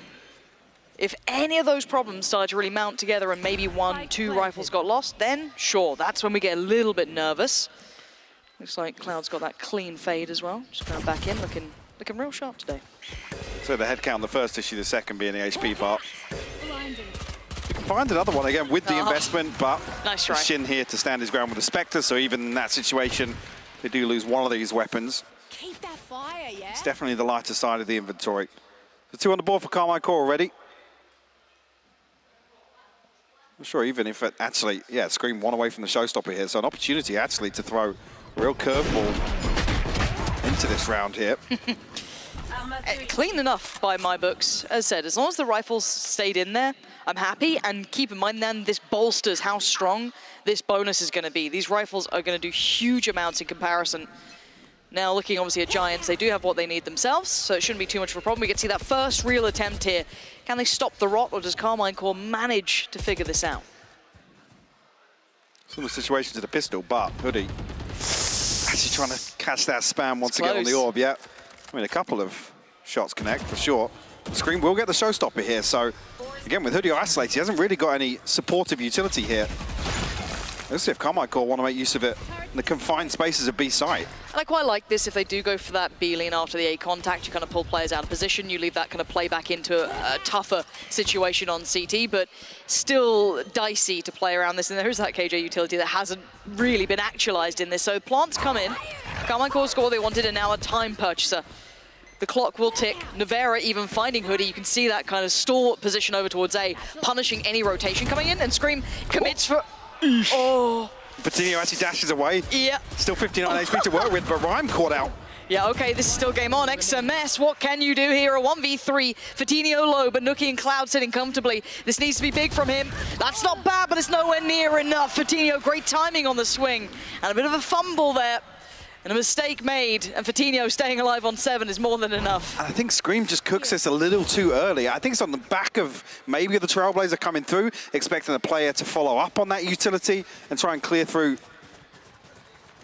past the door. But, I mean, you saw here, it's, again, Fatinho's not burned his dash. It's the worst person to actually end up finding with the showstopper.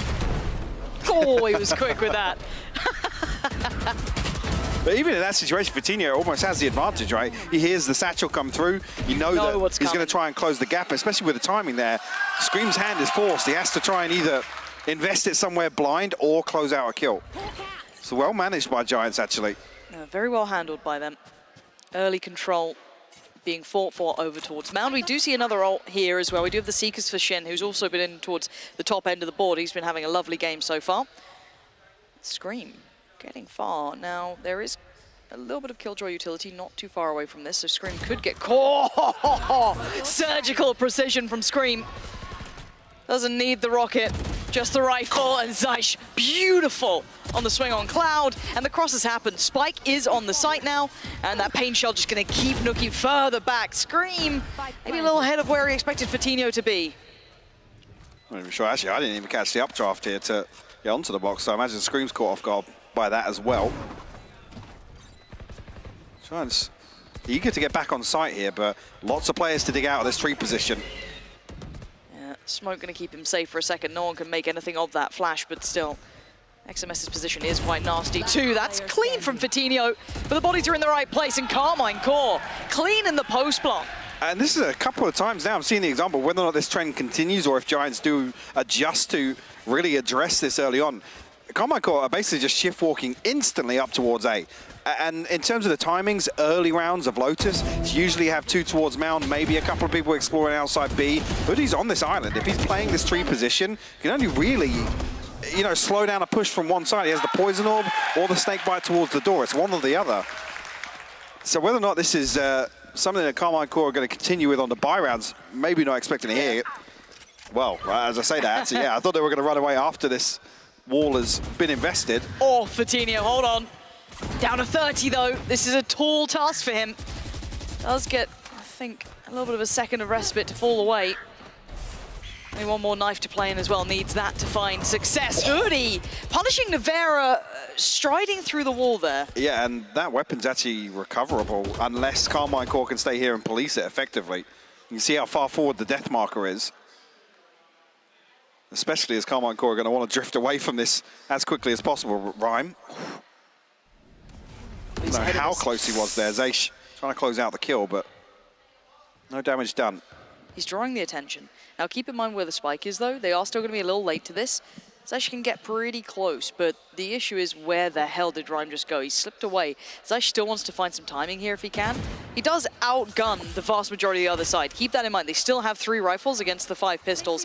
There is the recovery though. Hoodie has got the Phantom to hand, and there's those knives, or knife in play, forced away deeper. So Vitinho's desperate for the reset here. It would be huge actually if he gets him ahead of this retake. Oh, the paranoia is good. Any stall here? Zaysh in trouble. No one to save him. But the trade comes out by taking down Vitinho. XMS playing close. Dangerous, but rewarded. Shin in unison. They're holding back the flood. Wow. And Carmine Core course correct after what was getting scary. I mean, Zaysh falls there, but I think 3 members are caught by the snake bite. That vulnerable just ticks up. It makes Nuki so squishy for that first challenge. I think Giants are almost thinking, yeah, there's one playing deep here. Let's look to overwhelm. Get another upgrade on the way back in. Is it all through? I'm not even sure there, actually. Regardless, XMS landed 2 fantastic kills. So let's kind of, this is early game still. You know, they've had everything they wanted here, Carmine Core, but if we're going to touch on those win conditions, let's kind of relay that early on, because I know that some of you only listen when the game is on, and I don't even blame you. But we were talking about XMS has to have an impactful game. I kind of wanted to look at it on the other side, but if he can implement that here, brilliant. If he's starting to feel warm in this game, but Vitinho, hold on. Yeah, okay, didn't fancy sticking around too long.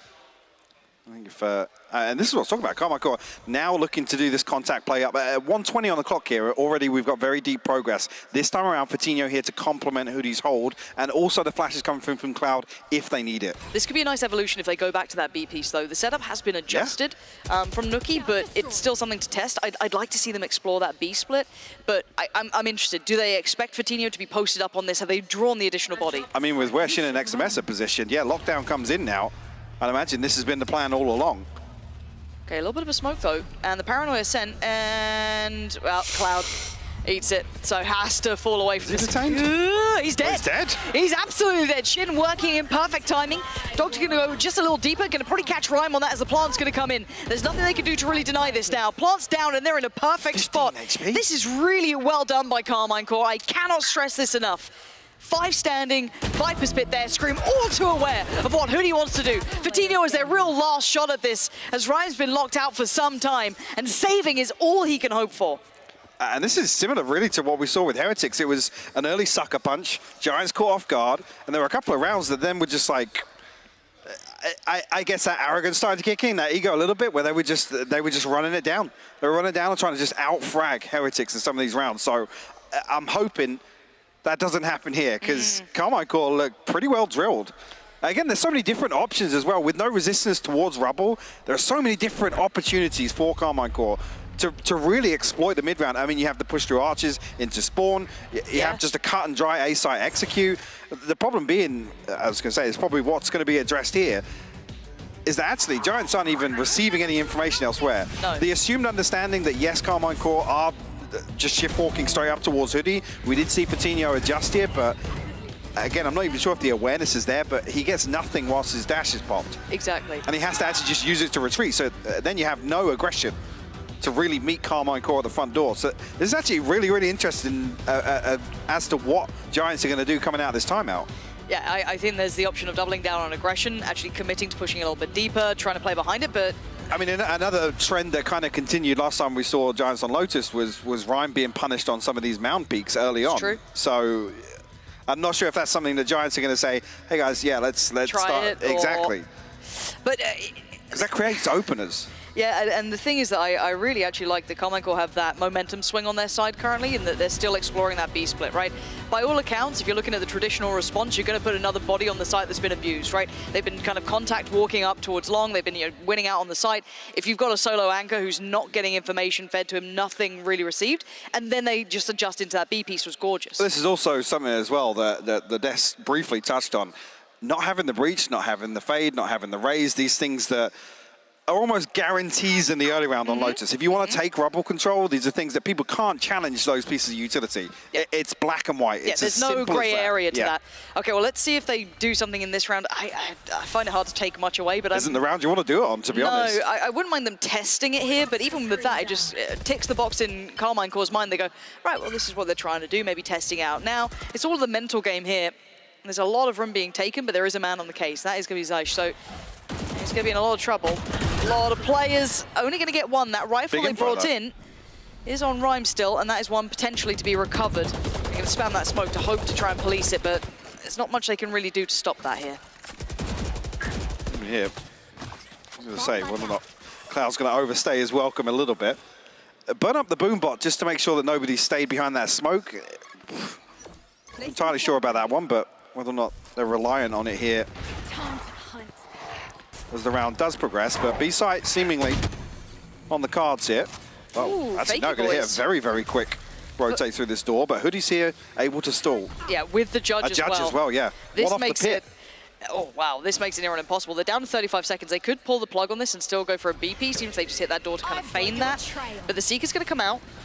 And seeing where they're heading, I mean, you've got to commit behind it at this point. You're kind of going in blind here. Cloud going to give away a little bit of the position, but this is lovely from Giants, getting a grip on this game. XMS and Shin are going to have to do a lot of work here. Shin going to take the first couple of steps towards it, but Hoodie getting curious, and Curiosity killed the cat, and it killed him too! What? Carmine Core bringing it down to a 1v2 by the time. Lockdown in place, they're making a mad dash. XMS, oh, he's got to just go through. He has to, he can't stop. There's another one! Oh, he's got it! He's just got that, I think. Yeah, he does just about. Oh my, wait. It was out of time. No, Carmine Core won. Oh my, I was just, you had me confused for a second then. Oh my God, I'm losing it. So, okay, talk me through that. So we went for, starting out on A, there was a 3-man push. Then we went, how about B? Okay, go towards B. No, actually we're going C and then double pumping back. This is wild. I mean, one thing as well that's been the biggest criticism is Carmine Core's inability to make decisions under pressure. You know, when things go wrong in rounds, that mid-rounding has been awful. Is that point, what was that, 0.4? 0.4. And yeah, Shin just finding the pick at the end.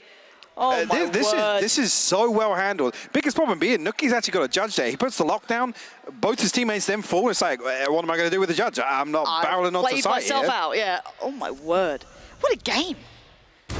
When did Carmine Core get like this? Here's a little bit of an adjustment, though. A little twist on it is that Fatinho does have the operator, so a new puzzle put towards Carmine Core to try and work out. Showstopper is on, though. Second Showstopper right round 8, actually. Oh, they're going to be able to push Cloud into this position, so this is a lot of information. I don't know if they clear this. But he's going to be... That's audio cues. Yeah, instantly relayed to Fatinho, who's going to catch that cross, and now Cloud can actually play back out from this perfect play between the two. Yeah, Scream punishes one, but he's going to need to do more than that. He's giving it a damn good attempt. Flash goes behind. He wants to fight, and he's going to get it, Scream! Gorgeous play. 2v3, making it possible. Hoodie has the ult, though. That can kind of deny an entire area of this map, but keep in mind, Scream's got that rocket. Not opposed from using it.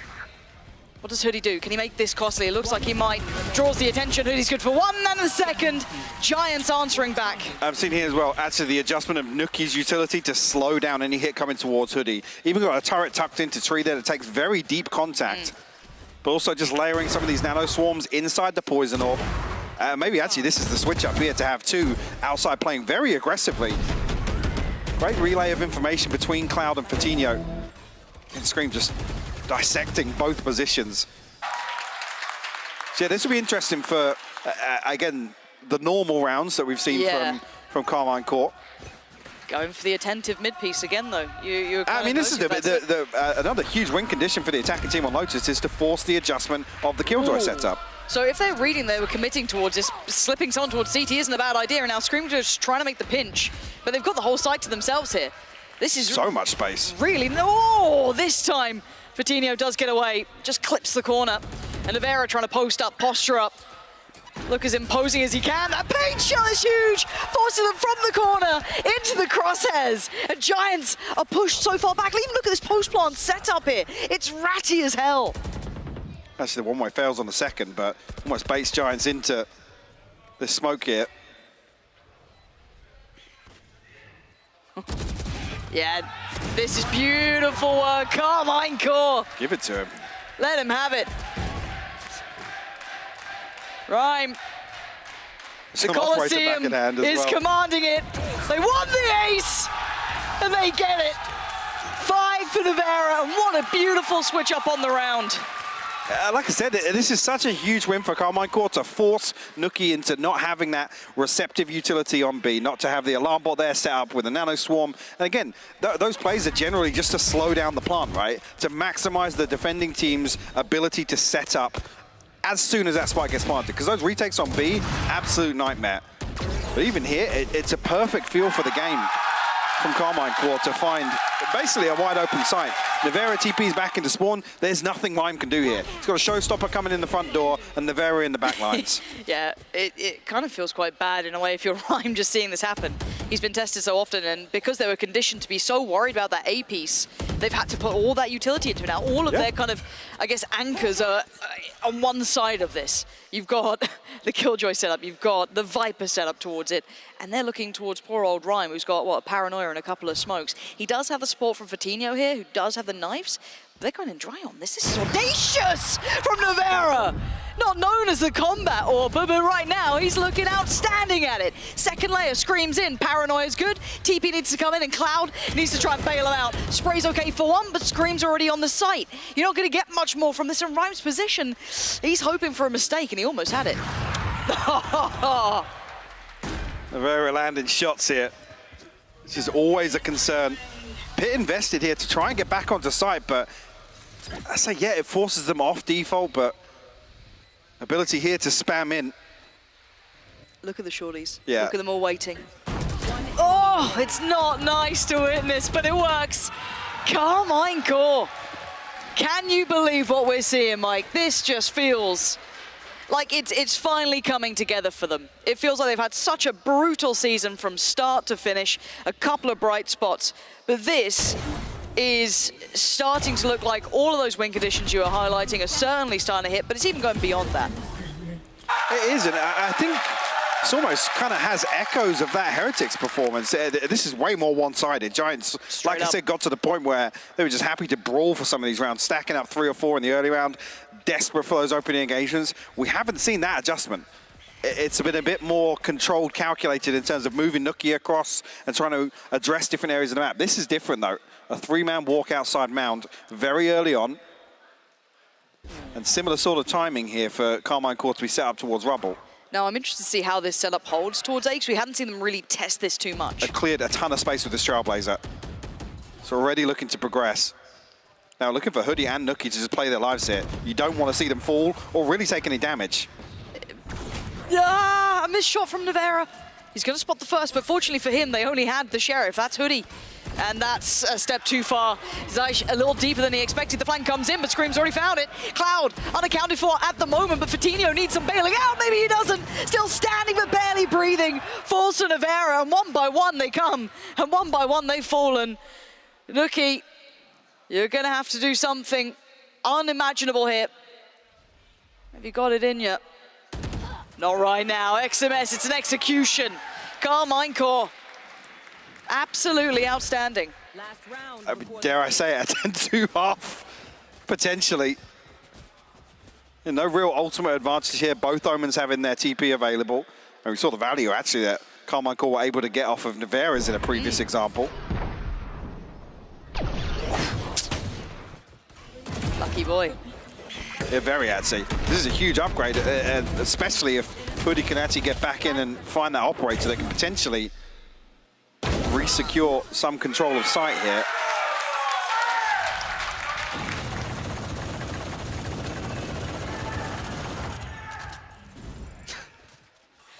Everyone's just muted the volume of the stream. They do at Except the for start. Mitch. Yeah, Mitch is there just loving it. Having the best day. Do you think there's like a clip compilation of all of it? Thank you. That's what I like to see. Yeah, that's what we love to see. Beautiful. Straight That's where it into the belongs. sink. Exactly.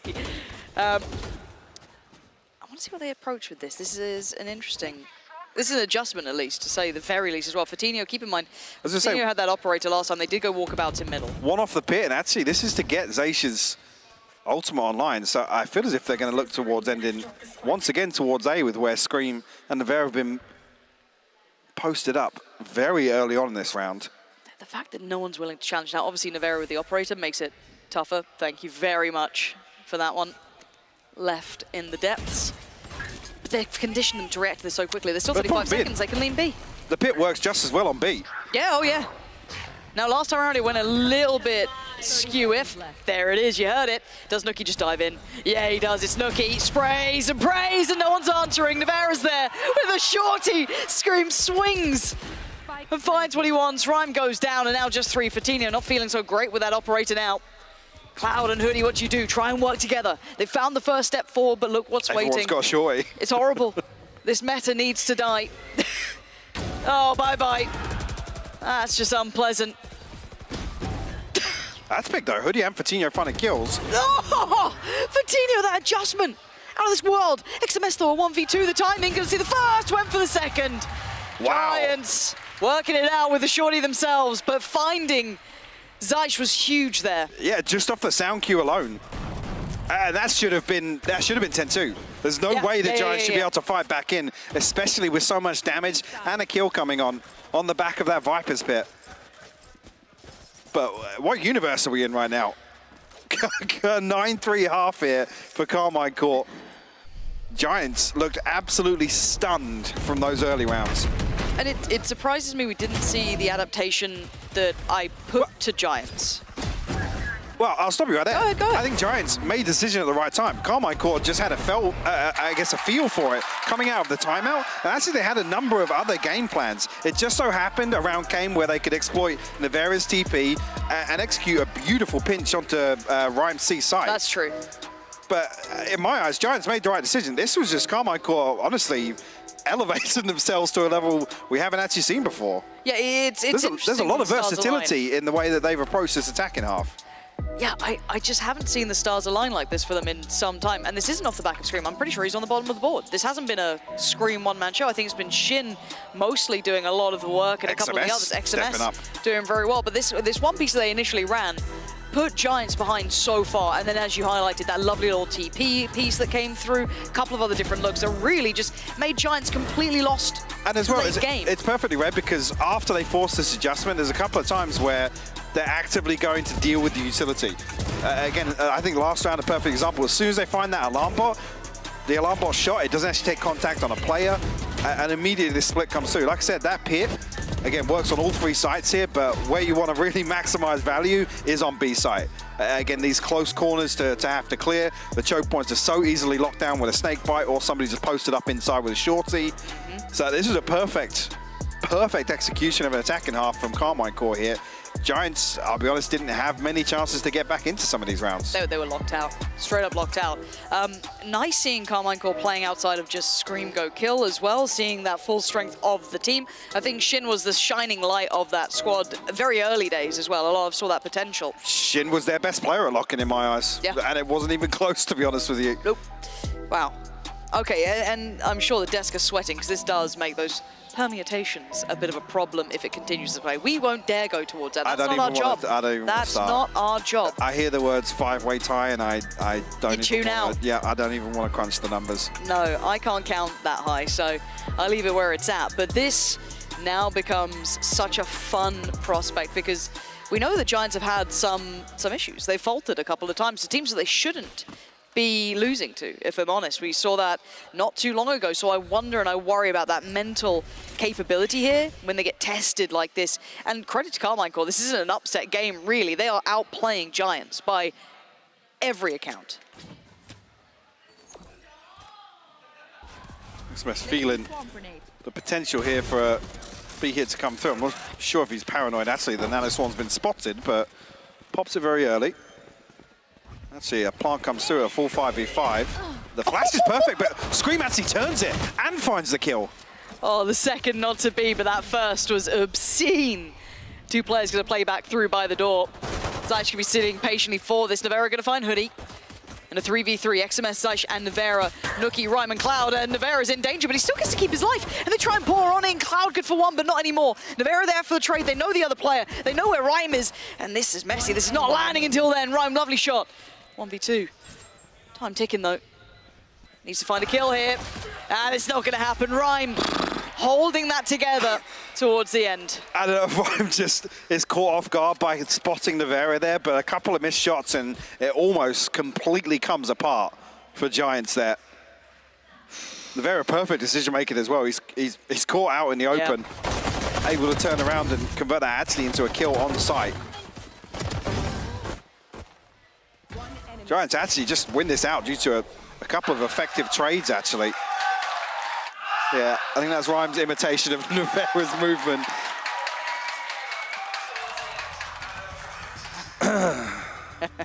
Right. Good. We're doing so well today. So well. I thought once happened in the first series, we're in the clear. Why have you said anything? No, I didn't say that to anyone, actually. You just thought it? Yeah. Right. Well. So, Michael, as the analyst here, right, you're meant to be the brains of the bunch, right? Talk to me about that four-way. I'm kidding. I don't know. Five-way, isn't it? I couldn't tell you. I don't dare even look at it, if I'm honest. It makes my brain rot. The desk will have to talk through that if map 1 does go the way of... They might have some time to do it right now. Actually. Yeah, of Carmichael. Hopefully they've got that ready. Nookie's not happy. Nookie is unpleased. Is it about the lights? What is it? They're looking up. Hold on. I'm having a look here. It is the cursed desk, to be fair. I was going to say, yeah, Nookie sat in CNED's desk from yesterday. Which, well, we know how that went, yeah. Oh, monitor issue, maybe. Hold on, he's looking. He's getting real close. I don't know if something just doesn't seem right here. Nookie not comfy. Oof. Admin's hard at work here. There's probably someone in the crowd. Just got a little laser pointer or something. Blaming you guys. Okay. Own up now. Yeah, who is it? Who's done it? Oh, Nookie's turned around to have a chat. This is dangerous.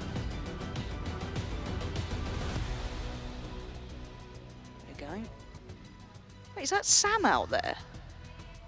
Is it Sam? Producer Sam? Yeah, it is Producer Sam. Who's let Producer Sam out? He's meant to be doing the show. He just came, took a picture and left. Yeah, he's taking a selfie with Nookie and left the building. That was Producer Sam. If you didn't see him, then we're just talking to the people in the venue. But that was Producer Sam on stage. That's terrifying. That is, yeah. Because usually he's the guy at this point. Yeah, there's Producer Sam. There's Producer Sam. Why is that? That's a replay machine. Let's go. That wasn't even live. They got it on EVS. Just a quick one for the gram. There it is. What is happening? What's worrying is he's usually the guy at this point that would tell us what's going on, but he's down on the stage taking pictures of Nookie. Something. It might, I think it's one of the lights. I think one of the lights is maybe shining on Nookie's face, maybe. I don't know. I'm not sure. I want to find out. I will happily take your thoughts at home if you tweet at us. What is going wrong here? Why was the producer taking pictures with Nookie? We're unsure. If anybody actually can track down that photo once it gets tweeted, actually. Or just screenshot it. Yeah. The panic on producer Sam's face going, I shouldn't be out here. They found me. I thought it was on the half. Let us know your best guesses, please, on Twitter, at Hypoc, at Pansy. We do want to know why you believe there is a tech pause, and if you could include why producer Sam is down there. Hold on. Oh, we've even got Stevie on Stevie's stage. on the... Oh no, what's going on? There's Stevie, if you didn't know, if you haven't come out to Berlin Messe yet, he's the main man. He will keep the crowd entertained. It's lovely. Like I said, we should still get Stevie out for the tech pauses. I agree. I absolutely agree. I think he's busy though. I think he's actually got a real job right now. Right, okay. He's doing something. Rhyme looks bemused though. He's laughing at all of this, whatever it is. Do you know the other thing as well? Why is it always, it'll always be after the pistol or before the pistol in the second half? Well, there's nothing. We haven't, yeah. Do you want to review the first half? No. Oh my God, Vitinha. Oh. He's staring into my soul. I've been seen. Right, I'm checking Twitter. Hopefully some of you have been in touch. Yeah, someone did tweet me earlier. Excited for the match, but cries in Pampok, tech pause, anxiety. And I was like, same. And of course, here it is. Good.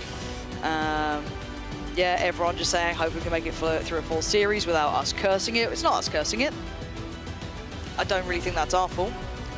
But yeah, please get in touch with what you think the issue may be, because I'm still uncertain. I can't put together the pieces. It's like a conundrum in my mind.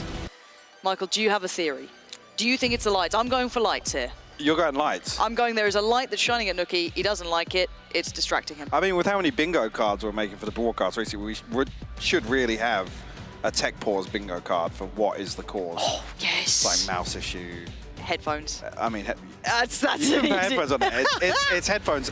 Or every monitor. Other tech pause. Monitor, and the occasional spilled water. Or Nookie's hole in the desk. The hole in the desk was a good one. Yeah, there's a couple of really nice ones out there. You've got me a curveball? What's one that we haven't had for a while yet? The food poisoning era was pretty rough.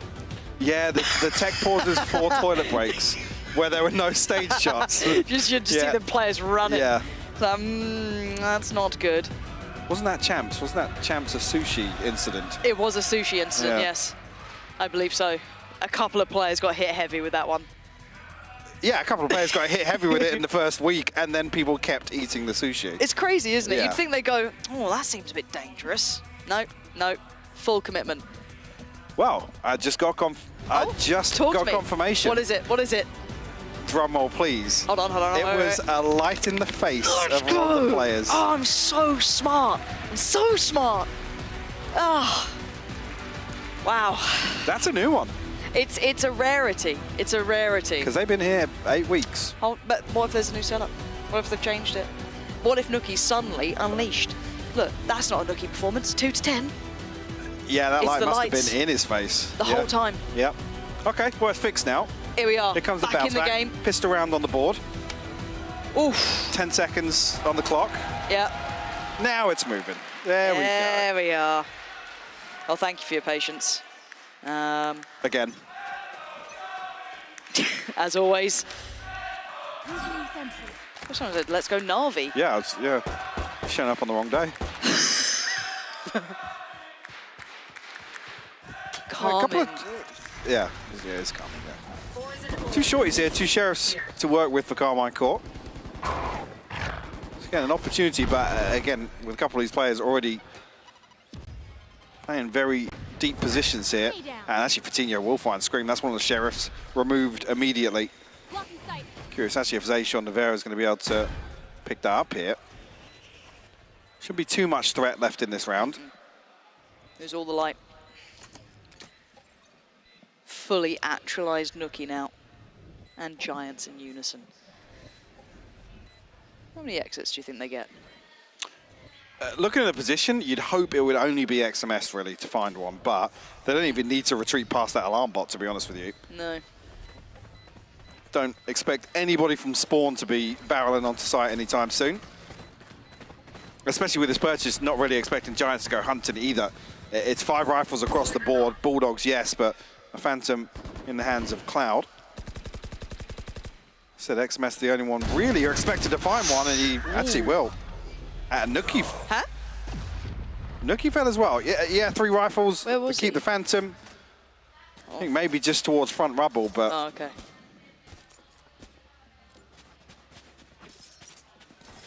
At least here we'll be able to get a purchase back online. Curious of where Hoodie's going to land actually, because he's the the problem child, I guess, in terms of the finances. We'll actually spread this across, so you're getting 5 rifles back into the next round. That was surprised they were able to get away with that, really. Yeah. Here we go. First big test then, rifles on both sides. Nevera going to be pushing a little, I say a little closer, a lot closer, and completely none the wiser. The turn, unforgivable. Rhyme is going to be devastated with that. Fortunately, Fatino's there, but still, he'll be seething after that. And the pace shot didn't actually land over the wall there. Could have done a ton of damage to Rhyme, but even then still gets snapped on. Removed it, XMS going to be tested. Scream actually satcheling to try and find timing on this rotation as well. Just playing his life. Will catch a headshot, but down to 56 HP himself. Fatino will seal the deal on that one. Yeah, Scream made it here, but don't think he's going to be able to do much. No, Giants, really well done so far.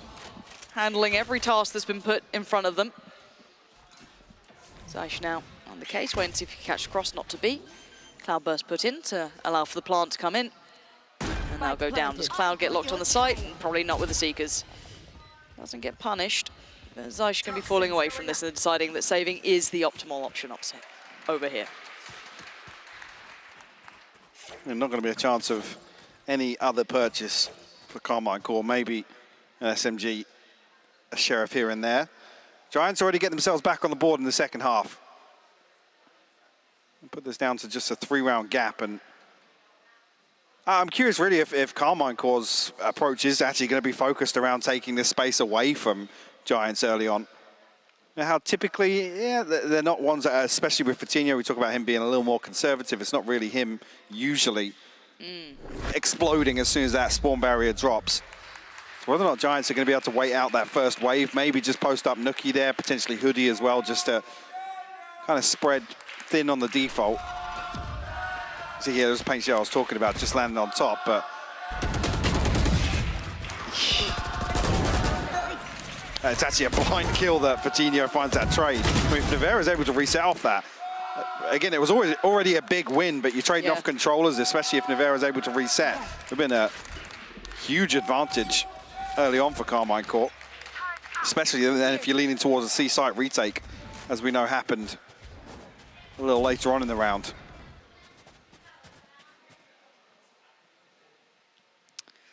So, power players this round, Zaish and Shin.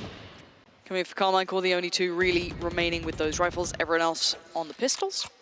On the other side, of course, starting to build back some of those funds that were very, very low down, but trying to go in a little bit cautiously here. There's going to be the first port of contact. Going to draw out that early utility. They're going to spot one player. Now, it plays in Zaish, though. Oh, brilliant trade out from Nookie there.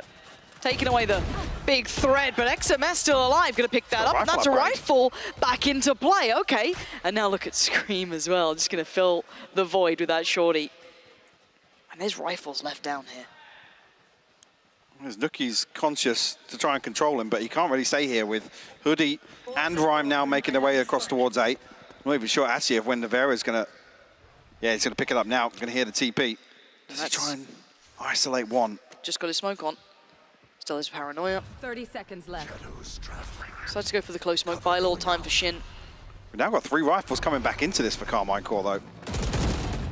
Pre-fire on tree. And they're here pretty early as well, Lauren. They know this. Now, how audacious are they going to get? The paranoia is gorgeous. The flash to follow doesn't find anything. They take a pause for thought. They don't know that both players are there. One's going to slip through a little deeper. Turret goes up. That's going to be Nookie. And all 3 players are still on the site. Nookie, the first port of call. Rhyme and Hoodie turn attention, but Nookie's got it. First one found. You can see the headshot. Scream! Post it right back to him. 3v2 now. HP getting lower for Hoodie. Now they're in danger. Do get past Shin. Follow up. Yes! Rhyme's got it. Scream goes down, and now the 1v1. Rhyme against XMS. A tap on the Rhyme has to check this. He has to go to it. He has to push this, and XMS gives away a little bit of the game here. And a valiant attempt, but Rhyme's got him dead. Game getting closer as Giants move 1 round up. Rhyme has to concede all this space. I think XMS there, again, it's a straight 50-50 coin flip here of whether or not he sticks and gets the half, but definitely in that situation, enough space to do so. Carmine Core make it costly though, forcing a massive repurchase. The Giants only having one survive out of this. See where the ultimates land after that, because KC, I think with decent progress already. Yeah, they're on the brink of a few big ones. Showstopper, lockdown, in that regard an advantage actually over Giants. Scream operator round. Toxins going up. I didn't like it last time, but he actually looked okay on it. Still not my favorite though. I'll happily put it out there. If you just give Scream a weapon that only requires you to land one shot, then on paper... On paper it sounds great. They're putting a lot of stock on this C hit, but just going to re-smoke it, and this then puts it all in the hands of Shin. A lot of information there. They need to get a wiggle on, because they're on the way. Fatino's just head first, takes no prisoners. Zaish goes down, they know the Shin's around somewhere. Flash to the left, catches no one but himself. Flash to follow Rhyme, perfect timing on that to face towards Shin. Navera from Heaven is going to do a little bit of damage, taking down Fatino. XMS going to get Nookie too. There's a lockdown as well. Where's this come from? Suddenly, everything's going wonky for Giants. Spike in, but they have to respect this lockdown. What are you going to do about it? Navera's going to find Rhyme, and Hoodie all the way back. The pain shell good enough to force him away. They're going to know this now. And oh, Scream's got him dead to rights. Double digits for Carmine Core. And this, I mean, this A-site hold folds like a lawn chair.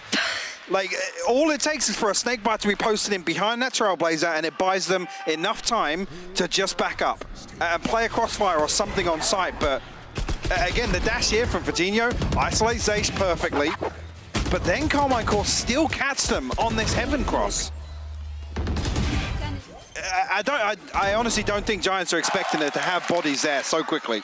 That's why there's no smoke towards Rope. Yeah, true. Wow. And I think that's on the back of Fatino finding such a free entry.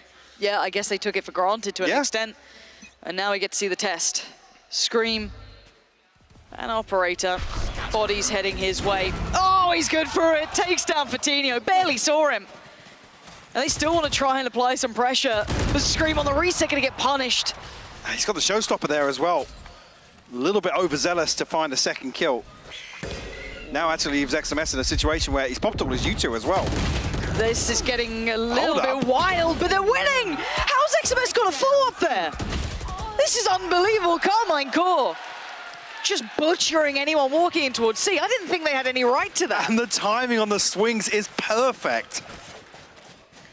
I mean, yeah, sure, Scream a little overzealous on the first, but the recovery is beautiful to maintain control of that choke point. I was so worried when the Vera kind of stepping out like that, but I guess it gave time for XMS to then also get that nice spacing, the good time. Like this, I thought was just like an isolated kill, but then XMS is there.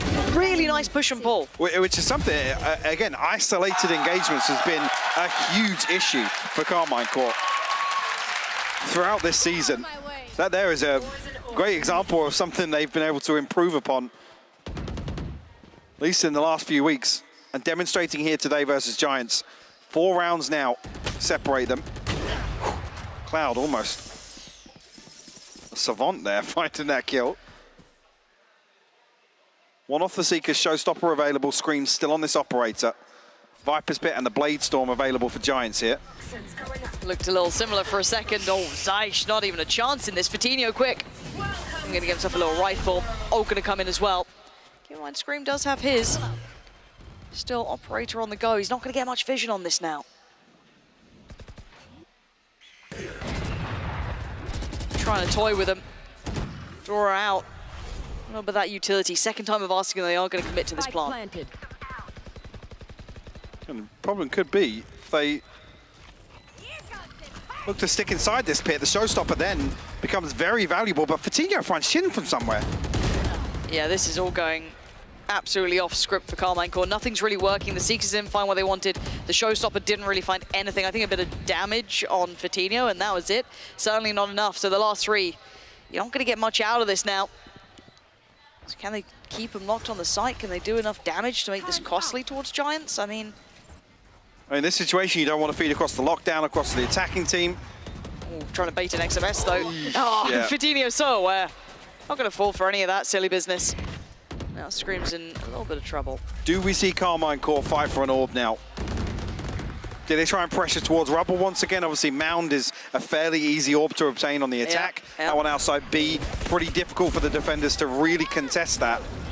But we know how valuable the lockdown can be. Some kind of anime fight there between the Showstopper and the Blade Storm. So yeah, curious actually if Carmine Court do make some attempt to either deny the orb or to pressure one of the extremities. Try and find timing on a flank here to backfill any execution that's actually focused around that lockdown. Okay, a couple of options for them to work through. With the operator in play, I'm not entirely convinced it will happen. Okay. Either, to be honest with you. Again, Scream's going to be the one that you want to be pushing forward and take that aggressive engagement to deny the orb initially. Well, they're not actually just going to suckle that across to Navarra. Exactly, yeah. Now have him post up a little deeper.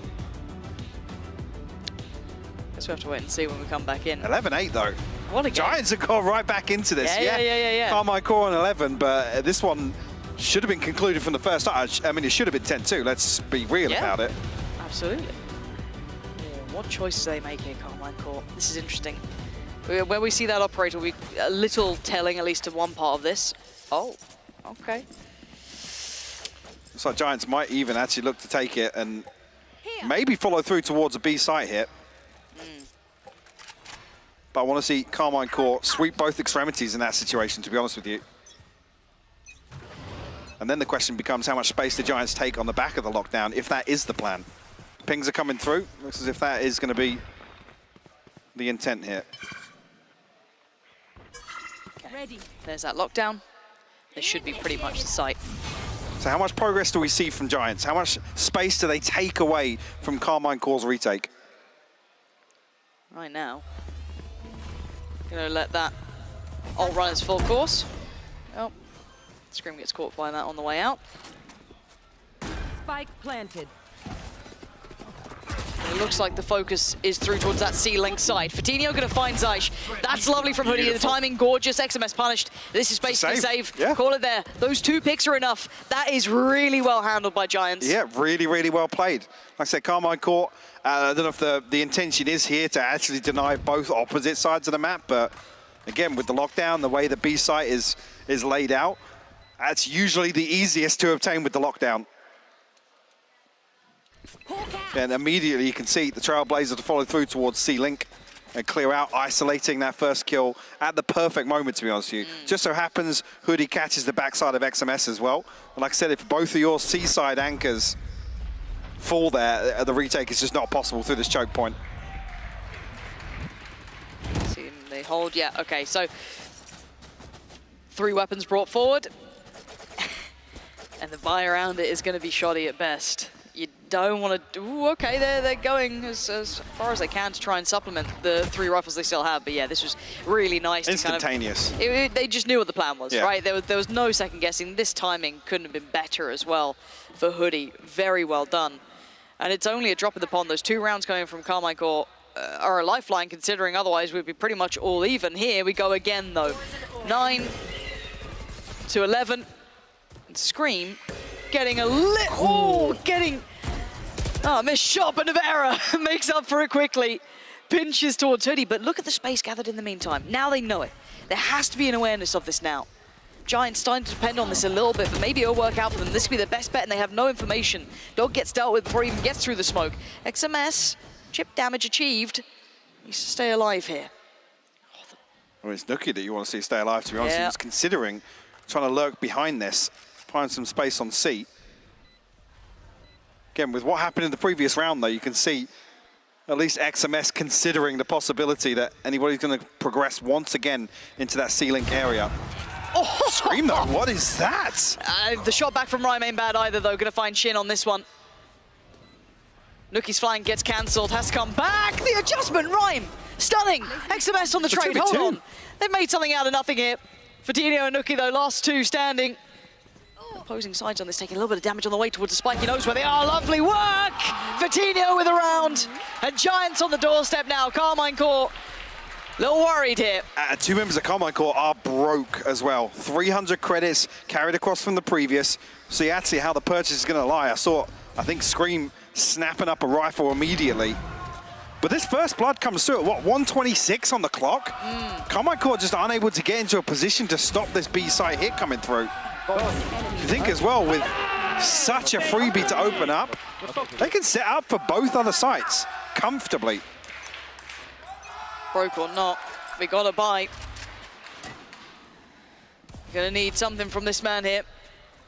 Oh, he can't stick around for this. Has to respect it. He is a glass cannon at the end of the day, but he forces out a fair bit of utility. Won't be able to scout too deep. So that should burn that up nice and early, so Zeiss and Scream do get to stay somewhat unnoted. However, Seek is going to be here for Cloud this time. Zeiss going to be able to slow things down, but Scream actually finds Hoodie. A headshot with that operator almost forces the hand of Giants to reconsider. The setup, he has to be ready for what's coming his way. There is a whole team flooding towards his side. He's got support, yes, but he's got to buy the time. And he's doing just that, but only for a second. He falls. Cloud great on the entry work. Nevera going to pop down a smoke, try and isolate the fight. 2, now 3 on the site itself. They've got everyone here that they need. And Nookie looking to take that space, but Nevera gets to work back in. But it's Cloud to hold. Takes down Nevera and screams Zeiss and Shin. What are you going to do now? You've got no step towards this. You've got no information on this. Giants are everywhere. And you got an operator on the retake as well. And it's a B site retake. So need these rifles to do work here, but Zeiss and Shin look as if they're reconsidering. Fill in the plug, it looks like. Gonna hold on to this once again. They need a solution, Mike. It's a big topic of conversation as well. If the operator is spotted so early, Carmine Core need to make sure they find value ahead of conceding a site, especially if it's B. Unless there's a rifle for Scream to swap out to, it's all but done at that point. They take away some of these weapons as well. Carmine Core are in financial struggles. Shin clutching hold of his rifle, doesn't want to lose this either. So they get to keep all of it. It looks like they do, okay. 3 rifles moving forward and a timeout. I was curious actually, I couldn't even remember if Carmine Core had another timeout here, but need to find a response here. XMS looks as if he has a feel for the timing here. That nanoswarm gets popped at the perfect time, but then commits to holding that awkward angle. Yeah. Cloud just hard clears him. How do they deal with this? Because, again, after this timeout, you're going to think that Carmine Core are going to be focusing on trying to find a solution to those B pieces, but then do we see Giants then just flip the script, right? They have every upper hand to kind of make those sort of plays to kind of, you know, try and throw caution to the wind. Sure. Do they try and switch things up now? Because I feel like early rounds, Carmine Core is still in the right position, not necessarily winning them, but Hoodie and Nookie are having an awful time at finding any sort of comfort, any sort of value. This is basically Vitinho and Cloud recovering rounds for Giants. Yes. And doing a bloody good job of it, by the way. Well, they brought it back to 11-11. Vitinho is popping off right now. Cloud as well. Yeah, it's incredible to watch those two work because, as said, the amount the others are bringing to this is minimal, and that's a rarity because, as said, the Giant squad is a very good team. We talk about Giants being, you know, 5 actual pillars in terms of, on paper, their peak performances, what they're capable of.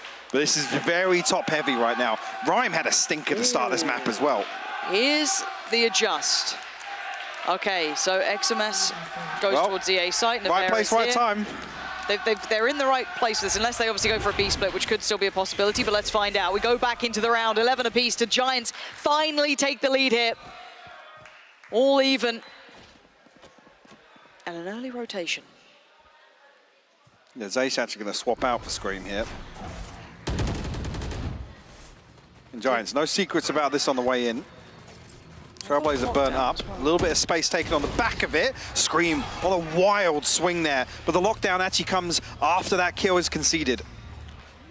And Nevera's going to pick up the operator. Someone else just as powerful. XMS trying to find a little bit of a timing window on it. They've managed to back away here. How much space do they manage to take on the other side? Pop flash, yes. Cloud going back on in. The fight's there, and Cloud is leading the charge. Giants, they want the lead on their side. Shin can't do enough.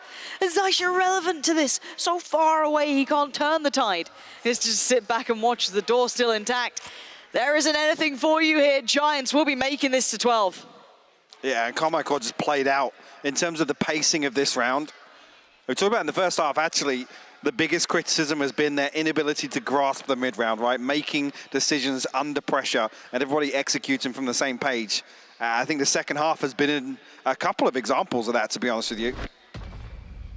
Giants somehow have made it to map point ahead of Carmichael in what was a 9-3 lead. Incredible work from them. Giants showing such resilience. And this was just wonderful. Again, we've been talking about some of the players here, but Rhyme having a round, Cloud there too. I just said it a second ago, Rhyme had a stinker to start off here on Lotus, but has picked up the slack massively here in the second half. Again, we know in the previous, Carmichael weren't leaning towards C. We know that he wasn't really getting an awful lot of action. Here we go. Right off the rip. Repeat, it feels, yeah. Yeah, Fatinho, similar scenes now. Maybe just testing, because again, there is a split to this. It's a 3-2 split. You still have two players working towards that B site, maybe looking for that eventual end on B. That would be where Scream is waiting. The door gets broken, and now they start to fold in. Shin, this time catches Cloud, and then Scream's followed up. Hold on, he's trying to offset the timing to the Scream, buying some precious seconds! Joined by Nevera in this, they are holding them back one by one. They have the spike. Oh my word, they do. It's committed towards B. It's deep there. Paranoia going to get sent. And keep in mind, Zash can kind of keep them to this as well. He knows they aren't going to be able to peel away. They know they've got everything here. This would take a monumental mistake, and they are making it. Nevera taking them one step closer as Hoodie now, the last one alive in a 1v4. This is going to be OT, surely tied all even. The last opportunity, Carmichael. Wow. Figure it out. Again, Giants approach this perfectly, almost relying on the conditioning, right, of this flash, the updraft, the dash, everything in the early round, give away these audio cues to have that possibility to pivot immediately towards that B split you were talking about. Carmichael, they hold the line. Don't overinvest to deny that space over towards A. I think actually the kill onto Cloud initially, where the spike is noted, comes at the perfect moment. Nevera bailing out Carmichael with the second kill there as well. Finally, after 5 rounds unanswered, Carmichael find their 12th. Well, OT we go. 12-12. And we Carmichael on this attack. Giants on the defending side, and Carmichael looked quite good on this side, to say the least. Well, that composure's still there, actually, because there's very little hesitation. They weren't really scrambling. There was no kind of panic moments for Carmichael on the attack. Still see this, I guess, later on in the half setup from Giants as well, with Hoodie and Nookie positioned towards A. And actually, to complement that now, it's an operator holding a deep position on B. And characteristic of Fatinho, again, we know he's a lot more conservative on the defense. When do they call for support? I guess now. Paranoia not good enough, doesn't find Scream. He's so quick to that cross. Rhyme's gone down. Cloud has to evacuate the site. Goes for a second look, but the smoke's in place and the plant's could be going down. Trying to spam through this poison orb. Again, he's lucky to not actually count spammed here. Fatinho has to find this one. The flash going to set up Scream mode. Hoodie's found 2!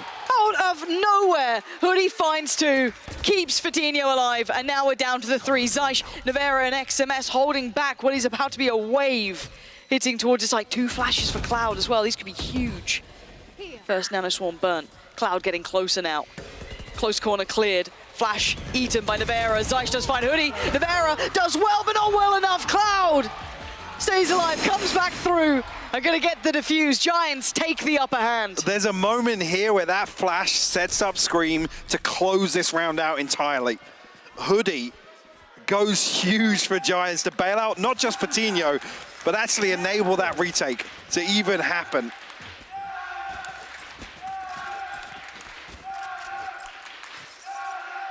Beautiful stuff from him. I was talking about him having a hard time. Not due to underperformance, but due to Carmichael shutting him down. Scream gets ahead of this Paranoia as well. Wow. But these 2 kills, that's it. Absolutely crucial. Little snap from Cloud there. Scream looking a little flustered, actually, with the overall outcome there. And maybe, oh, well, I was going to say, it's a Giants timeout. I did see the timeout flash up, but saw him frantically typing. I don't know if that was to request the timeout. pressure now. The other side looked much better for Giants as well, so they get to go onto their comfort with the upper hand here. Yeah, it's a big advantage actually to come out, and especially with how the regulation half went in overtime, to actually convert their defensive round. So also, this is the most recent experience for Giants as well. They've come from the attacking half in the second. Cloud very vocal there, actually. Not something you often see in timeouts, to be honest. It's usually the Pipson show. Which is still going on. Yeah, it's still happening. But even Cloud in that last round was very vocal. During the round, as contact was coming in, he is keeping half of that map basically under his command. So I wonder what this is going to be like on that unpause now. We can hear them underway. So let's get back into game here. Waste no time. Let's see what we have in front of us. It looks quite clean. It looks like that A piece, maybe a lean towards B here, who knows. But again, Giants have been miraculous on this side. And Fatinho off to a flying start. Same thing once again for Giants. Nobody from Carmine Core looking to entertain this. Toxins going up. Only one in the lurk this time. Nookie, sorry, outside B. Does have an alarm bot in his way. Actually, with Navera creeping closer and closer. Cloud looking to clear the space with his Trailblazer. Doesn't actually spot anything, though. No, yeah, here comes that B split. They are committing to this. I thought they were kind of maybe offsetting the timing to double pump towards A, but no, the paranoia, that's not bad, but Fatinho's closed the gap. Do they even notice this? Fatinho could get away with it. It looks like with that satchel coming in, they might be aware. Wait, he got a satchel kill onto Fatinho, but Cloud got the trade back towards 2. Shin and Zeish go down. So plant towards A looks like the end goal. There's still Nookie, but he's not on this site, so it's a 3v2. Cloud here. will get Seekers here as well, yeah. Invest it immediately. Oh, but Scream gets to slip a little further ahead. He's just completely out of his mind finding 2. If he just sent that, he'd have got it. Nookie, you're going to have to do something amazing. He can't do it. We go again. Scream completely unleashed on this round. Beautiful stuff from him. Zero hesitation, pays no respect to the Seekers coming through. And Cloud with another 2 huge kills to swing this round. It's just not enough. Scream does enough to get his ultimate online and seal the deal here. So we flip once again here. Well, they win the sides, obviously, like that. What? Well, cameraman. Toxins going up.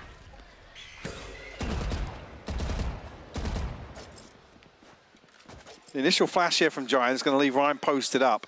And this is actually the situation I was talking about, that previously versus Heretics was punished a few times. And Carmine Core actually stacked up towards this now. We'll take the tag. Well, an awful lot of damage done, but at least now there's no smokes left for Ryan. He's only got his paranoia to stall. Cloud making his way back across.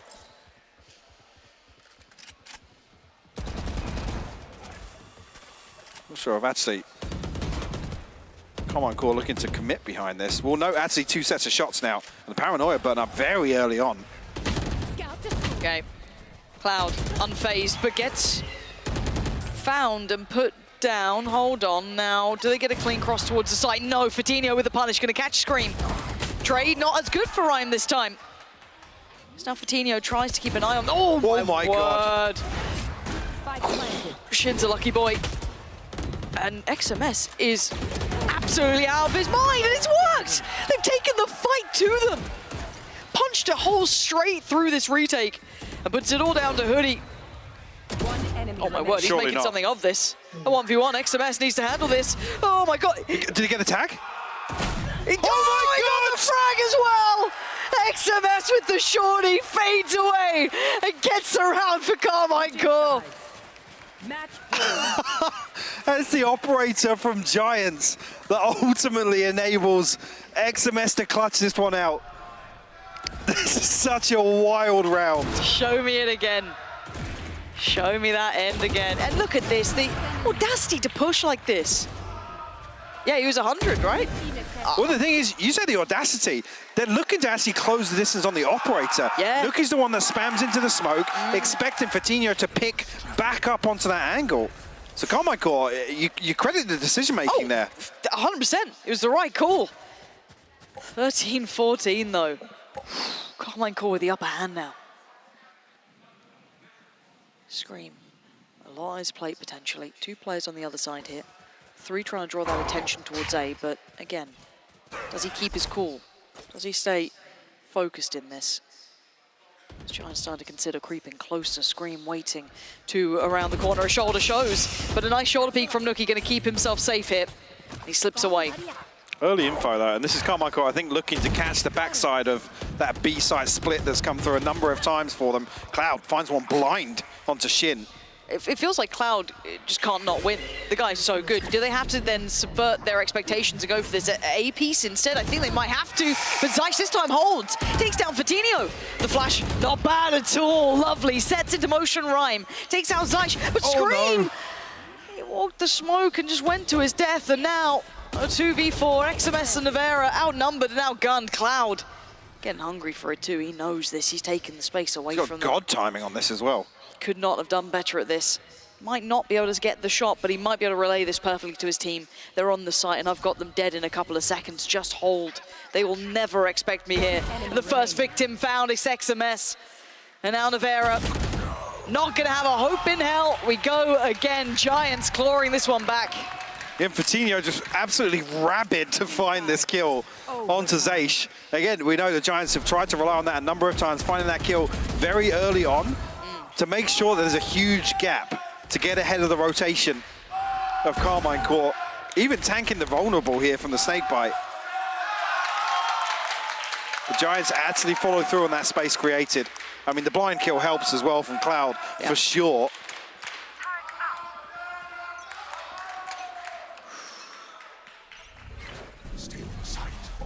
Oh, how far do they clear behind this? I don't know how much they've noticed. They may have seen someone, may not have. Again, this is all Giants trying to go through the motions of what was working for Carmine Core and regulation. Prioritizing the Seekers actually in terms of the orb retrieval there as well. But in the meantime, you've got Carmine Core trying to sell this picture towards C, but I'm waiting to see if they fully commit behind it. Last time they did, may not do it this time. So actually Nookie's setup reverted back towards B site, and I guess the adjustment on the back of that is Fatinho. A hoodie here, shut down Scream at the front door. No counter swing on this. Nothing behind this from Carmine Court. That's a big loss very early on in this. We're down to 55 seconds now and no progress towards any site. No, they could go blind into A, they could go outnumbered into C, into the unknown on B. There's no nice option. They're trying to show a little presence towards A, but with Fatinho pushed up like he is, he's got to respect this Trailblazer, yeah. But it doesn't pull the player. They're still going to walk in like, oh! Oh my God. Navera made a damn good go of that. Almost had Hoodie, but he keeps his life. 40 HP, expects the support. Nookie outdoes Zyche. And now we've got problems. Carmine Core falling like flies. That first kill that came in seemed to really signify the rest of the round. The Shin left with 15 seconds of play and 4 bodies against him just beyond that smoke. Not to find anything yet. Not an awful lot of time to work with, to be honest. Hoodie will find his 4th. Big recovery from him as well. Said that, yeah, it's just really awkward swing for Scream to commit to. Navera nearly gets this done, by the way. If he got the double then, different outcome, but it's not to be. But Giants have started to really work out this side of the map, which is the wild part to me. Struggled the entire time on regulation this time. Two defensive wins, right? Yeah, it's very impressive to watch in that regard. And we asked the same question though, can Carmine Core have anything left? This is now, we're getting into kind of silly season territory, right? Where it's just gets a little weird, everything's a little out of whack. And last time it took Scream doing a lot of damage. We've seen a lot of kind of individuals starting to find impact. What the hell did Carmine Core do now? Because Giants take back that lead. Yeah, I'm curious actually if we see a massive switch up here from Carmine, to be honest with you. Again, other than, I guess, well, here overtime is the other kind of thing to consider. But in terms of the defensive setups, they haven't looked bad, to be honest with you. They've been very, very well controlled. There's a couple of concerns with Zyche's position towards Tree and I guess the timing of the utilities. Previously, we noticed obviously the Trailblazer coming through, find that information. We wanted the Snakebite inside that Poison Orb to isolate Fatinho when he does dash onto site, but Giants have been happy to try and exploit that. So do Carmine Core switch it up? Well, looking at the minimap, Well, there might be a chance, but there's nobody on the other side of this for Giants. Here we go. Actually, now I say that, yeah, Cloud and Hoodie have made their way across. Yep. Okay. Giants, what do you do with this one? Carmine Corp are going to take that space, and they're going to have to instantly rotate off the back of this.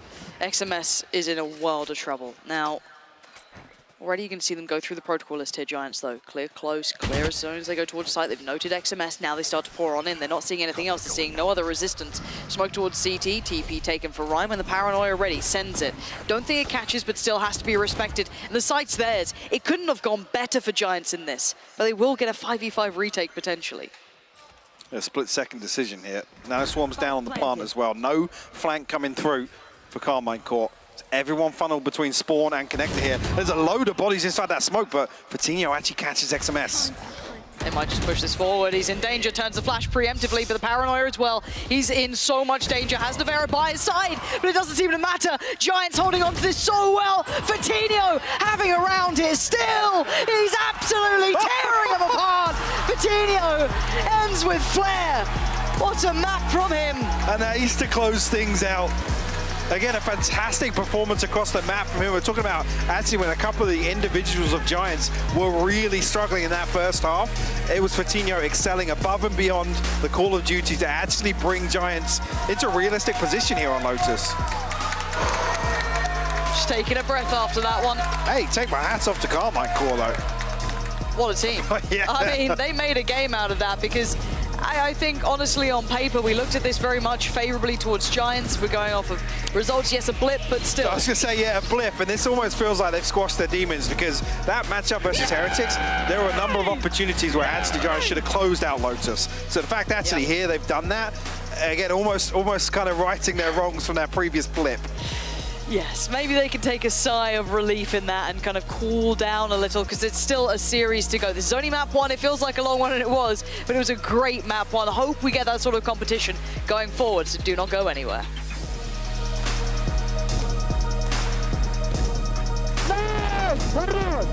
Nice! Bro, Omen P hopping impossible to kill him. Nice! Good open, man. Nice! Nice! Давай!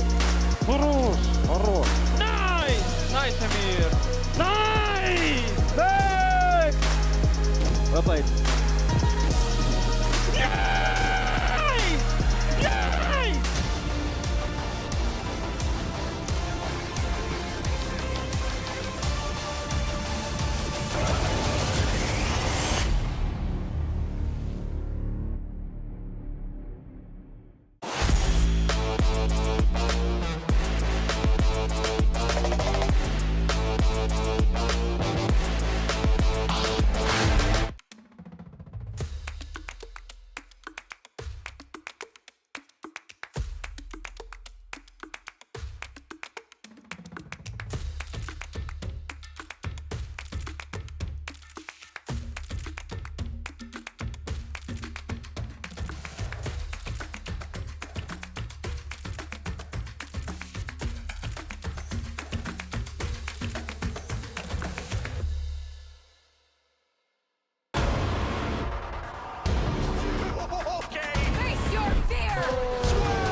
Red Bull gives you wings.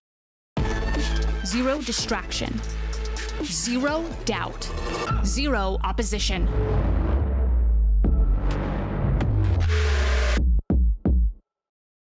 Usually when I see a target, I won't miss. I try to find weaknesses wherever they are and just game by game try to pick up on anything I can. So this training course is a way for me to really showcase and demonstrate all the questions you guys have been asking, how to get better aim, and it really enables me to answer a lot more and kind of expand on the first video I made like so long ago about Valorant fundamentals.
welcome back to the show after this grueling overtime. I'm gonna break down one round, not from the overtime, it's actually the regulation, round 20. And I'm gonna talk about a very basic thing like a Killjoy lockdown execute on the B side, but why was it effective and what I liked about this round from Giant. So we're gonna bring in the minimap. You're gonna see the first tempo. The players are gonna move towards the B and check it first with the Sky Flash for info, so they know it's cleared, and they're allowed to put this the lockdown in the B cubby area over here. Now this is very basic. Combined this with the Viper Orb on the A lobby, essentially makes sure that the players from the A need to check rubble area if it was breached or not. Now what I like about this is because the default positioning of the defenders on this map is typically like this. You have either one defender on C, one defender on B, and 3 players fighting for A control.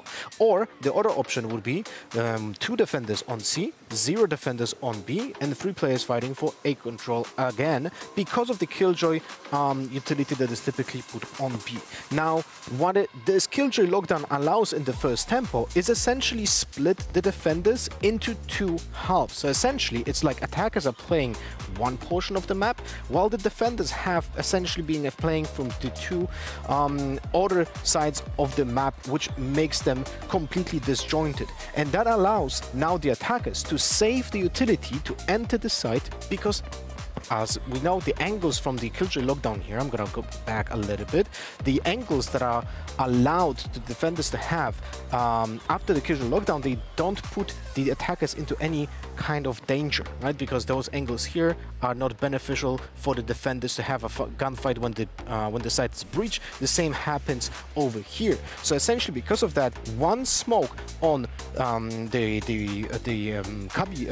link area is enough to make sure that you have the site for free, and that allows the Sky to save crucial utility. This utility is now very valuable after we're gonna see the plant. So pay attention to what's gonna happen after the plant is being done. We're gonna see a Tiger from the Sky being used to push an isolated player into this area. You can see it's being paired with a smoke onto this angle, so essentially the Viper is isolated from the rest of the forces, because also the lurker that is so patient and waits for the Killjoy lockdown to happen gets the info about the player from C mount opening the door. So essentially all of those 3 players, even though they sacrifice so much time to fight for this area, are completely irrelevant, because the attackers understand how the defenders are being set up on this map and isolate them one by one, which forces the main characters on the defense from the A area to essentially not be involved in this round at all. So this was really well done by Giants, and I liked how they saved the util to essentially get a isolated 1v1 targets, and that's about it. What a huge swing round as well, Kakuga. I felt like so many rounds Giants pulled out were the important ones they had to win. Yeah, exactly. Don't forget that this was a 9-3 when we changed sides, and of course things were not looking good for Giants. Even more in most of the rounds, even in overtime, they were losing those first duels. It was actually them coming back. I think that the only player that ended up in a positive note in entry duels was Vitinho. The rest was like 1-5, 1-3. It was like a tremendous. Also, Nuki, I think, had like his worst performance in a very long time. Let's talk about Vitinho, because it felt like a day of Jet players just owning like crazy. Lothar, he was so instrumental today. Yeah, and you know, we can talk about like Operator being such an important, crucial part of the defense, and it was very visible here on today's Lotus. And I can actually even talk about that from both teams. But Vitinho was insane mechanically today, and I literally loved how he was efficient as well with the blade storms. I think he closed out the map with the blade storms with an ace. Yeah, with an ace. Yeah. Oh, was it a double ace this map? We talk about the players that can and should be able to run with the boys like Safe and Durka and so on. I think Vitinho's name never really gets thrown into that conversation. And Kakuka, all the Spanish fans, they love him, they adore him. Oh yeah, exactly. Even so, he's grinding so much lately. You can see it that individually he's always improving, and he really wants to be in this tier 1 that he was, you know, moving away from. You see, it was an ace. Yeah, it was an ace. Definitely deserves. I think he deserves to be here. I think statistically he's also up there. as well. You mentioned the operator. Let's take a look at K-Core's ops, because usually Navira, he picks it up on other maps. On this map, I had a feeling he might pick it up, but after Navira picked it up, Scream was the one that was running with the op. Yeah, it's kind of weird because on most of the maps, it's Nivera. It's actually the most bought gun by Nivera. He doesn't buy Phantom or Vandal more.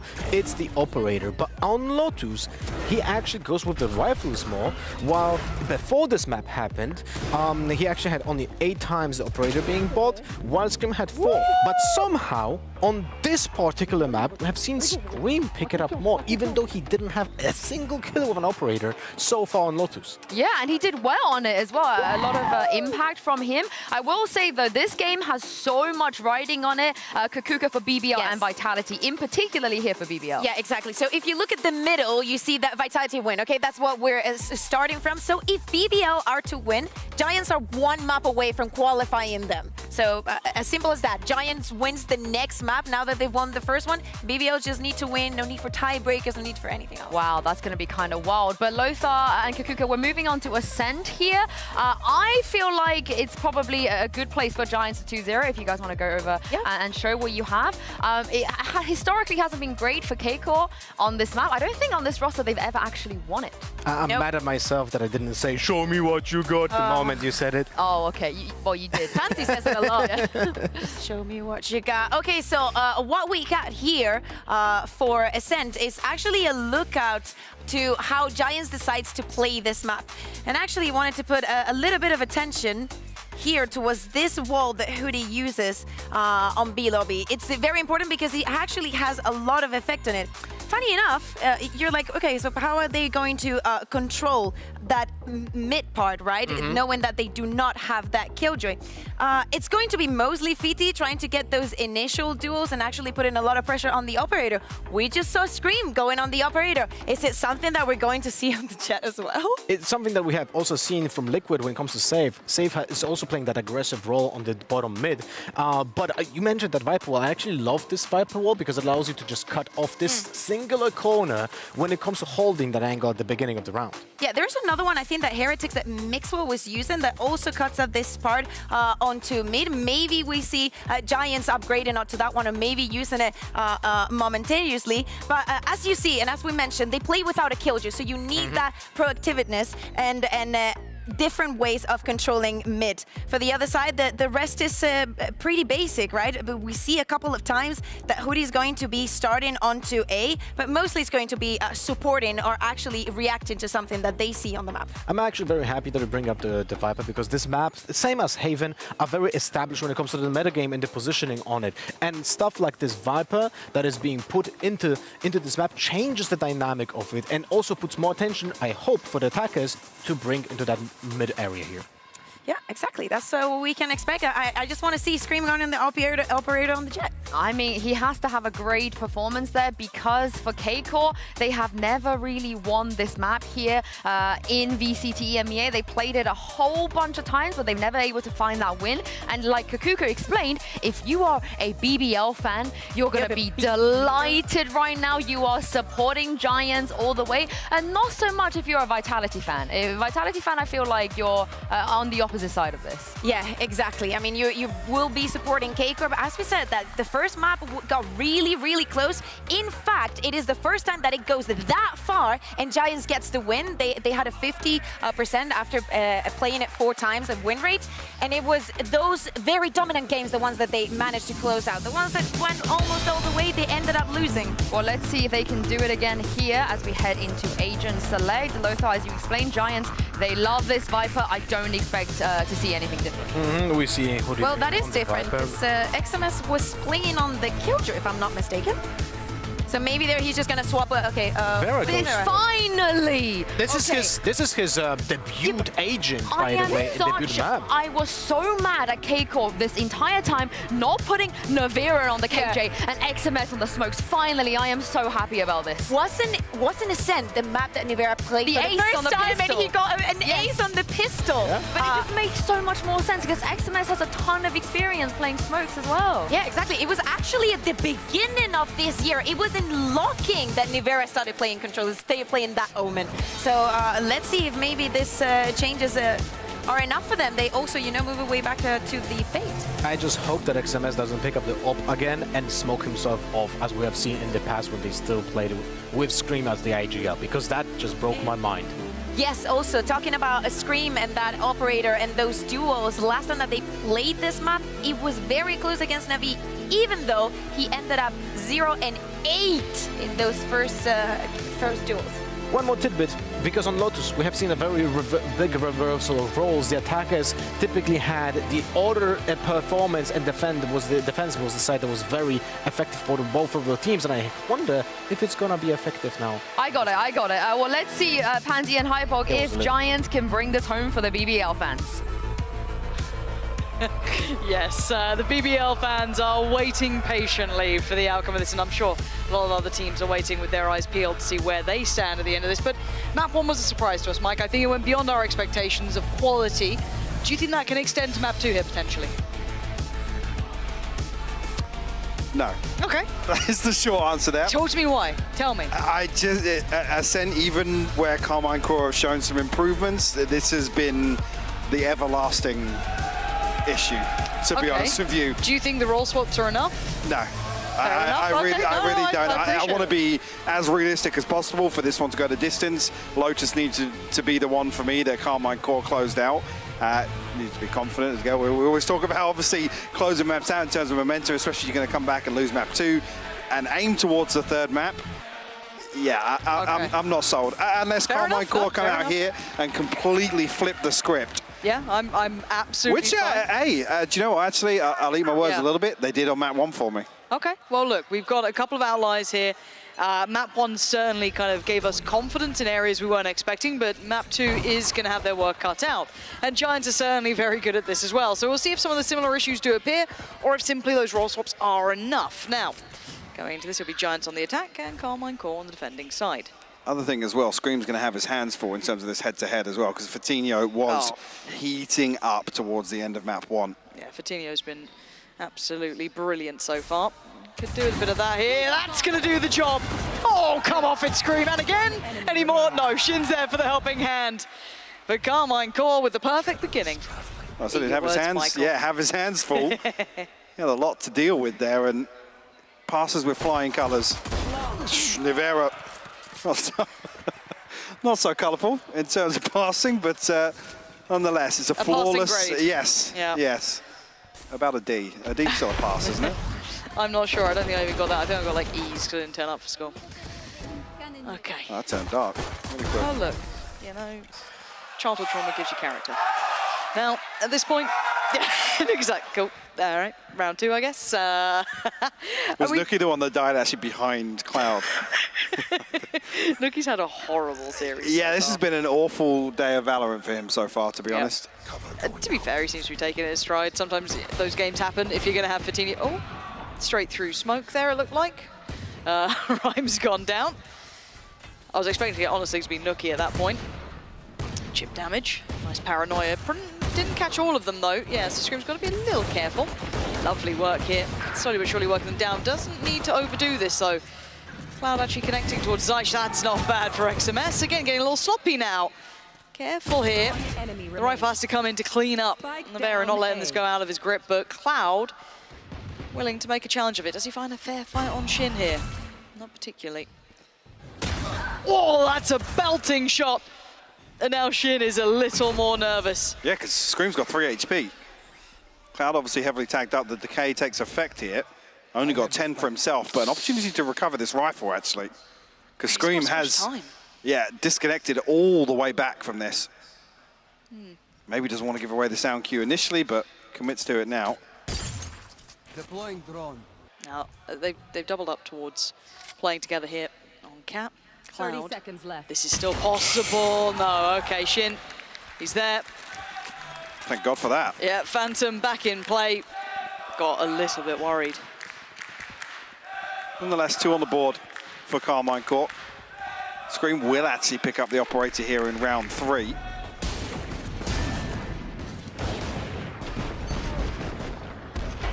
So definitely got. What is that? What is that?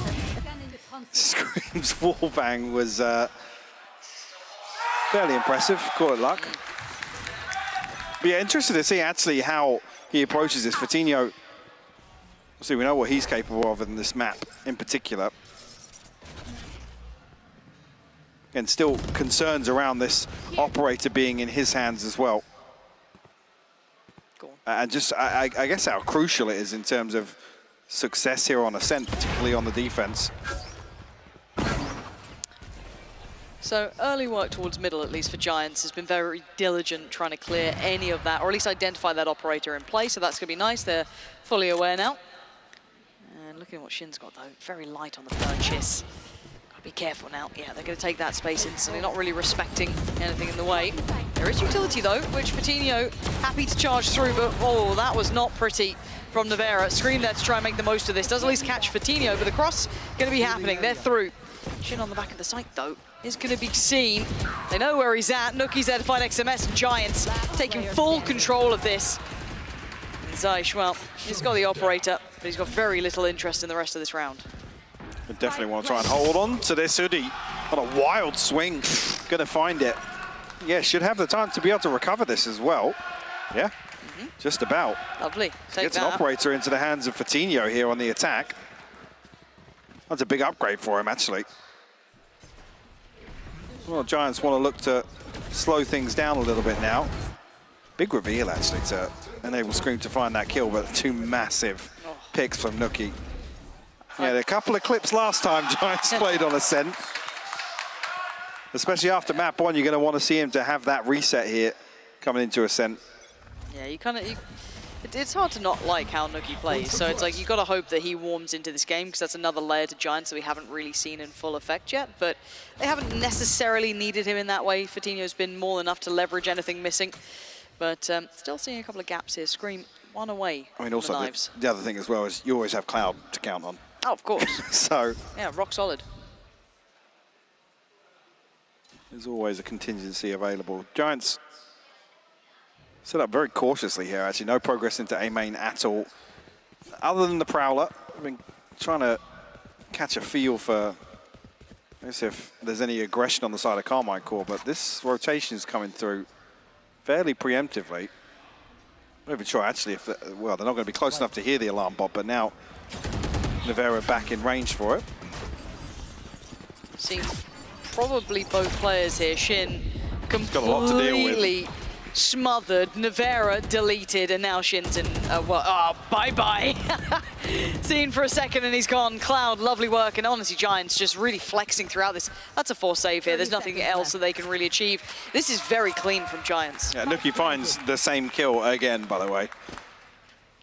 Basically spamming onto that CT angle. If he hasn't been getting kills when he can see people, at least, you know, give him somewhere he can't. We'll concede this fairly early on. Screen with 2K credits. I mean, maybe an opportunity here for a rifle to be dropped across. Maybe Nevera, maybe the Sheriff or a Judge or anything else they can string together. But actually, with 5 surviving, this, other than Hoodie being down at 300, this basically rounds out an extra purchase on top of this round for Giants. So we'll equalize here in round 4. Cloud one off the Hunter's Fury. Nothing else really on the cards here, barring a couple of kills.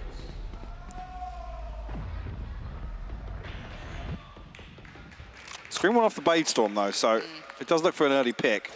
Again, actually, if they can drop a rifle across. The problem being Nevera's disconnected here and there's nobody to deal with this start for Shin. It's a freebie. Again, I think he eats what the paranoia, maybe even the C's initially on the... struggling with the utility ball. Yeah. Yeah. Sorry, not the C's, the knife, sorry. Yeah. Yeah, he's not really having the best of times now. Both noted on this, and Scream getting proactive. There is an army behind that wall, and he needs to back away. Yeah, smart choice. Oh, Fatinho's still going to catch him. Fade away, yeah. Yeah, I'm surprised Scream even stuck around to that extent. I thought after the initial exchange, Giants had won that, but he was happy to give it another test and, well, lost his life for it. Problem being as well, Nevera and Shin on the other side, they have pistols. There's no chance of actually retrieving this rifle and cycling it back through the Carmine Core lineup. We'll be forced to play this out with the rest of Giants headed this direction with only 2 pistols to hold this down. Some utility, yes, but Coutinho's been able to mitigate that, although it doesn't actually have his flash here, but both found with the knife. Yeah, knife tailor-made towards the back of the sights. They're aware of the positioning too. You can see them instantly looking towards it. Nice shot from Shin, but they need a follow-up. And Navera's got it. Okay, something out of nothing here. No time for the reload. Nookie fills that void and making this round a little more playable, but not by a large margin. A 2v3 in the post plant. Paranoia still for Rhyme. Not sure how long until the smoke's back on because one's already in play, so don't know how much they can get from this. Should get it back in the next few seconds. Yeah. Yeah, she's still got the paranoia to slow things down as well. Last player standing. Nookie catches XMS trying to slip a little closer towards Zayt, and Zayt now slipping away.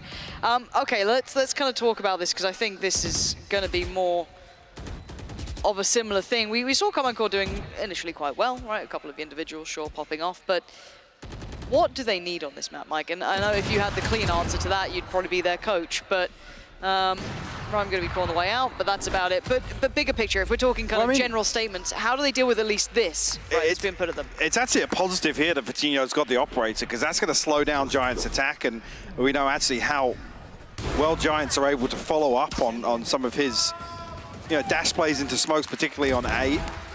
So whether or not the lean becomes B site here, or even taking this space away from mid, Carmine Core need to make one of those decisions. It can't just be to split in a 2-1-2, hope that Scream can hold down the fort in mid with an operator, because I hate to say it, but it's probably just not going to work here. No. Okay, we'll see if there needs to be some kind of prioritization from Carmine Core. Again, it's a very passive setup once again, but 3 towards B side, so maybe a positive here if they look to follow through. Once again, Giants, they feel it out. They read some of the utility. They're able to rotate away from this. Only thing being, actually, Zayt didn't throw anything there on B site. So it would have just been the operator and Shin's utility. And ult is ready for Nookie here. If he decides it's optimal, yep. And it's the gateway to go. They've got a lot of what they need. Going to post this on forward as well, clear out any of the traditional sites, but it's Zayt to find. Hoodie, hold on. Maybe a little life in them yet. Plant going to come in for Giants, though. Knife should note 3. If not, potentially more there, depending how close they were. But as it stands, wait and see if Scream can maybe find that shot. No, just goes to the wayside, and Coutinho now keeps his head down. Doesn't fancy a second attempt at that one. Oh, maybe he does. Dangerous, but it might have worked there for a second. Only catching 1 as the retake does come in. Giants doing well. Holding this back. 3v3 here. Shin's timing pretty decent, but the trade better for Cloud, and now it's just down to Cloud in the 1v2. So much more to be done. He's not going to get it. Carmine Core actually pulling this off. Should have never have happened. And even the possibility here of Navera throwing the lockdown in. I was noting it, he didn't get a kill ahead of this. It was Zayt actually to find the first onto Hoodie. Yeah, Carmine Core just, I feel like just sweep Giants off the site here. Rhyme completely caught off guard here. I mean, yeah, Shin's basically swung out of a one-way, so no one's banking on that kind of being a safety net, but Cloud in a position with the operator where he's neither holding heaven or challenging towards door. In that situation, if you have somebody, obviously Coutinho cycled the operator out so that he can enter with a rifle, but at that point, don't one-way the door then. Yeah, you're not playing like, give Cloud an opportunity to hold something from main if he's going to be... Okay. And then look, a million miles off, but I think Scream was still moving, so... Bloody hell. Didn't see this stack tested in the last round, so we have to see how well it holds towards this play-up cat. 3-2 split. They do have the additional man here, Scream. Giants can head on straight in. Coutinho, he's trapped and dealt with. Lovely utility work there. No chance to really respond. XMS has to respect this though, falls a little deeper and still going to find the frag. But he goes down and Nookie left with a lot to do. Okay. Does get the first and tries to go for the follow-up, but XMS holds down the fort. Beautiful. And now Cloud and Rhyme though, 2v4. Not impossible, just slightly improbable. You can try and take space here, it looks like. I feel like you have to in this. You've got to win one of these two fights, and they've opted for the one towards short. TP comes in, split the angle, lovely. Better work from Rhyme, though. And now a fair chance. A 2v2. TP's there. He's taking it. Away he goes. Where does he go to? But Shin's on the defuse, and does he stop on the half? No, he has to now. Giants! What a huge round from Rhyme, honestly. Massive work. Beautiful decision-making as well. To take away some of that space from Carmine Core towards Street. I think as well in that situation, they're thinking, yeah, we have a massive advantage. Oh, he saw somebody. He actually saw somebody, yeah. If he stood, I feel if there was a second one, I think he was still moving, right? Just. It doesn't look as if the Tracer comes out straight there. Oh, what a round from Rhyme. Yeah, I think Carmine Core are thinking, yeah, numbers advantage here, don't invest anything, because look at what's available now. I'm not sure how much of that actually came on with the deaths or the kills, but it's a round where they're completely reset. They have the Blade Storm to bring into this, a rifle in the hands of Shin, yes, but Giants actually take the lead with that one. They have a pit, the Blades to work with as well for Fatinho, so if they can get themselves a post plant, opportunity to really lock down either one of these sites.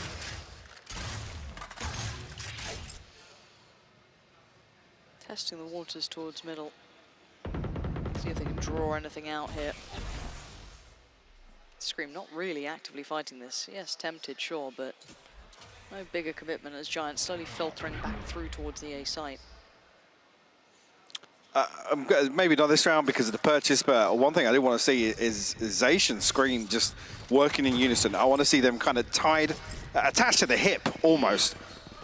To be able to find some of these opening engagements, it's not really enough to have the Jet just floating around here.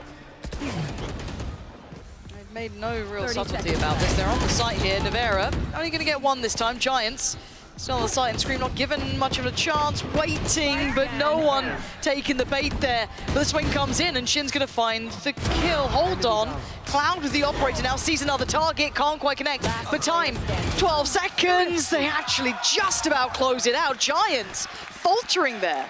Where did Shin find those two, to be honest with you? This just seems so scrambled, so panicky when they get onto site. Giants don't set up some of the basic angles to hold as soon as they come in here. Nevera finds this, very quickly traded out. Shit, yeah, Shin finds the first, and then the second is Rhyme challenging inside the smoke, maybe to deny the weapon coming through, but yeah, like I said, there's nobody, pushed towards Fatinho's typical position on those boxes on the boost up towards Heaven. There's nobody set up with a decent angle on towards the broken door. I was going to say, a Scream does swing back onto that. No, but he's space gained here by Fatinho.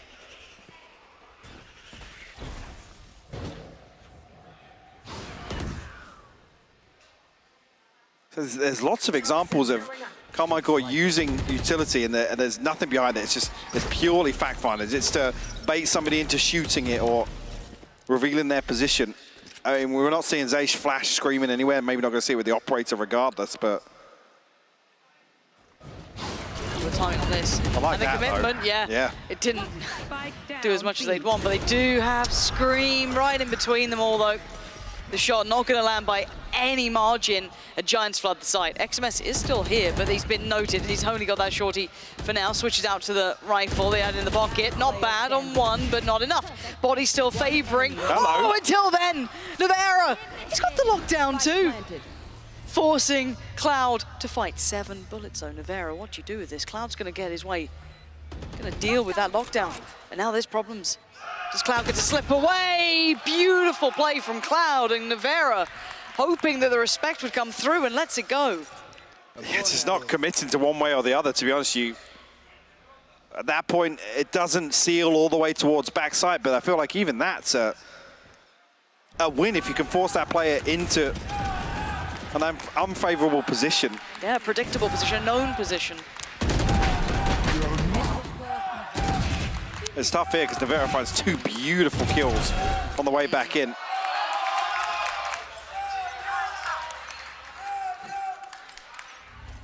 Yeah, Close scoreline still, but getting a little worrying in some of So these now Scream on rounds. a rifle. Do we get this flash into mid potentially? You can see them set up for it actually. Shin revealed. He's got to be careful of the warbang actually. Oh, okay. Scream's just gone. And that spike, are we going to see a Scream round here? That's a headshot angle to be held, but he doesn't get anyone else daring to challenge, but they've just gone for a little walkabout. They've got the spike back in hand, fortunately for them, so the spike will be planted here. Scream can't do much to change that. But you look at the rest, though. Looking for this one, trying to hunt it out. Giants locking off only a portion of the site, not by any full margin. Shinokawan on the way back through as well. And Rhyme, I found two, though. Beautiful work on the front line there in the post-plant. 3v3 now. Rez might bring it back to a 4v3. Fatinho, oh, on the flank. It could have been everything. It's not. It's a trade. And now down to Nuki and Hoodie. Flash comes in. Does he get anything off the back of it? Yes, finding Navera. Oh, the follow-up couldn't quite readjust in time for XMS. And now it's on Hoodie. He's only 26 HP. He's bought time here. He's playing it so well. XMS has to respect this, but he wants to defuse. He wants to start here, but he can't get it. Hoodie doing enough to take Giants further away in the lead now. And beautiful plan in place as well. The Viper's Pit prioritized towards spawn. Just so happens Carmine Core have taken space in mid. Able to mitigate that, but it's an open plant for Hoodie to be able to do just that. Throw a snake bite on from inside the pit. And make sure, 26 HP for XMS, he has to wait out that snake bite. Oh, sorry, what was that first one from Nuki? A blind wallbang towards Switch. Look, it's Karma balancing out Sava's, it's tougher times. Speaking of tougher times, Carmine Core pumping the brakes here because they're not getting what they want. It feels like, again, this just isn't a map for them. Yeah, I don't feel like they really have a repertoire of set pieces here on the defense. It's very vanilla. It's 2-1-2. We haven't even really got the Killjoy set up towards market. It's Scream tasked with either playing an operator or there's a foot thing going on today. I'm not entirely sure about it. We're not down for that. It's not my thing. But yeah, there's not enough versatility here from Carmine Core to really set themselves up to find an advantage on the defense. Yeah, it lacks a little bit of that finesse to it, that depth to it. I haven't seen enough. Yeah, replay, thank you. Thanks. Will it show the Nuki kill again? No. Oh yeah, the ping actually comes through. Is that from Rhyme's ping? It might have been. It's the ping on to when the Zaysh is actually knocked in the null command. The spam just works out so well. We are worried about the depth here for Carmine Core. Let's see if there's anything more that they can show us this time. Has they got anything in the pocket they've worked out? It looks kind of just like maybe a fact-finding mission towards B main. But in the meantime, look at what Giants are up to, taking that mid control away. It's another one, though, where Scream has Shin instead of Zaysh or Navera. Zaysh or XMS on the Omen to really comfortably take a fight. Now they're going to feel the heat a little bit. Finally, a rotation comes through. Zaysh now over towards CT. Oh, God. Whose position will be noted with that spam. Again, look at the gaps here. Shin on an island. I mean, he needs to find one and comfortably, safely dip away from this, and Hoodie punishes it. Not a chance at it. So paranoid about middle. Giants just manipulating Carmine Core. Now Scream still good for a headshot, even a second one. Individually bailing themselves out of this. Nuki, though, overwhelms in the end, joined by Cloud. And the site's on the platter. The last two still far away. Navera and XMS going to try and make it over there as best they can, but it should be a plant. Let's see what the post plant looks like. How comfortable is it? They have closed the gap somewhat. Paranoia sent. XMS en route. Vera will catch sight of Nuki.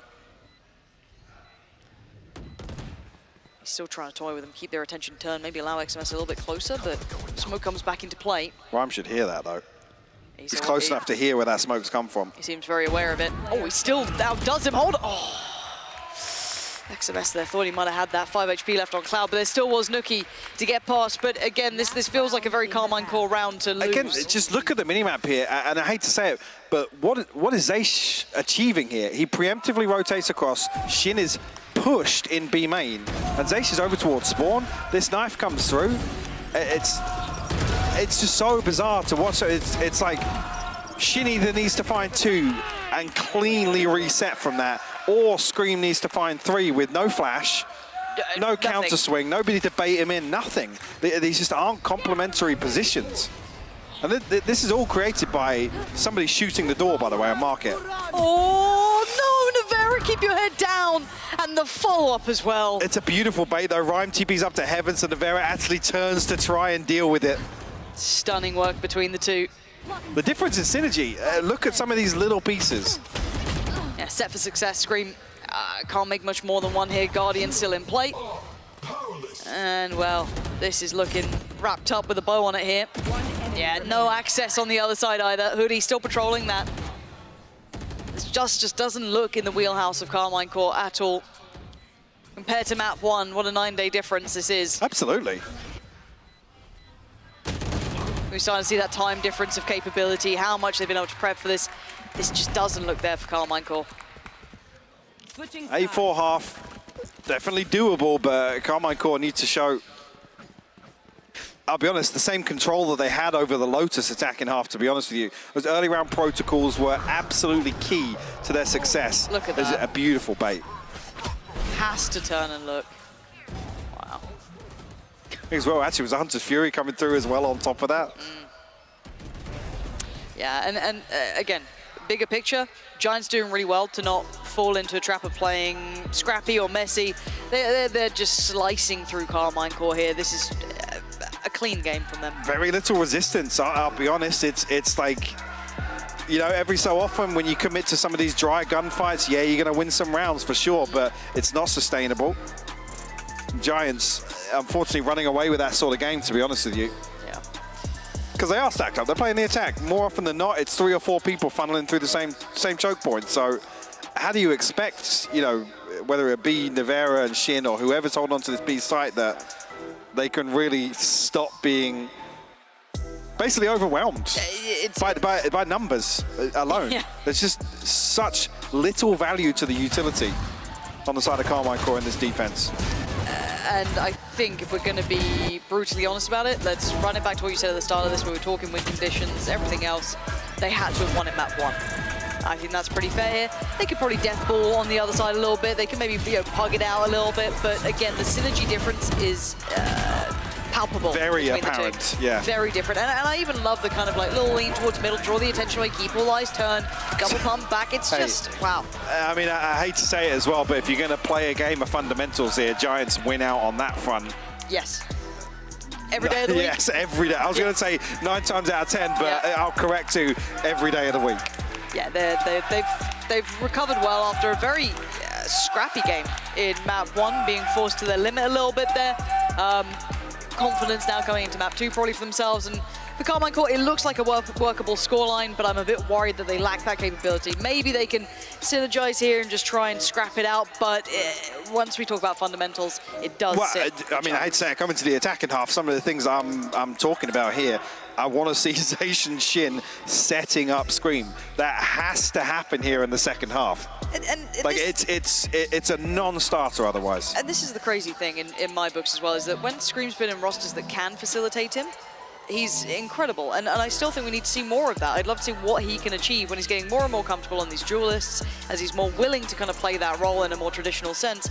Give him that tier 1 support. Yeah, I hope for one Sliggy's not listening, but remember the times between him and Soulcast when Soulcast was hitting his peak and able to really enable Scream. So give me some of that, because they have great pieces on this roster that could do that. I want to see it in motion. It may not be this game. I think, really at this point, it's on Giants if they make mistakes enough for Carmine Core to exploit it. We're going to find out. Scream, isolated from the others, got to be cautious here. There's the rest of the boys all with them, just powering forward. Cloud straight through the wall. There's a player next to you. Oh, Hoodie just decimating the 1-by-1. What a hold from Hoodie. Oh, come on. Giants. They all walk the wall. And the Classic just absolutely rips them to shreds. And the value here of really just not waiting out that wall to come down, not waiting for a window of opportunity created from Hoodie's Toxin being down. I'm not even sure, actually, is there a second snakebite that comes through? The first one obviously invested. I think initially the plan is off the contact of the knife, pinging something, but just so happened a Prowler's sent in, and yeah, rightfully so, grinning about that one. Yeah, he should be. That could unlock double digits for him, right? Like, that's huge. Gets himself a Vandal nice and early. He'll be chuffed with that. Yeah, you got the Bulldog as well for Rhyme. Coutinho on that Marshall. On the other side, Scream here. Sheriff, yes. And a chance, but that chance is now being limited. Or I'm going to get out of there. Got to be careful, though. Down to 70. And, well, how do you try and close these gaps? Because Nuki actually to reinforce behind their smoke as well. They have a fragment to slow things down if there's a solo peak on the other side from Carmine Court. Oh, okay. Nuki reminded of his day. It's not a good one. Cloud, though, fancies his chances. XMS gonna find Rhyme. How much danger can they have in this? Not enough. Coutinho and Cloud, safe pair of hands at the end of the day, 3 standing. Yeah, able to find this rotation so early on that they can almost sacrifice a weapon or 2 into this round. And already double digits, so Carmine Court up against the wall. It's got to be a big round here. It has to be clean as well if they want to string together any number of rounds to actually close this gap.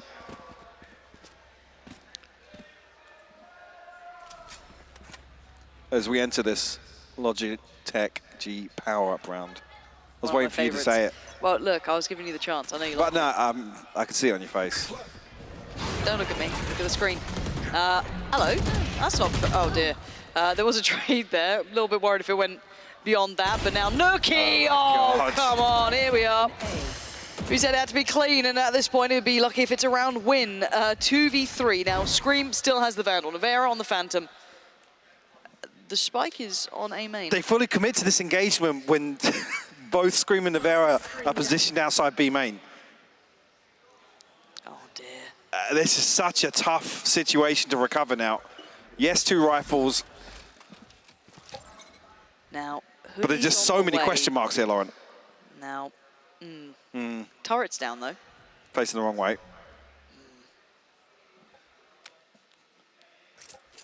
It's fine. I got the spike. It's totally fine. Look, Nevera's going to bang out Hoodie. Easy, right? Then Scream just going to wide swing on Cloud. Oh, that's going to be rough. Here we go. Oh, here we go. Here we go. Don't worry. Nevera, here it comes. See, that's where I went wrong. It was all possible until then. Scream finally coming over. The barrel's been seen. And they're all closing in. Yeah, that was out of sorts, out of sync. But again, they split once again. It's like it was Nevera expected to win a 1v2 in main there. There's no opportunity to play a trade in a 2v3 situation on your first buy round. A must-win round, considering the score. What a beautiful lineup. I mean, Nuki's had a rough turn of things, but and you even said it, yeah, Karma coming back here on a set. Let him have a couple. Yeah. That feels like the nail in the coffin here. Yeah. Sheriffs to come back in, no Blade Storm to work with, a Spectre in the hands of Shin.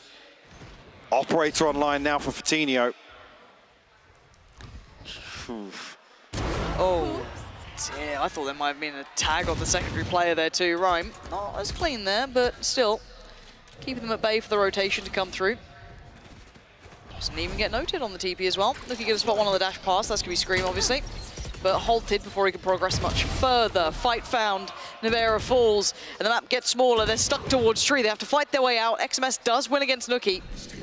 Maybe a recoverable rifle there. Yeah, okay, maybe a slim chance made. Do they want to slip back through CT? Do they try and power on towards A? A double stack below them, waiting. They have no idea about A main. They have no information. They are walking through this as just a death ball. No information found. There it is, the crossfire waiting. Double stack down there, Shin. He's got his work cut out, and it doesn't matter. 12 rounds for Giants, and this simply is not there for Carmine Core. Match point. Opportunity to buy back in, but now mountains to climb. It needs to be flawless from here on out, and plenty of chances for Giants just to scrape 1 across the line.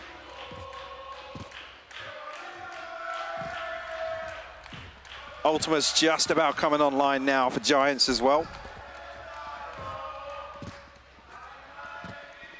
One away from the Blade Storm, Rhyme 2 away. Nuki's still 3 away, so actually, yeah, even then, probably not even gonna see them in this round. Right. Early steps made, interest noted towards A. Now, Hoodie could have a task on his hands. How long do they hold this, and how do they draw someone into this? How do they try and tease that away? Because as it stands, Giants can somewhat dig their heels in here, putting a lot of faith in Hoodie, leaving 3.5 with Cloud if he decides to lean that way towards the A site.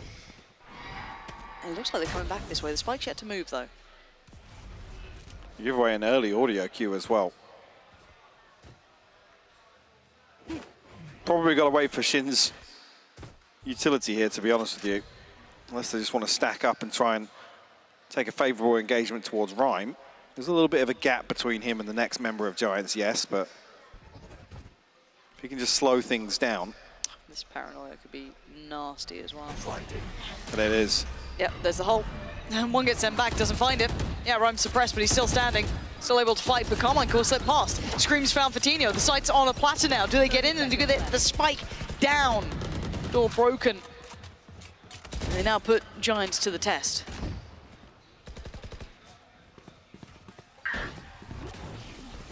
Took a while for the plant to come through. There we go. Finally.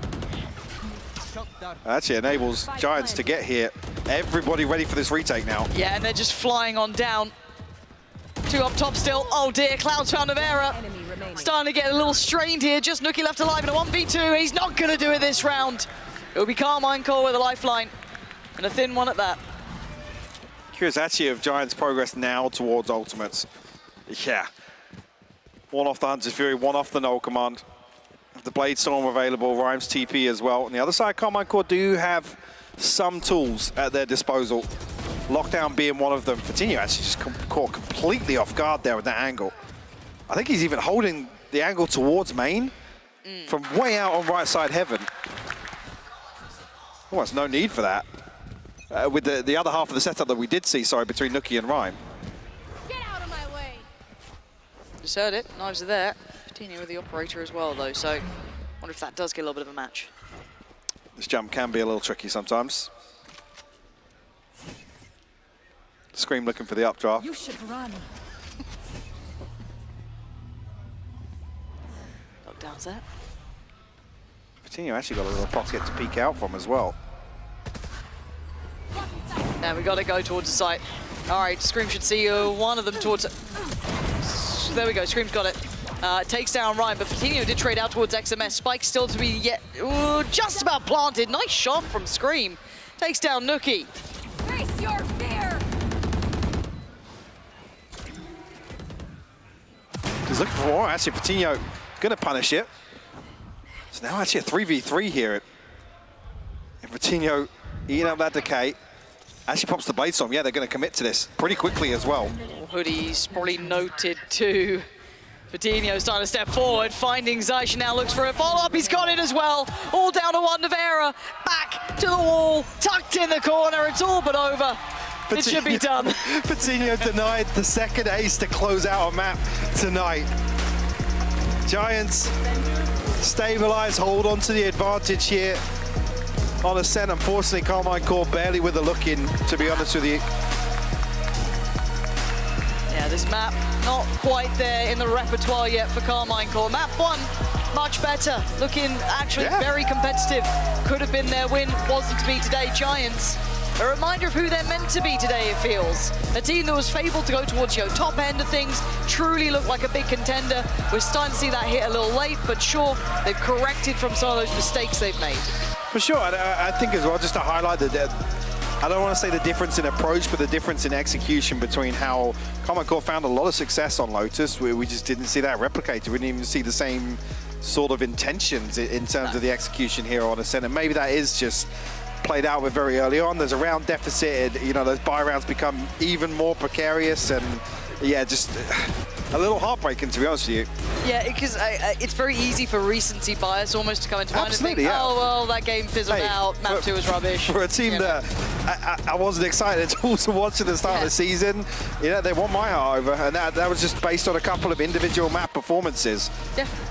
Yeah, and map 1 here was actually a fantastic series between the two. You rarely get to see something so close and very well fought out, and the resilience from Giants to be able to kind of put that one back into play was just wonderful. Considering as well how that series went against Heretics as well, with particularly that performance on Lotus as well. I believe it was map 2, right? So that was actually the one that felt like it went to overtime, but here Giants actually hold on to it and able to close out. And I think that is crucial in terms of the bigger picture here. Goes to Haven.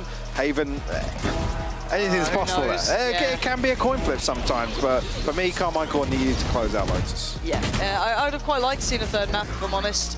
This one was just, it didn't feel like it was meant to be. The map pool favoured if they did win the first. Maybe we got a coin flip on that third. But seeing where it's at, clearly not quite there for Carmine Core in map 2 yet. Ascent just doesn't look comfortable with them at all. Maybe in the future, maybe when they can start working through the depth of their map pool, we could see something. I mean, that roster has had a roller coaster of a ride. Obviously, Giants, of course, as well, themselves towards the end of the season, having their ups and downs, but nothing in comparison. Yeah, nothing in comparison, but also I think a roster that we come back to that same statement as always. You look at them on paper, this should be terrifying. It should be the next contender under your Fnatic, you know, RV, next to where Liquid should be. Should be, yeah. It's kind of somewhere around there. At least here, finishing in a position that I think Giants will probably be happy with in terms of recovery this season. Well, we actually have a little bit of a treat because, again, we've started to see the, I guess, turnaround of Carmine Core's story.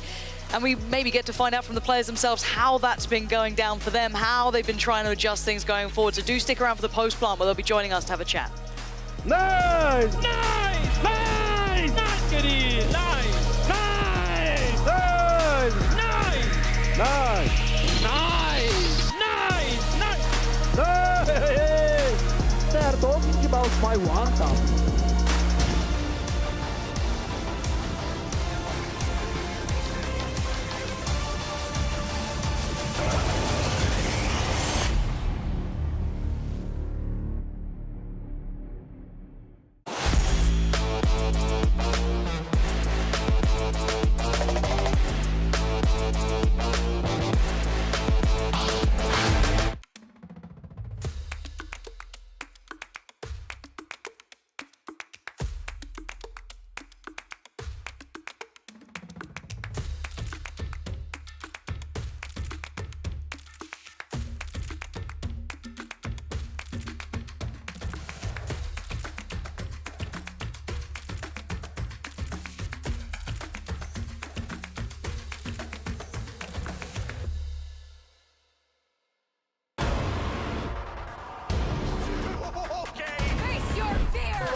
Red Bull gives you wings.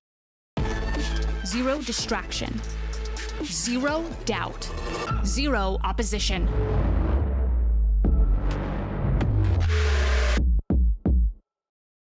Usually when I see a target, I won't miss. I try to find weaknesses wherever they are and just game by game try to pick up on anything I can.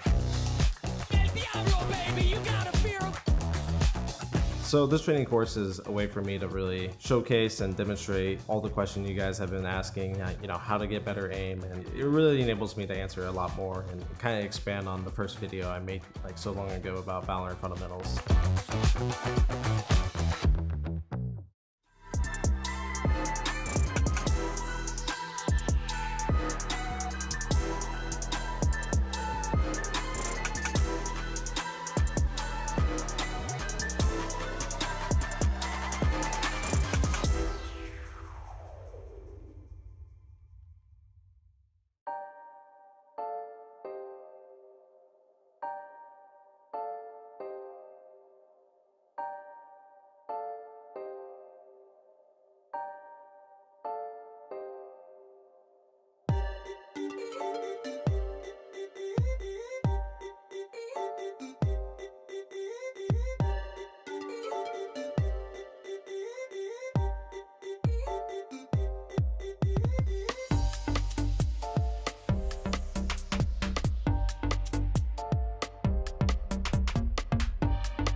everybody, and welcome back. It's your favorite segment of the day, Post Plant. Of course, I'm Yingsu, and I'm joined by Lothar and Zacian PM from KCOR. Thank you so much for joining us. Probably not the results that you guys wanted today, but I do want to say for map 1, we were convinced we were going to get 3 maps. Like, by the time it was OT, we were like, okay, it's going to go to map 3. So talk us through that. Did you guys also feel like you should have maybe won that map as well today?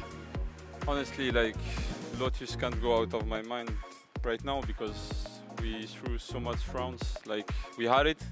We won like 9-3 first half, something like this, and then like we got snowballed. We didn't adapt really well, really fast. I think like that we had the plans to do it, but we were not listening to each other. So like we failed to close the map really fast. Then after they got a lot of ults and they snowballed on it, and Lotus on attack, like, you lose one army round in the beginning of the side, they snowball you with the orbs and the ults, and like it's finished. And this is what happens for us. So it's kind of sad. Like, I wanted to finish the season with something happier, but yeah.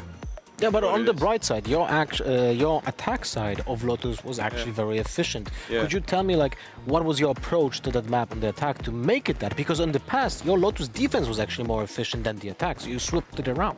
I think for us, like, it's pretty since Sao Paulo that Lotus is by far like one of our best maps, and like we've been playing this comp like since a lot. Before we had Sova instead of Raze, but we switched it really fast. And I think like for us, our plans on Lotus is just like to farm orbs around our Raze, our Killjoy, and then like we had a lot of ults. As I said, like, if you snowball on the ults on the attack side of Lotus, since you have 3 orbs and it's really easy to plant, there is 3 sites, like it's really easy to do a pretty good side because it's hard for them to defend. So I think it's the actual meta and everyone is playing like this on Lotus. So I love that map. For the attack side, we were on point also. We knew what they are going to do on the defense, and we exploited the weaknesses they had. Yeah. That was the right course. Most of them were the right course on the attack side. And for some reason, we couldn't get the right course on the defense. I tried many tacticals, even Pipson gave 1 or 2 to me. Yeah. And there was always like adjustments or some builds on top of the calls that makes them hectic or inefficient. Wait, you mentioned Pipson gave stress. Well, when he takes tactical, it's one for me too. And given the fact that we are struggling on the defense and on the overtime, it was nice for me. But even with my tacticals and theirs, I couldn't make the call right away because there was always like details going against us, which is a shame because Lotus was pretty much a wrap for us. And Ascent, I don't know. I think we were blocked in Lotus, honestly. Yeah, it's mentally. I think like with all like we've been through this season, like all the through we did, all the like the maps we should have won, and like we threw, like I think for everyone and also me, like we were blocked on the Lotus one. Like it was the last match for us. We wanted like to go out of it with like some happiness, but like you lose a map like this when you have disadvantage. Like it's human to remember all the past from the season, you know. It's like an anime, right? Like it's all just rushing back. Yeah, even though like we showed the better face at the end of the season, you can't like avoid this kind of things. So I think for me like, it's like foot match. When we played against Footballist, we threw Heaven, and then after on Ascent we were blocked on Heaven because like you just watch all the things happened in the past, and it's really hard mentally, but it is what it is. It's a learning experience. I think even the best teams, they also fall to that as well. I do want to talk about your performance this year, because I don't think we expected to see you play. I think especially coming into this season, we do have some of your highlights from today as well, and your stats of this tournament. How did you feel? You wanna go pro maybe after this next year? You want to become a full-fledged pro player? I don't know. Maybe yeah. Like I used to be a player, but I had a lot of health issues. Like I spent a lot of months in hospital, and then I had to stop playing, and I switched to coach. And was this in Valorant? Yeah, I've been like tryharding the game. Like at the side when I was coaching, because I always loved playing. So even though I was not pro player, I was tryharding the game. And yeah, maybe I could switch. Like I love the game. I love everything about the game. I'm watching VODs every time. I'm playing the game the whole day, like from from like going out of my bed till like 3 a.m. So yeah, maybe why not? I'm glad to hear you say that, and that you know, being on that stage kind of makes you want to commit to it more. And PM, I think for you, I got to ask, what from your perspective has maybe been the difference, at least working with an IGL-ization game compared to maybe Scream? Just because obviously for you, it must have been a change as well to switch your IGL halfway through the season, not just for the players. It has been a change, though we couldn't make what we wanted with Ahmed because we didn't have time to build the game during the season. Like, it was really hectic and we had to make it simple and really fast. So it's not like we go through huge details or go through systems and particular things. We want to make it easy to play and build on individuals. So maybe for the last chance qualifier, we'll go in details. But the difference is that with Ahmed, we see the game in the same way. There is like maybe 1 to 5% where we can disagree sometimes, but we always find an answer. And we have a system that can blend in with the players. We want to feel that the individual is served with something he can play with, agent-wise or system-wise. And so we've been working together as staff for 2 years now. Oh, wow, okay. So it's really easy to work with him as an IGL. Because he listens, he gets the feedbacks, and he just wants to hear how to be better at this. So it's pretty good. Is this your plan for LCQ then? You're going to continue this dynamic, you're going to be IGLing and working towards that? I don't know for now. Honestly, we don't know. We were focused on the end of the season, but for now we have to speak to like Carmine Corp and see what's going on. Would you like to? Because I feel like a lot of IGLs always say, I never wanted to become an IGL, I had to because no one else wanted to do it, or it was like something that I stepped up.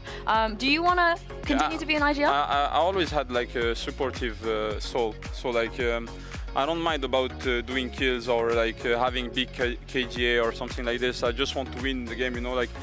This is why, like, on stage I have this energy because I don't really mind about doing 3Ks, doing highlights. I just want to, if my friend, I put a flash for him, he has two guys blinds and he killed him, it's like me doing the kills, you know, so I don't know. For me, like, IGLing, I think it's the best thing with my personality because it doesn't matter for me, like, to be shining, you know.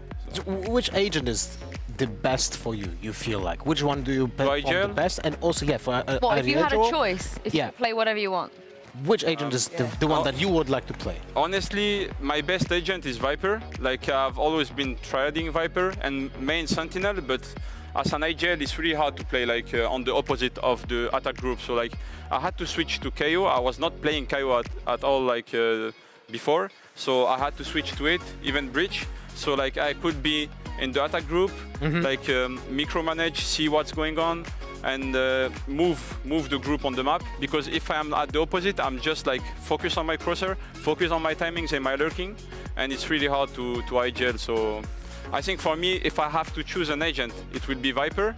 Like on the maps I can play it, but it's really hard to IGL with it. So I had to switch to Initiator, and it's the best role to IGL for me. So I feel like we hear a lot of IGLs. I mean, Angel's just like, I'll play whatever I bloody want. He's gonna die first anyway. Care. So. Yeah, like if I want to play Yoru, I'll do it. And for you, PM, you guys came into this season with rookies, like real rookies, like people that have never played Tier 1 before. So how difficult, or maybe what did you learn from working with some veteran players and also trying to get the rookies more integrated as well? Vast question. We still have rookies on the server during the season. We like it, so we keep it going. The thing is, it was a bet. Like, Carmen wanted to go full French, and it was nice timing to try. We knew it was a risk. We were not delusional. We knew it was a risk, and we knew it would be like really hard and maybe a gamble. But we wanted to try and give the guys that we had last year a shot. And we wanted to give the Frenchie a shot just to see what's going on. Because we have talents in France and Belgium, but so far in Valorant they were not able to shine as a team. So we tried, and we still have the last chance qualifier to make it through and to give it a shot more. So what I learned is that you need to put people with things that they are able to do and not push them too much outside of their comfort zone. They have talents, but you can't reach right away for the So for the start, you have to take steps by steps, and maybe we went too fast for some things. I can't go into details, but that's the main idea. I have a question since you mentioned the, one language speaking roster, and how much do you think, how important is that the team speaks in one language? Do you think it is a vital thing for the team? Personally, no, Yes. not at all. Okay. Personally, I don't care, and I'd rather have an international team. So, because for my personal concern, it's a challenge to work in English, and I like it. But it's strictly personal. We can do it in French, in Russian, in Portuguese, in English, and I don't think that it's so much better to have one language into the team, native language, because it's mostly can the people in the team and the players can speak English or be efficient in, like, how do we say, like player gamer English when you play, because you have many players right now in VCT who don't speak that well English, or they learn through the game and through their career recently, and they are performing really well. So it's possible to have an English team, and to me, it's not a criteria. I think that's what the Turkish scene was suffering from last year, right? Because every roster was like a Turkish roster, and then you had CNED and Alpha, you branch out, and now, you know, look how well they're doing. I also have a tidbit for you guys. So before today's game, we took a look at the maps you guys played in the last few weeks. We're going to have a look at this now. You've been playing the same three maps, like, over and over and over again. Is this a conscious decision? You happy about this? Yeah. There's actually a huge upside for you guys, right? Sorry? It's a huge upside for you guys because you wanted to limit the game as much as possible. That's why we did it. So Ascent is not as a success as we hoped, but and Haven is a surprise positively for us. But yeah, we had like only a few weeks and we were into it, and many crises to handle. So we kept it short, like for the gameplay and the maps, for the map pool. So sometimes we played with the vetoes, we did some gambles, and we knew that some maps would not appear in the future because they are insta-veto by the guys we are going to play. But yeah, that's not pure chance. We wanted to do that. Yeah, it's like as an IGL and as a coach, like it's really hard, like through a season, like in it, to change everything and like get all the map pool back. So like we choose some map that we are comfortable on as a team, and we said, okay, we're going to face, I don't know, maybe I would say random teams, maybe Navy, maybe Liquid, and we knew that they're going to veto this. So like we don't work on it, and we work on like what we're maybe going to play. And like we knew for the 3 last matches that it was going around these maps. Like we prepared other maps also, but at all, like we played those 3 because like the teams were playing the same map pool as us, and it was okay. So that's smart. I think that's really smart. The problem is we don't know ourselves. Like when Ahmed joined the server and said, okay, I'm IJing, we don't know what team we have, and practices are not really reliable on this. We can't really know ourselves, so we have to keep it short. Well, now you have the time to actually get yourself better, right? Just don't play Pearl. I hate that map. Yeah.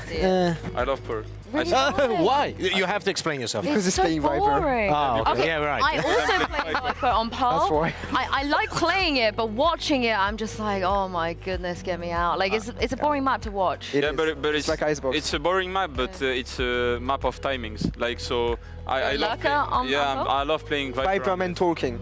Yeah, I love playing Viper. Talk about Icebox. Put him on Viper. Yeah. Put him on Viper. Like and also, permanently. I was a bit sad when they put out Icebox out. So. Oh, I wonder why. I was certain that they're gonna put out Ascent because it's just. It was too long. No. Everybody hates Icebox. Yeah. I like Icebox. Okay, but I love Icebox as well. Yeah, I love playing Viper on Icebox. Yeah, that's why. Yes. Well, I was a Viper main as well, you know. Not anymore. You play Yoru. Yeah, because they nerf Viper, so I'm like, yeah. Nah. You gotta know how to do it. Crazy guy. I'm gonna. This is a little bit like borderline bullying, but I just thought it was really funny because we don't see this very often. So Scream on Lotus, I don't know if you guys knew this, but we're gonna show you. He had a bit of a blunder with his wait, is this it? I think it's this round. With his showstopper on Raze, he might have killed himself. Oh yeah. He might have killed himself. I remember. I don't know if we're... I actually laughed during the round. Yeah, you noticed? Yes. I didn't. What did you think?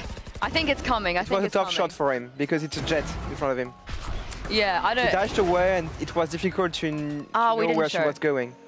We'll find it. We'll find it at some point. We'll find it at some point. I'm going to skip this France versus Spain thing just because I feel like I don't want to give Kakuka Look, any. I was supporting to, France today. Yeah, Okay? you're good, but I don't want to give Kakuka any more, like, you know, power. But I do want to ask you guys maybe a slightly more serious question because I feel like you guys were in a position where in the beginning of the season, a lot of fans, especially I'd say not in EMEA, that didn't watch your games, that just maybe look at the scores and your comps. It was a lot of memes, right? Like there was a lot of these kind of like, haha, K-Core, like we were kind of memeing on them a little bit. I think as the season went on, I feel like a lot of those people actually turned to support you because they wanted you to win. They started to actually like what you were doing. How was that for you guys to have kind of these outside noise and maybe sometimes not very nice things said about you? I don't know, like, honestly, I will talk only about myself.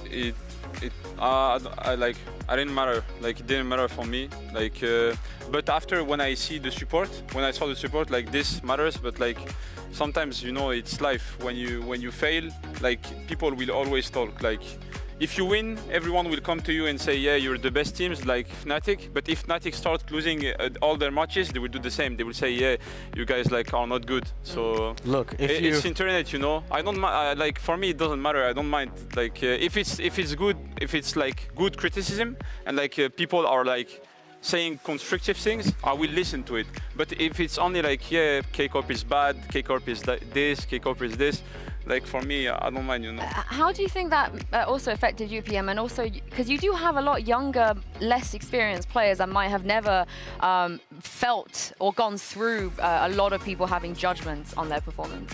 I think they protected themselves really good. And to answer your question, it's just like Ahmed said. So we were playing like shit. It was obvious, and people laughing at it was kind of okay at first, but at some point it transformed into something like, if you want to get some reach, you laugh at Keiko. Yeah. And it like a clown. Farming impressions. Yeah, it was was more like farming impression. For example, Sideshow, he laughed at us, but I knew why, and he was always explaining why we were doing things wrong, and was like, yes, but you don't know why, because the why is like human. Like we can see that the gameplay is not good. We are not that delusional. We don't do this on purpose. It's more like in the head or the complementarity of the team or maybe other problems that we have internally. And you can say, okay, they are really playing really bad, but it's most likely linked to things that we cannot see on the server. I would have loved to hear that. Now, Sideshow, I'm okay with it, but I've seen a lot of people following the trend, and we were like a piñata, and at some point, it was, I think, too much. I mean, it was, I think, too much. I will tell you one thing though. If you have enemies on your road, that means that you're going into the right direction. Such a dad thing. He's a dad. Thank you. Yeah, he's a dad. No, I think it was like kind of ups and downs. I think you had some really rough patch and then some incredible moments. I think the fans really loved as well. Was there anything that you guys particularly felt memorable in a positive way about this season? Like a highlight?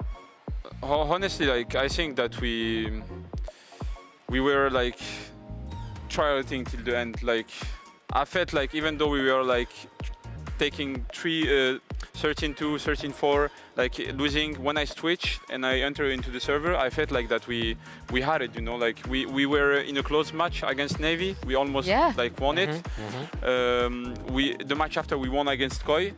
The match just after we threw against Foot, and like we should have won Heaven, and I think if we had won Heaven, like Ascent would be different, but we lost it, unlucky. Then the game after it was Fnatic, we the same, like we were on Lotus, we should have won Lotus, and we were better, honestly I will say it, we were better than them on Lotus, and like they just fucked us on Haven because they are the best team on Haven, and like on Fracture, I know that we could have won, and like this is what I liked from our season, is like even though we were in a really bad situation, we fight it till the end, like we didn't surrender, so. PM, anything memorable? No, the same we learned, and I think that for the rookies, to answer your previous question, or even for the experienced player, they saw in this season the mental aspect of it, the importance of mental prep and being strong mentally and being able to let bygones be bygones, having a bad map, having a bad match and everything. And we know how important it is, and they know this now, very, I would say very soon in their career, which is really good for them, because sometimes you take years before you notice that, okay, it's mainly in your head. Have to learn, I guess. You got to go through it to learn. Oh, right? we went through it a lot. Yeah. I mean, again, I feel like the redemption story is going to be great. A real redemption story, I think, especially for LCQ, because we will see you guys again. If we take a look at the standings, because I'm going to let you guys do the hard job of predicting who you think is going to take the last playoff spot. It is now only down to Vitality and BBL. Everyone else is out of the race. So who do you think is going to take the spot?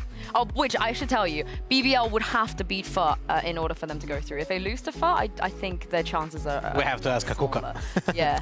If they lose to FUT, it's finished because like they have only 3 wins and Vitality have 4. So there we go. I think it was the Heretics head-to-head that they also. It's a whole thing. But yeah, do you guys think BBL can beat FUT and make it through, or do you think Vitality take this? It's possible.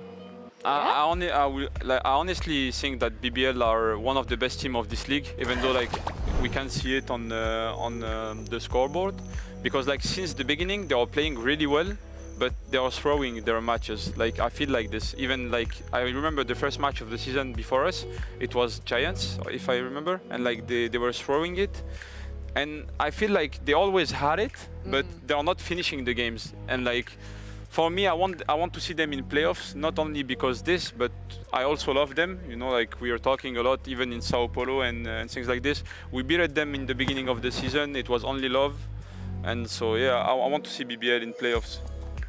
Yeah. Same. I go for BBL just because I like them.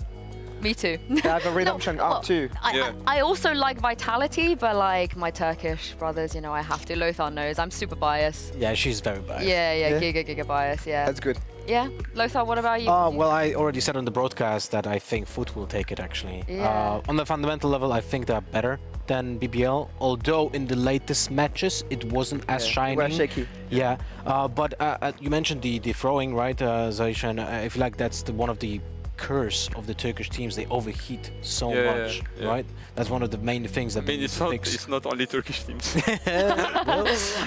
Speaking of overheat, I think we actually have the screen clip now. I don't know. I think we found it. I just want to show it to you guys because it was.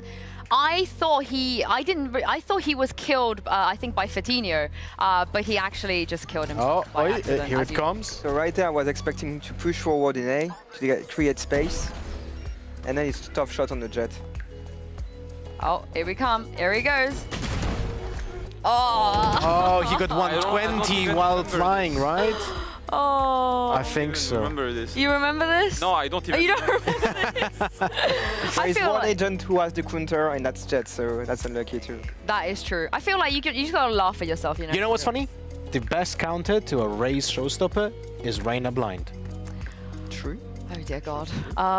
Yeah, Lothar really likes Reyna, and yeah, I love her. As you can see. But yeah, I think the season is over now. You know, for you guys. Last time we're gonna see you for a little bit. Is there anything that you want to say or talk about before I sign off?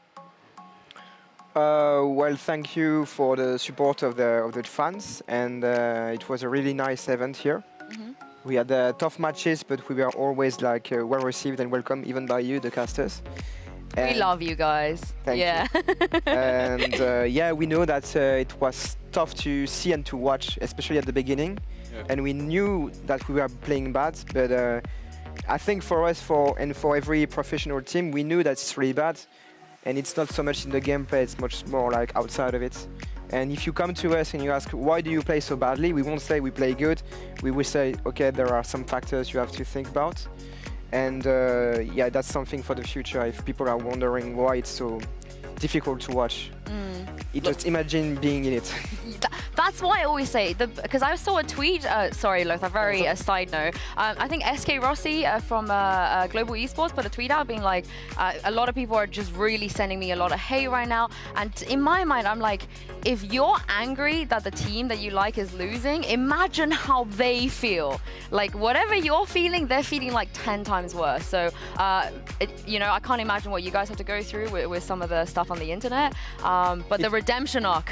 It was okay because the Keiko fans were very positive all the time, very supportive. That's actually very surprising to hear. I'm going to be honest with you. I thought the French scene would be furious at the results, but they are disappointed. They can be furious, and I would be too, and I am too. But they always said we are behind you. Like they were feeling the same things that we were feeling. We are infuriated. We are disappointed of them or ourselves, but they are still here for the matches. And because we don't lie to them and we communicate, we say it's true. We play really bad, and we are trying our best, and we keep trying, and we did. And it didn't give the results that we expected and they deserved for their support. But we won't hide ourselves. You got this. You know, I think even though, you know, you might be disappointed in the early results and so on, I think you created something very valuable for the league. This is our first partner season, and you created a storyline that is actually pure entertainment. And this is still an entertaining, an entertainment show. So you guys helped making this more interesting. Well, you're welcome. Us, for the viewers. Yeah, I guarantee you everyone will remember Keiko. Like, for the good reason, for the bad, but it's a memorable season. We've had a lot of fun watching you as well. You guys have been nothing but pleasant to all of us, so we love you. We will support you. The redemption arc. Yes. I trust you. You got this. Thank you so much for joining us for this. We really appreciate it. Thank you, Lothar, for joining me as well. We're going to be back tomorrow with more games. The last spot for playoffs is still up for grabs between BBL and Vitality. So make sure you come back, join us, and see who is going to be making it. Have a good night's sleep, and we'll see you then.